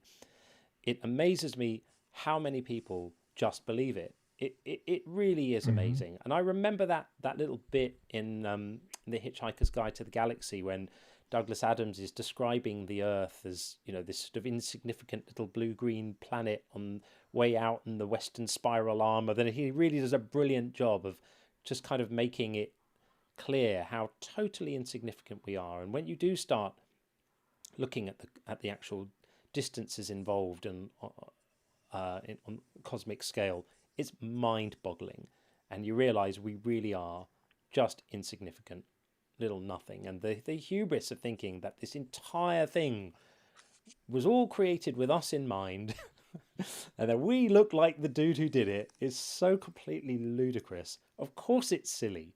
How can anyone not think this is silly? And WLJ again, with a win here. Did this guy just get done bringing exorcism moves? Yeah, this was the I rebuke you guy. He's getting fully clipped, possibly later today. Because when we do a stream, I sometimes come away thinking, yeah, definitely a couple of good clippable moments in there, and then sometimes I'll sort of get to them the next day and find that guy's top of the list. The I rebuke you part of it can, because a lot of clips have like a preview. Yeah, that could be the preview part. I rebuke you, witch science woman, or however. Brilliant, absolutely brilliant. There we are. And then we have Samuel. Thank you very, very much, Samuel. $20 is a massive contribution. Thank you so much for that. Says, hey, I've watched all of Justin, that's DZ Justin, for the last 18 months. Found you and Sean about 3 weeks ago and love what you do and the way you do it. Thank you. Been going back to all your vids too. Keep up the great work. Well, that's extremely kind. Thank you very, very much. I will be doing something with Justin at some point shortly. We've been kind of messaging to do something together at some point, so we're going to do a little collab. A few people have asked about it. That's definitely in the works, so we will definitely make that happen. I'll shoot him a message later today as well. But thank you very, very much for that. Okay, let us move on for now. We've got a few more messages, but we'll get to them later because I don't want to keep people waiting too long. We are going to bring in DL from the TikTok side. Hey, DL. Hopefully TikTok's working. There we go. Hey, DL. Hello. How are you? Hello. Very well indeed. How are you? Doing well, thank you. All right. I have to say that I like your patience, and I'm on the other side of your argument. But I think I'm a lot closer to your argument than many of the people that have called in to disagree with you are to you. Sure, great. What I mean by that, first of all, is that science woman witch won the argument. He was losing completely until he said those words. And then when he said those words, it was like, how do you improve on that? So Keisha, okay. That's but what I do think is that I think it's not God that's really silly. It's men trying to understand God, the existence of God or the non-existence of God, that's sort of silly. Religion definitely is this oppressive mechanism. It's about man trying to create man in his own image using God. And it really tries to limit and oppress people. But I really think that in the same way, science really didn't look at God as something separate for most of human history. We've now gone to the side of taking science and looking at it and expecting God to fit the rubrics of science. No real scientist would ever expect that the scientific method can prove or not or disprove the existence of God. So science and religion used to be one thing. It used to be natural philosophy. Yes. And people like Isaac Newton and Johannes Kepler would be shocked at this disagreement that we're having. They're like, "What are you talking about?" And I think that there are a lot of real examples of how we've gotten it wrong. But anyhow, go ahead. I'm sorry. Yeah. So on this thing of could science speak to the existence of God? I remember Stephen Jay Gould had this idea of non-overlapping magisteria. That you've got like the world of science describing how things are, and the world of theology and the divine talking about perhaps why things are or how things should be, and that they can both sort of exist alongside each other quite comfortably in their own realms. But I think that only works up until the point that people start making a claim that there's a God who has an impact on the world, there's a God who interferes in the world and changes things about the world. The moment you make that claim, those two magisteria do start overlapping. Because, for example, if people are going to say that prayer works, if people are going to say that prayer is a thing worth doing because it improves outcomes, because obviously if it doesn't improve outcomes, there's not really very much point doing it. Because first of all, that's another silly idea, by the way, because if God has a plan, the idea that we would tell God what we want and then him previously not having considered that would change his plan, that's another silly idea. But even that aside, if people are going to claim that prayer works, well, the moment you say that, that's a testable claim.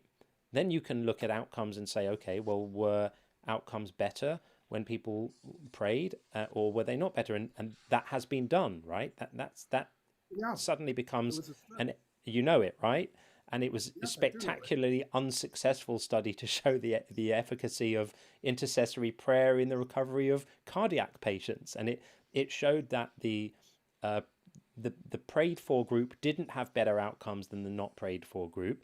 But the only statistically noticeable difference in the whole study was that people who knew they were being prayed for did slightly worse than people who didn't know they were being prayed for. And we can speculate as to why that might be. So I don't necessarily go with you all the way on this idea that science can't speak to whether or not there's a God. I agree with you that it's not for science to prove there isn't a God. But if there is a God, and if that God has an effect on the world, that's something we should be able to investigate and validate, don't you think? All right. Well, I would think so. Well, just to comment on prayer itself is a loaded term, right? That already introduces religion in a specific paradigm. What if I were to call my way of thinking about prayer hypnosis, which I have used and I know it works? When we define prayer, we're allowing religion to define our relationship with God, and that's what I refuse to do. To an extent. I believe very deeply in science, and I believe that there's plenty of reason to accept my understanding of what I think God is. That's provable in science. So, for instance, Like I think about the 0 point energy, right? In a vacuum where our science is telling us at absolute zero, there's no vibration. We know that's not true. That's testable. And we know that there's an energy that exists even where there's a vacuum, right? So if I call my conception of God that energy that permeates the universe, because there is an energy that permeates the universe that is testable, and not necessarily what all these religious leaders. I mean, religion. I mean, a pox on religion. But I'm saying that what the worst thing religion has done to me is that it attempted to separate me from God, and So, I don't think science should be allowed to separate me from God either. so DL, I want to give you a perspective. The way I see it, science is just a means of studying the natural world. It never even attempts to tread on God. Science will never, for example, falsify that a deistic God exists. But what we do have happening is many, many, many examples of religion trying to tread on science, not the other way around. I completely So, agree. yeah, and so when if science comes up with an explanation about something in the natural world, some phenomena or what have you, sometimes religions, if it's coherent with somebody's religion, great. If it's not, too bad. But that is the realm of science, and so what we have are powerful organizations trying to get evolution out of school, trying to put creationism into science classrooms, that sort of thing. And so they're the ones that are trying to tread on science. And Agreed. so, yeah, but that's why I said that I had a problem even calling in, because I agree with a lot of this. But I did want to call in because I think there's a nuance that's missing here. There is. I mean, science is telling us that there is something beyond what we scientifically test. It's I don't. telling us, for instance, that Einstein called it. He didn't want to believe it's spooky action at a distance. Well, the truth is, we've experimentally proven spooky action at a distance. We have, but here's the thing, DL. The way But the way we that's resolve all these I'm issues. calling No, I that hear you. I God hear you. and nothing more. I hear you. The way we resolve these issues in science, where there are these unknowable things going on and gaps and blurry issues and controversies, is with more science. So, Yes. when Einstein was expressing incredulity about, the ramifications of quantum mechanics, it took people to come along and do more work in that field to validate it and build out the frameworks and to show that they work, and that they're valid and that they stand up, right? So it's not that science had failed. It's that we just didn't have the right science yet. And so what we need in those situations, counterintuitively, when the science seems to be faltering, isn't to abandon science to other things.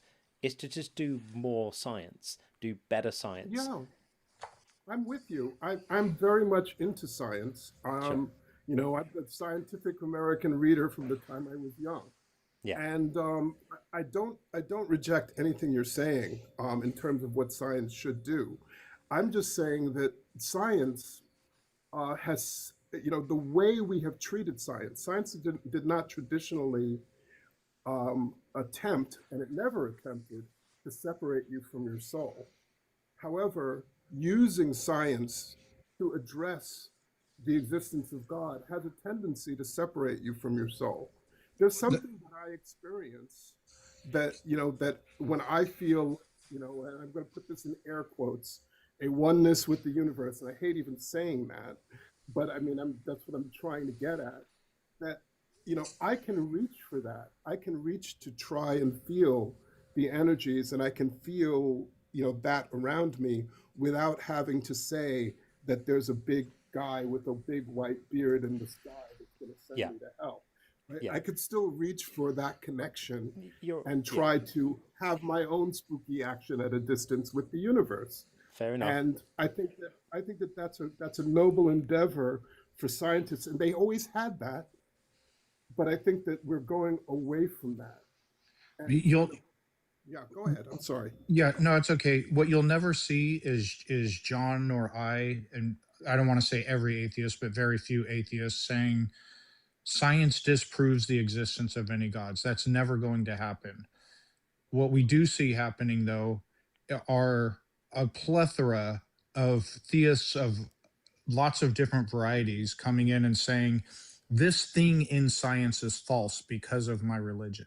Yeah, which is ridiculous. Evolution, the age of the earth, et cetera, et cetera. Yeah, that's, again, this is why I felt silly even calling you guys. Sure. I don't disagree with any of that. I hear that on that you're quite near to our position. I salute your your condemnation of religion.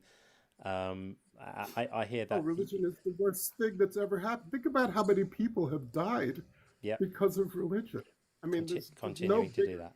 Yeah, I think. Yeah. I mean, the one thing I do want to mention, just before I go, if I could just mention one thing. One thing that talks to me about science and our knowledge now is that, for instance, we have only really properly calculated true north a few hundred years ago. But whoever built the pyramids 5,000 years ago knew what true north is. And we have a tendency to forget. And I just want us to try to not reject,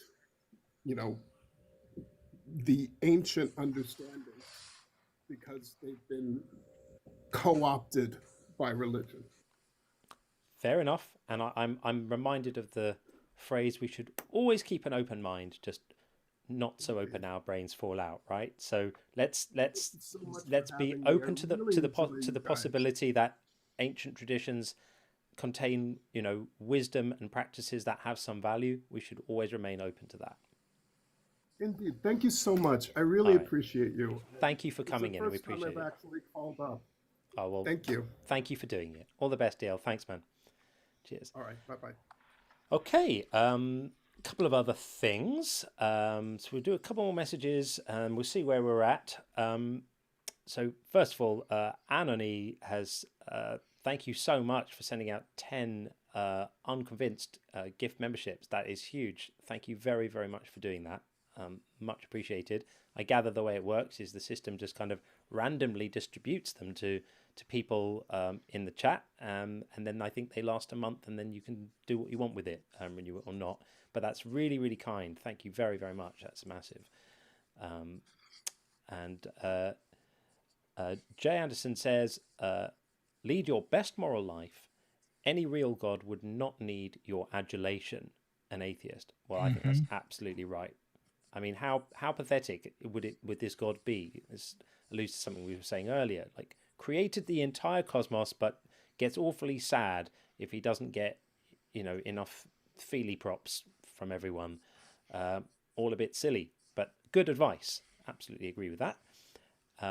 And Laura H says, complex trauma is the worst and doesn't go away. This is true. There are some excellent sources on YouTube that can help. Thank you for that, Laura. That's absolutely true. And we know a lot of people in this community do suffer from complex trauma as a result of harmful ideas that they've been exposed to for long periods of time. And there are great resources online. Recovering from religion is another one. But even just, as Laura says, YouTube is a brilliant repository of all sorts of helpful information about this stuff too. And then Oceanus back again. Thank you, my friend. Lying about science supports no claims for any religion. If one wishes to speak about science, they should be science literate. That takes work. Yeah, I think that's true. And there's a lot of lying about science that gets done in these sort of these debates sometimes, in these circles and these discussions. People way out ahead of their skis. Sometimes it's really embarrassing, especially when we've got like Dr. Dig on and someone comes in and starts lecturing her about something they don't even have, a lower school understanding of, and she's the one with the PhD, but she's the one lacking in the understanding. Remarkable hubris there. And then Tim, hey Tim, thank you so much for this. Tim says, for anyone who doesn't know, Tim is a musician of sorts, and Tim says, I want to do a song about this topic, but I can't get the word Willie out of my head as the primary rhyme. Tim, I think we have to make peace with the fact that when you do the song, Willie may have to be the primary rhyme. I just think I'm okay with that. If you are, I think we'll make it work somehow. But I think that might be where you need to go with it. And thank you very much. And I'm still waiting on the George Harrison. I haven't forgotten that you said that. So thank you very much for the comments. A couple of other things just to get at. On the subject of memberships, there's a three membership tiers, and we recently have a new member in the Inner Circle membership. There's only 4 at the moment, but I'm confident that this fabulous group will grow. So a huge welcome to How to Push Back, who joins Tim Cooney and Gordon Love Science and Drew Smith as the founding Inner Circle members on the membership tier. Thank you very, very much for that. And then the other thing that the 2nd and 3rd tier members get is access to a sheet where you can submit a question if there's something that you'd like Sean and I to discuss or talk about, or a topic you'd like us to address, or any specific questions, pretty much about anything. Then if you're an Inquirers or Inner Circle member, you get access to that. And we did get this question in from this wonderful new member, How to Push Back, who asked, what verse from the Bible says the most awful thing in the most beautiful poetic language, in your opinion? It's such a good question. And I was thinking about this a little bit and trying to think what a good answer to this would be. And I actually came up with something really a bit of a boring answer, but it was still the best one I looked at. Like, I started looking at the Psalms, you get this beautiful language of by the rivers of Babylon when we sat down, how we cried. And then within a few Psalms, they're talking about dashing babies against the rocks. And I thought that was an interesting thing. Should I mention that? But you know what? I just had to come back to John 3:16, because the language of John 3:16 is, on the face of it, so beautiful and so sort of poetic. And yet, what it actually reveals is so completely hideous. So it says, and we everybody knows the verse because it's trumpeted all over the place all the time, right? For God so loved the world that he gave his only Son, so that everyone who believes in him may not perish but may have eternal life. Like, it sounds so pretty and it's so beautifully said and all of that. But what this verse actually does is it actually alludes to something really, really ugly and dark. Is this idea that God is capable of giving this eternal life, but 2 things have to happen before he's going to give it. One is he has to have his own son killed, and then the other is that everybody has to believe that he had his own son killed. And one of them is really, really dark and horrible, and why would you do that? You're God, you're in charge, right? You don't have to do this. You can give forgiveness of sins and everlasting life without having to murder anyone, let alone your own son, who is also yourself. Not weird at all. But even worse than that, this whole idea that little stipulation in there, that this gift is not given freely, it's given conditionally. And what is the condition? It's that you believe the right things. So if you just happen to have not been proselytized by the right person, you're stiffed. You don't get it. You don't get the prize. You don't get the wonderful thing. Or if you just thought about it and don't feel convinced by it anymore, as is the case for so many people in this community, sorry, no more everlasting life for you. You're not on the good team anymore. And all the other reasons that might lead someone to not fulfill that little requirement in there to believe this thing. So that would be my answer to the question of something quite beautifully phrased, which actually hides something really, really ugly.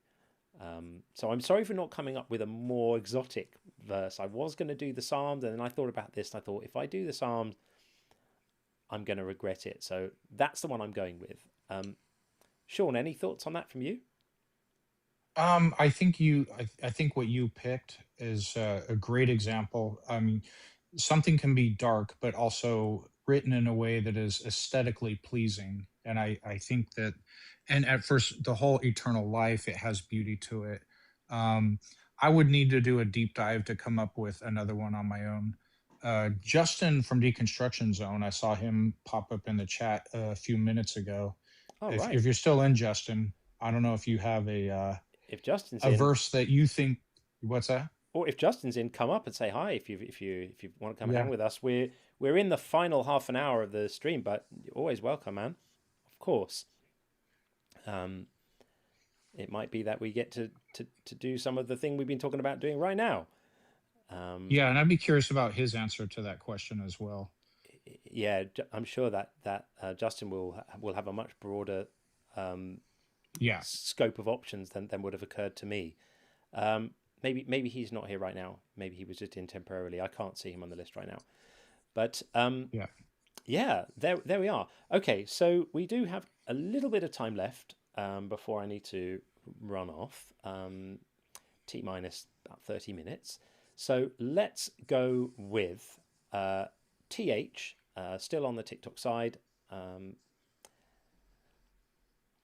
Welcome in, TH. How you doing? How's it going? Good. How are you? Good. How you doing? Doing great. I think your last guy that you had on was pretty good. Already kind of said some of the things I was going to say. Mm-hmm. And somehow, by the way, I got muted in the chat because people didn't like what I was saying. I wasn't being mean to anybody. I mean, it came off insensitive or whatever. But yeah, I didn't say anything. I didn't character assassinate anybody or anything like that. So, anyways. These things happen. The mods work super hard to try and keep the chats kind of within the lines, and 99% of the time they get it right. And occasionally, a call might not be quite right, but that's to be expected. They do such a good job on both chats. I'm eternally grateful. So if you got unduly muted, then apologies, but you clearly have a mouthpiece now. So what would you like to say? Well, I don't think God is silly. I do think the magic sky daddy of Abrahamic religions is incredibly silly. But I would say that it's kind of a rigged system. Maybe that's not the best way to put it.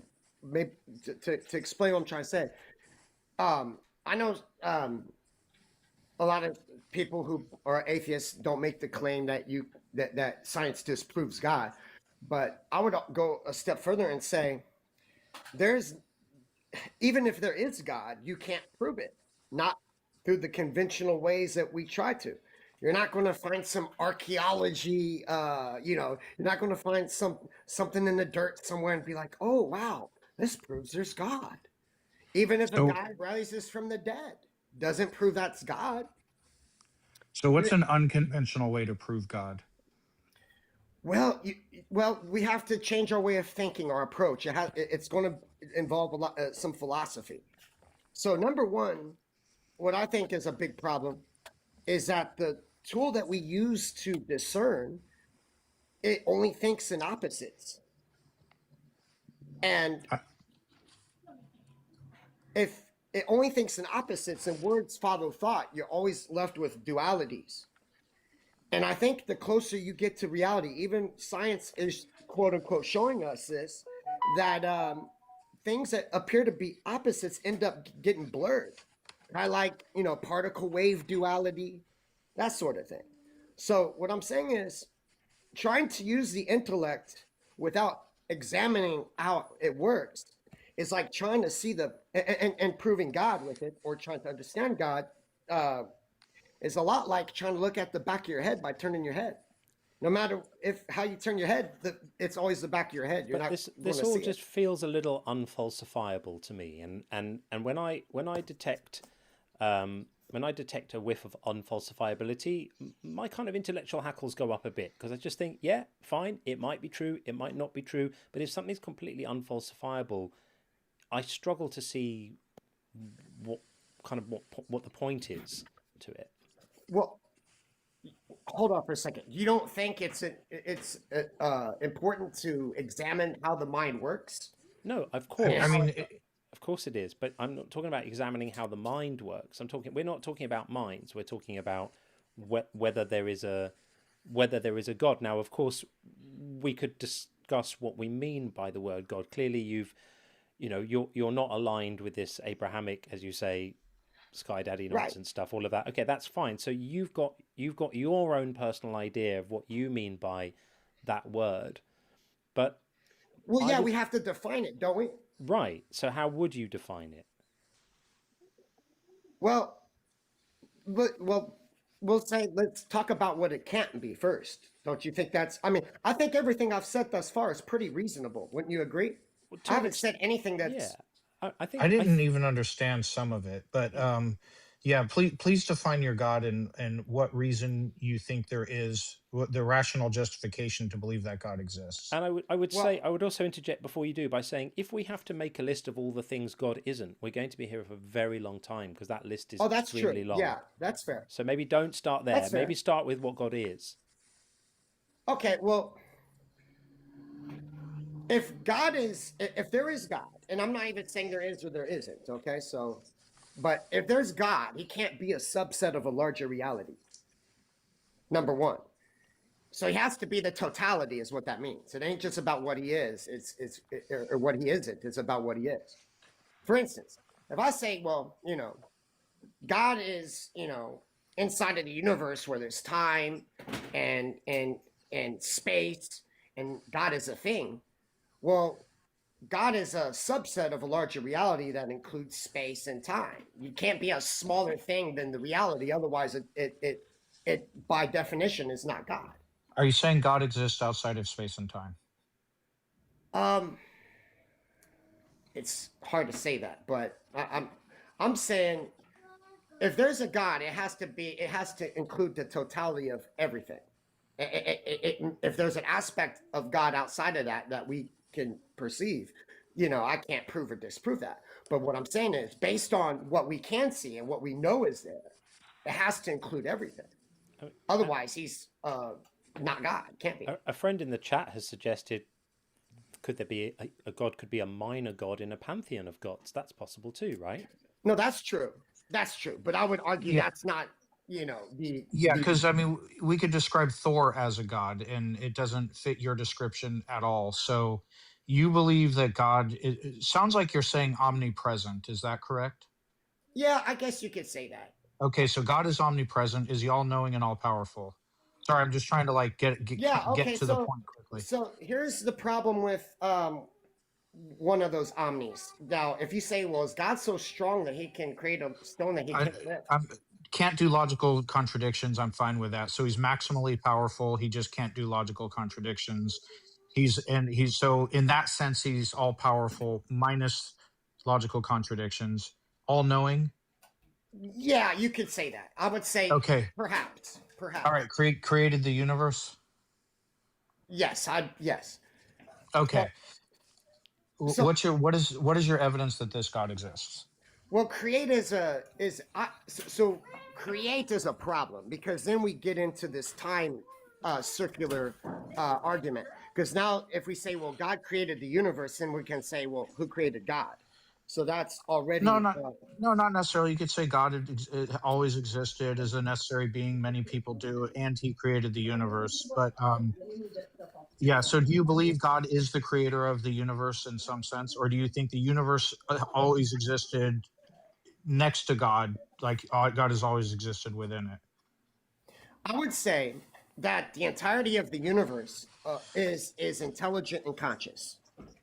Okay, so the universe is God. Yes, I think that's the closest thing. Is the universe a thinking agent? I subscribe to the notion that we don't even have that the universe is intelligent, and that what appears to be individual mind is just an aspect of the one mind. Okay, because it sounds like, because you said God is all knowing and you said the universe is God. So that means the universe is all knowing, which would mean the universe is a conscious agent if it can know things, right? Yes. Okay, so you think the whole of the universe is a conscious agent. What leads you to believe this? Well, the time. Okay, so let's talk about time, because this may seem irrelevant, but I think it answers a question here. It infers or whatever. But so okay, does the past exist? It doesn't exist. The past does not presently exist, but I will say the past happened. Gotcha. I agree with that. Does the future exist? No, but it will. The future will happen. Well, you can't. Well, how can you prove? Well, it depends. The future might happen, but the content within the future you can't prove will happen. The constant within the future? What do you mean? Content. Oh, the contents in the future. Yeah. I can't make a prediction We just can't necessarily specify it. about the future. We know, that, we I know can't there make. will be one. We know there will be a future. Yeah, exactly. We just don't know exactly what it will entail. All of this is uncontroversial. Yeah. Well, what I'm saying is now is the only time. I would argue that now is not even a part of time. Okay, so you're expressing a sort of it's almost like a mindfulness perspective, right? A sort of Eastern perspective on the like a Eckhart Tolle, a kind of the only moment is now. I think that's true, and I actually think there's some wisdom in that.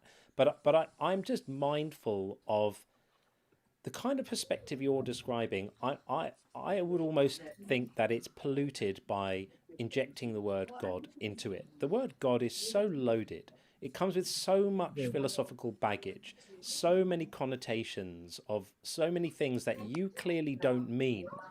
Why not just jettison the word and just call things what they are? Call reality reality. Call the universe the universe. Call minds minds. Call the illusory nature of time the illusory nature of time. Real. And yeah. He did say the universe is a thinking agent, though. That's why what I was trying to flesh out. Like, you hold to that, right? The universe is a thinking agent, is what you said, and I still want to know, like, why you would believe that, or why we should believe that. Fair.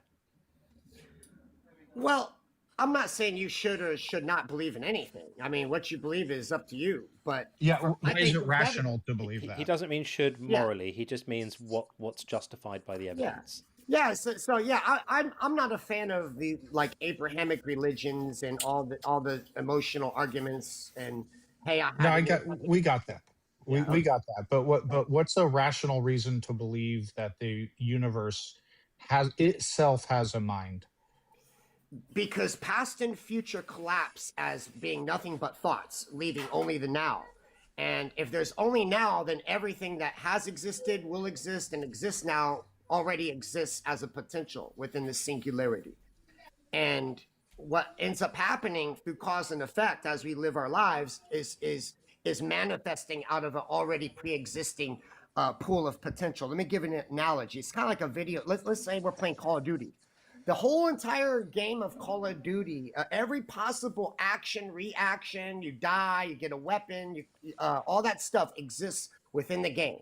But when you actually play the game as a character, you don't experience all those possibilities. I see the universe as the same way. That everything that ever existed, does exist, will exist, already is in the here and now, but in a potential form because there's nowhere else for it to be. And by extension, if I'm conscious and I'm intelligent, it already pre-exists and cannot be an epiphenomenon. And anything that looks to be like an epiphenomenon or an emergent property is actually manifesting from something that already pre-exists. I don't know. I don't get from that to therefore the universe has a mind. Do you have a mind? Yes. All right. So I'm saying you have a mind by extension of the universe having a mind. That's a claim. It is a claim, but philosophically, I mean, you're not going to go in a microscope and be like, oh, wow, we found this, skull in ancient Africa that proves that we had a mind. I mean, of course, but you're making claims without justifying them. Is the point that Sean is alluding to? Well, you think it's not justified. I think it is because. What's the again, justification? Okay. There's no future, no past outside of a thought. Yeah, I get the way time works, and it's even more complex than that with relativity and everything. But like, I don't get from that to therefore the universe is a thinking agent. So if there's only now, if past and future collapse and there's only now and it's inescapable, then anything that does exist, will exist, has existed, including your mind, already was. All right. It is. It's in. I feel like this is we're in like doing bong rip philosophy right now. I have to call it, I'm afraid, because we're 20 minutes out from the end, and I do want to get one more guest before we leave. I feel we could circle this pool a few more times before that happens. So thank you very much for coming in to join us, TH. I know you were waiting in the queue a while before, so I do appreciate that, and for giving us your perspective.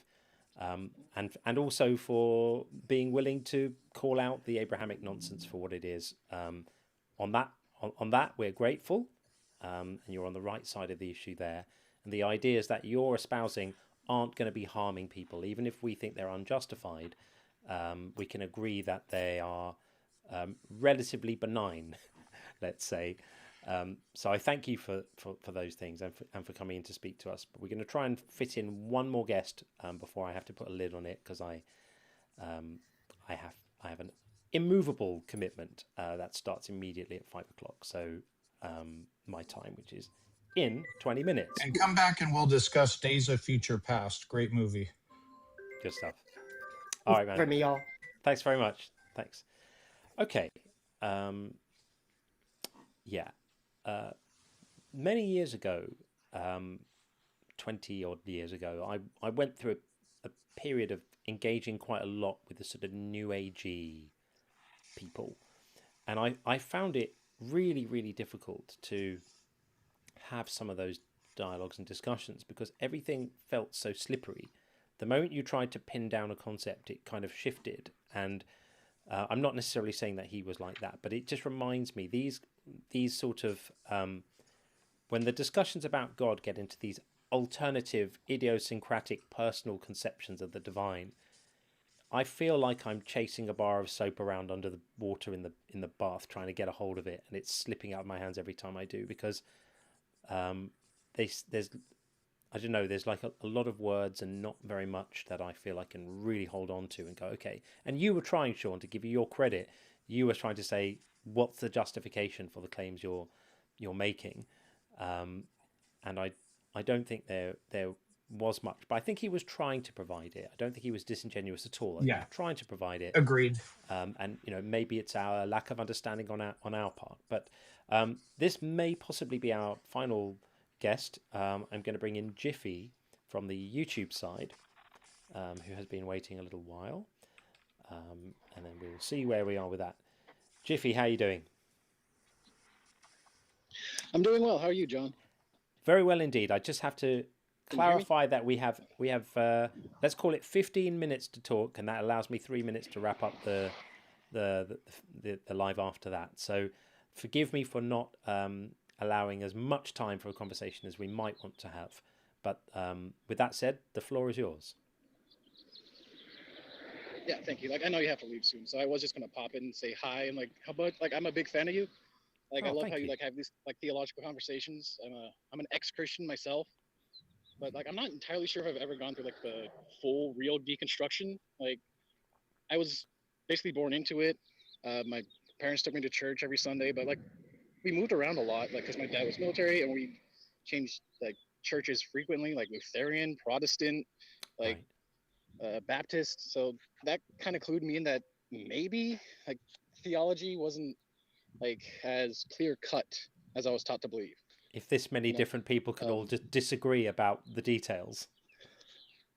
Yeah, on just the one religion, Christianity. Just within one, right. That kind of clued me in. Yeah. Yeah. Each one being, of course, completely certain that they alone have it right and everyone else is wrong. Yeah. like I even had like church groups that tried to bring me into like Jehovah's Witness and Mormonism. Ooh. Like they'd use the church to like try to get their own little group growing. So Yeah. yeah. Anyway, like I'm not like, is there a way to know if I actually did fully deconstruct like in a correct way? Because I just looked at like the claims in the Bible and like the verses where God does these terrible things, like Here's with the the thing. Amalekites and like There isn't even a correct way. You just are where you are. And I, people have a journey from belief to non-belief, and every person's journey is unique. And some of them happen very quickly, some of them happen very slowly, some of them happen in fits and starts, some of them happen in a linear way, some of them happen without input from outside, some of them entirely depend on input from outside. There isn't a right way or a wrong way. The important thing is that you're at a point in your life where you're able to just be intellectually honest and not feel any dissonance about that. And that's the mark of just being in the right place, whatever your beliefs are. The thing that I just don't want people to experience that feeling of dissonance where they feel an obligation to be convinced of something, because as I'm always saying, that isn't how conviction works, that isn't how belief works. And so I feel such a strong sense of compassion and empathy for people who carry that weight of not being convinced about something and thinking they should be. So you did it right. Whatever your way was, you did it. It's like if you're feeling resolved, you're in the right place. Yeah, I agree with that. And the important thing is that like becoming an atheist, for example, should never be a goal. Neither should becoming a theist. Just ascertaining the truth as best as you can should always be the goal. And if you're doing that and you're doing it without fear of hell or any pressure from any side, you're just I'm doing some honest introspection, learning, and truth seeking. If you still end up a theist, that's great. You came to that position honestly, and I'd love to have a conversation with you about it. But there's no end goal other than whatever the truth happens to be, whether it's comfortable or uncomfortable. Just seeking truth, you're doing it the right way. okay, that makes me feel a little bit better about my journey, like from theism to atheism. For sure. Like, that's pretty much all I wanted to say. Like, great, just, man. I love what you do, and like you're helping me like really understand like why I left, like in more detail. I love how you like talk to people, like just Great. cool, calm, collected. You're a good man. Thank you so much, and really nice for you to take the time to come and say that and let us know where you're at. So welcome. Hope to see you again, and we'll speak soon, man. All the best. Take it easy. Bye-bye. Thanks, Jiffy. Thanks. Okay. Yeah, and I think that's really important. Nobody should ever feel that there's a sort of prescribed path that they ought to be on with this stuff. That almost like the defining principle about this is that there isn't an ought. If you're feeling an ought, then you're not doing it right. Right. The right way of doing this is to realize that you just go where the evidence takes you. You go where your mind takes you. You don't fight with yourself. You don't feel that you ought to be doing anything or should be believing things or doing things in a certain way. It's great to hear from someone who's been through it, and it sounds like it wasn't too traumatic for him. And that's another thing that I think is worth pointing out. We so often focus on these very, very painful stories of people being wrenched away from their faith and how painful it is, and they need to be told and they need to be understood, because we need to promote more compassion for people who have been on that path. But it's also to understand that for some people, deconstructing isn't labeled deconstructing, and it isn't traumatic, and it isn't painful. It's just a natural progress from one place, one set of opinions to another, in the way that our opinions change about lots of things in life. Some people start off thinking that a particular economic approach is a good idea, and then they change their mind over time and they come to think something else, or that a particular style of furniture or house or whatever it might be is a good thing, and then they change their view on that. So I think we should acknowledge the people for whom they're just as valuable a part of this community, who haven't got battle scars from their deconstruction. You're not less because you didn't go through some terrible procedure and process that you are slowly recovering from day by day. That doesn't make you any less valuable a member of this group of people who are just unconvinced, just like don't believe these silly stories and are proud to just be who we are and don't feel any sense of moral failure because of it. Everyone from the whole spectrum of experience is welcome and important in this group. Okay, so before we tie things up, a couple of other things, a few more messages. We'll just share those. So we have Oceanus again, Oceanus, I should say.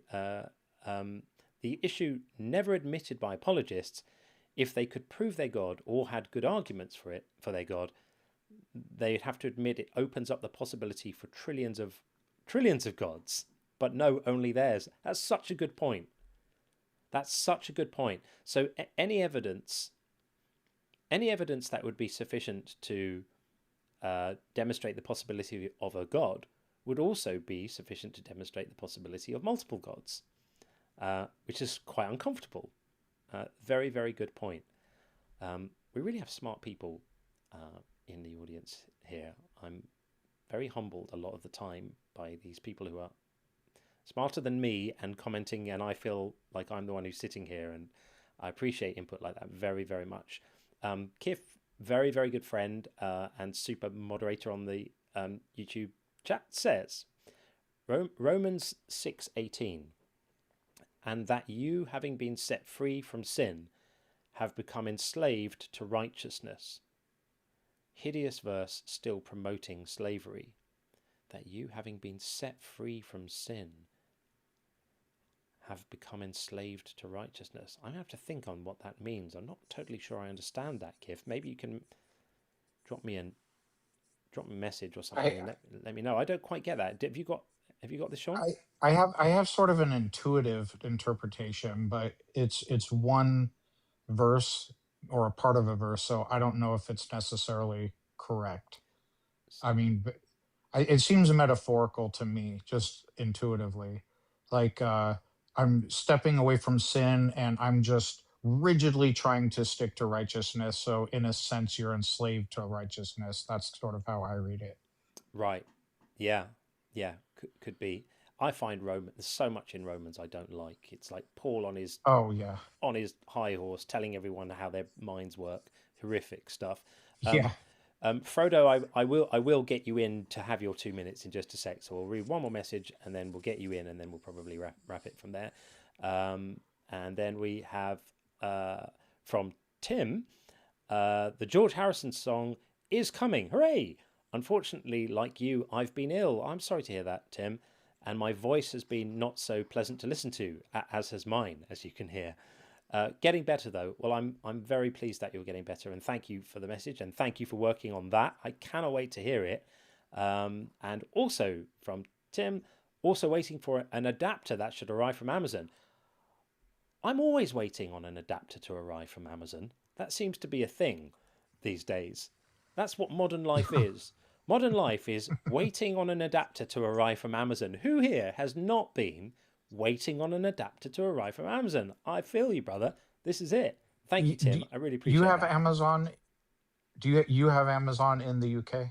Oh, big time. Yeah. You know, I actually owned Amazon stock like very, very early on. And it went down, it dipped down in value and I ended up selling it. Ouch. Like if I hung on to that until now, I would be rich. Oh, sorry, man. But that's all right. That's the markets. And then the last message we have from our very good friend, Fliberty Gibbets, says, thanks for making my morning of work not suck. Well, we aspire to make people's mornings not suck. You are incredibly appreciated. Thank you very, very much. Catch you on the next one.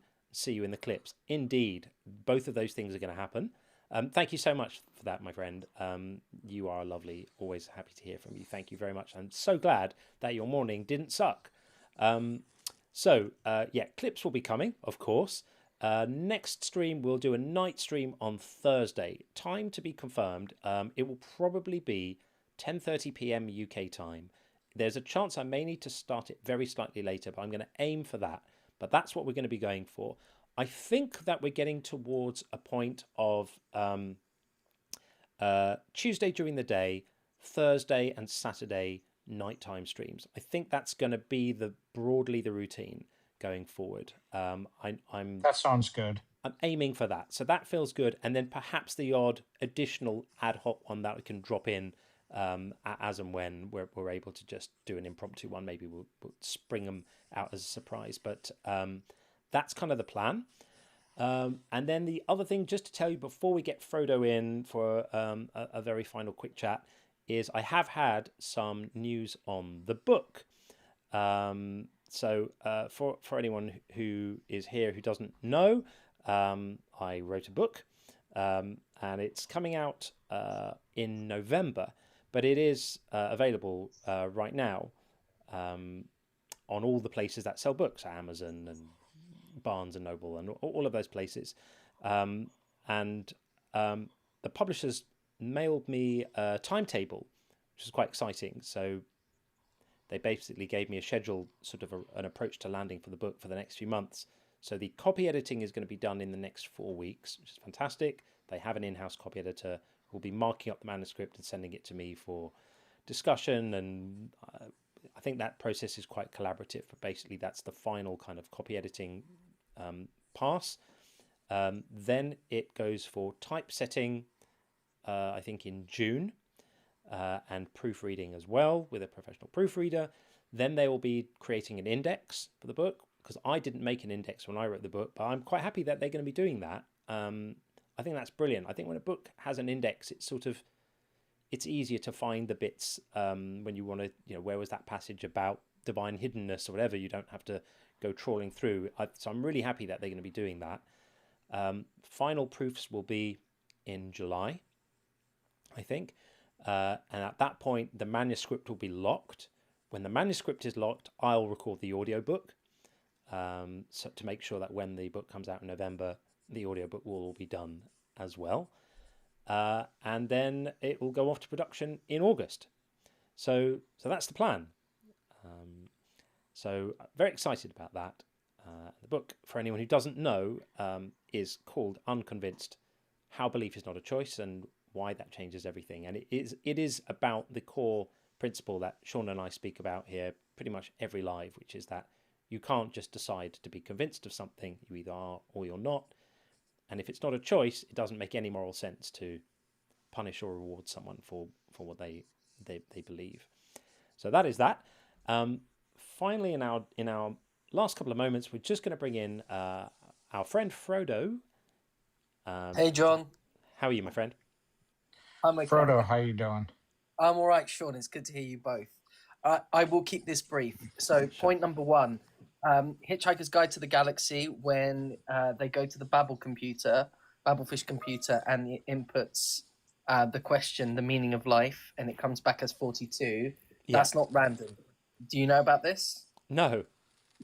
Okay, so very quickly, Douglas Adams was a programmer, and in ASCII, 42 is the number for the asterisk, which is the wild card, which translates to the meaning of life is whatever you make it. So that's the connotation between the 42 and the meaning of life. I didn't know that. Is that really true? Like, that's brilliant. It is true, yes. In ASCII, 42 codes for the asterisk, which That is is always super. the wild card in programming. That's quite an Easter egg.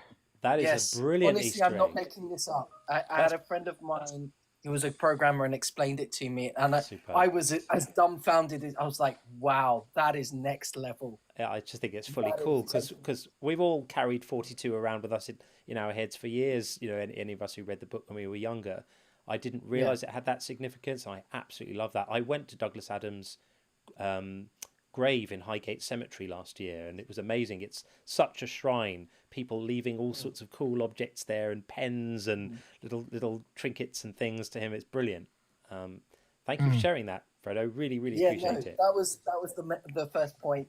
The guy who came up and discussed the pyramids, they used the stars to essentially identify true north, and it's still out by a few degrees, but it's still a magnificent kind of achievement by the ancients. But there's no metaphysical or woo-woo involved with using the stars to navigate. A lot of people did that.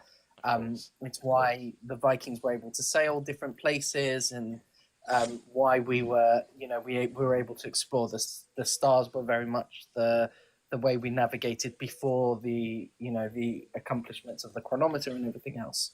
Brilliant. However, But it's so much more fun when it's mysterious and ooh, something's behind it, aliens or God or what have you. it's the X-Files, and they. That's right. To be fair, there's a couple of engineers who said if you wet sand and use logs, you can move things really, really quickly on log trains. So the techniques existed. It's just that they weren't fully recorded. But we can speculate and achieve that. Guess what, though, Frodo? We've had live on air right now, potentially a debunking, because James Anthony says the 42 thing is a myth. Douglas Adams himself has said what it means, and that it's just that it's a funny number. So we're gonna have to live with ambiguity now. We're gonna have to live with ambiguity about what is actually true. And on that moment of uncertainty, I love the ASCII explanation, and it does make sense if it's true. I guess we'll have to threw down the gauntlet, Frodo.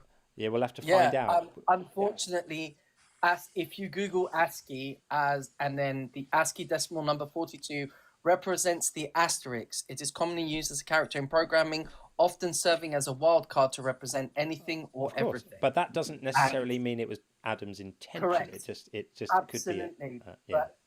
But the coincidence is too much, I think. I'm holding to that Frodo, story because I like it. That's right. Fact check it, Frodo, and then the next live come up and let us know what you came up. I will do. But the news I wanted to share with you is, so after your awesome session with no degree required, he challenged me to a debate to discuss the value of secular moral systems over religious moral systems.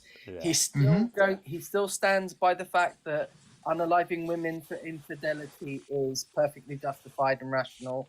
So this should be an interesting debate. I will let you know the specifics once we've nailed down the dates, but it's probably going to be towards the end of April. Let us know. Okay. I will. For sure. It's just, we've had conversations back and forth between us, and I just said, you need to understand that if you say this stuff out aloud, it's going to look really awful. And he's like, no, I genuinely believe that unaliving women for infidelity is perfectly rational and justified. That's both appalling and unsurprising. So please keep us informed about that, because I would love to know how you get on with that. I will be using everything at my disposal to draft my opening statements and how I'm going to challenge him. I'm swatting up as we speak. But is Coco hosting it? So the live is being co-hosted by a friend of mine called Dark Knight.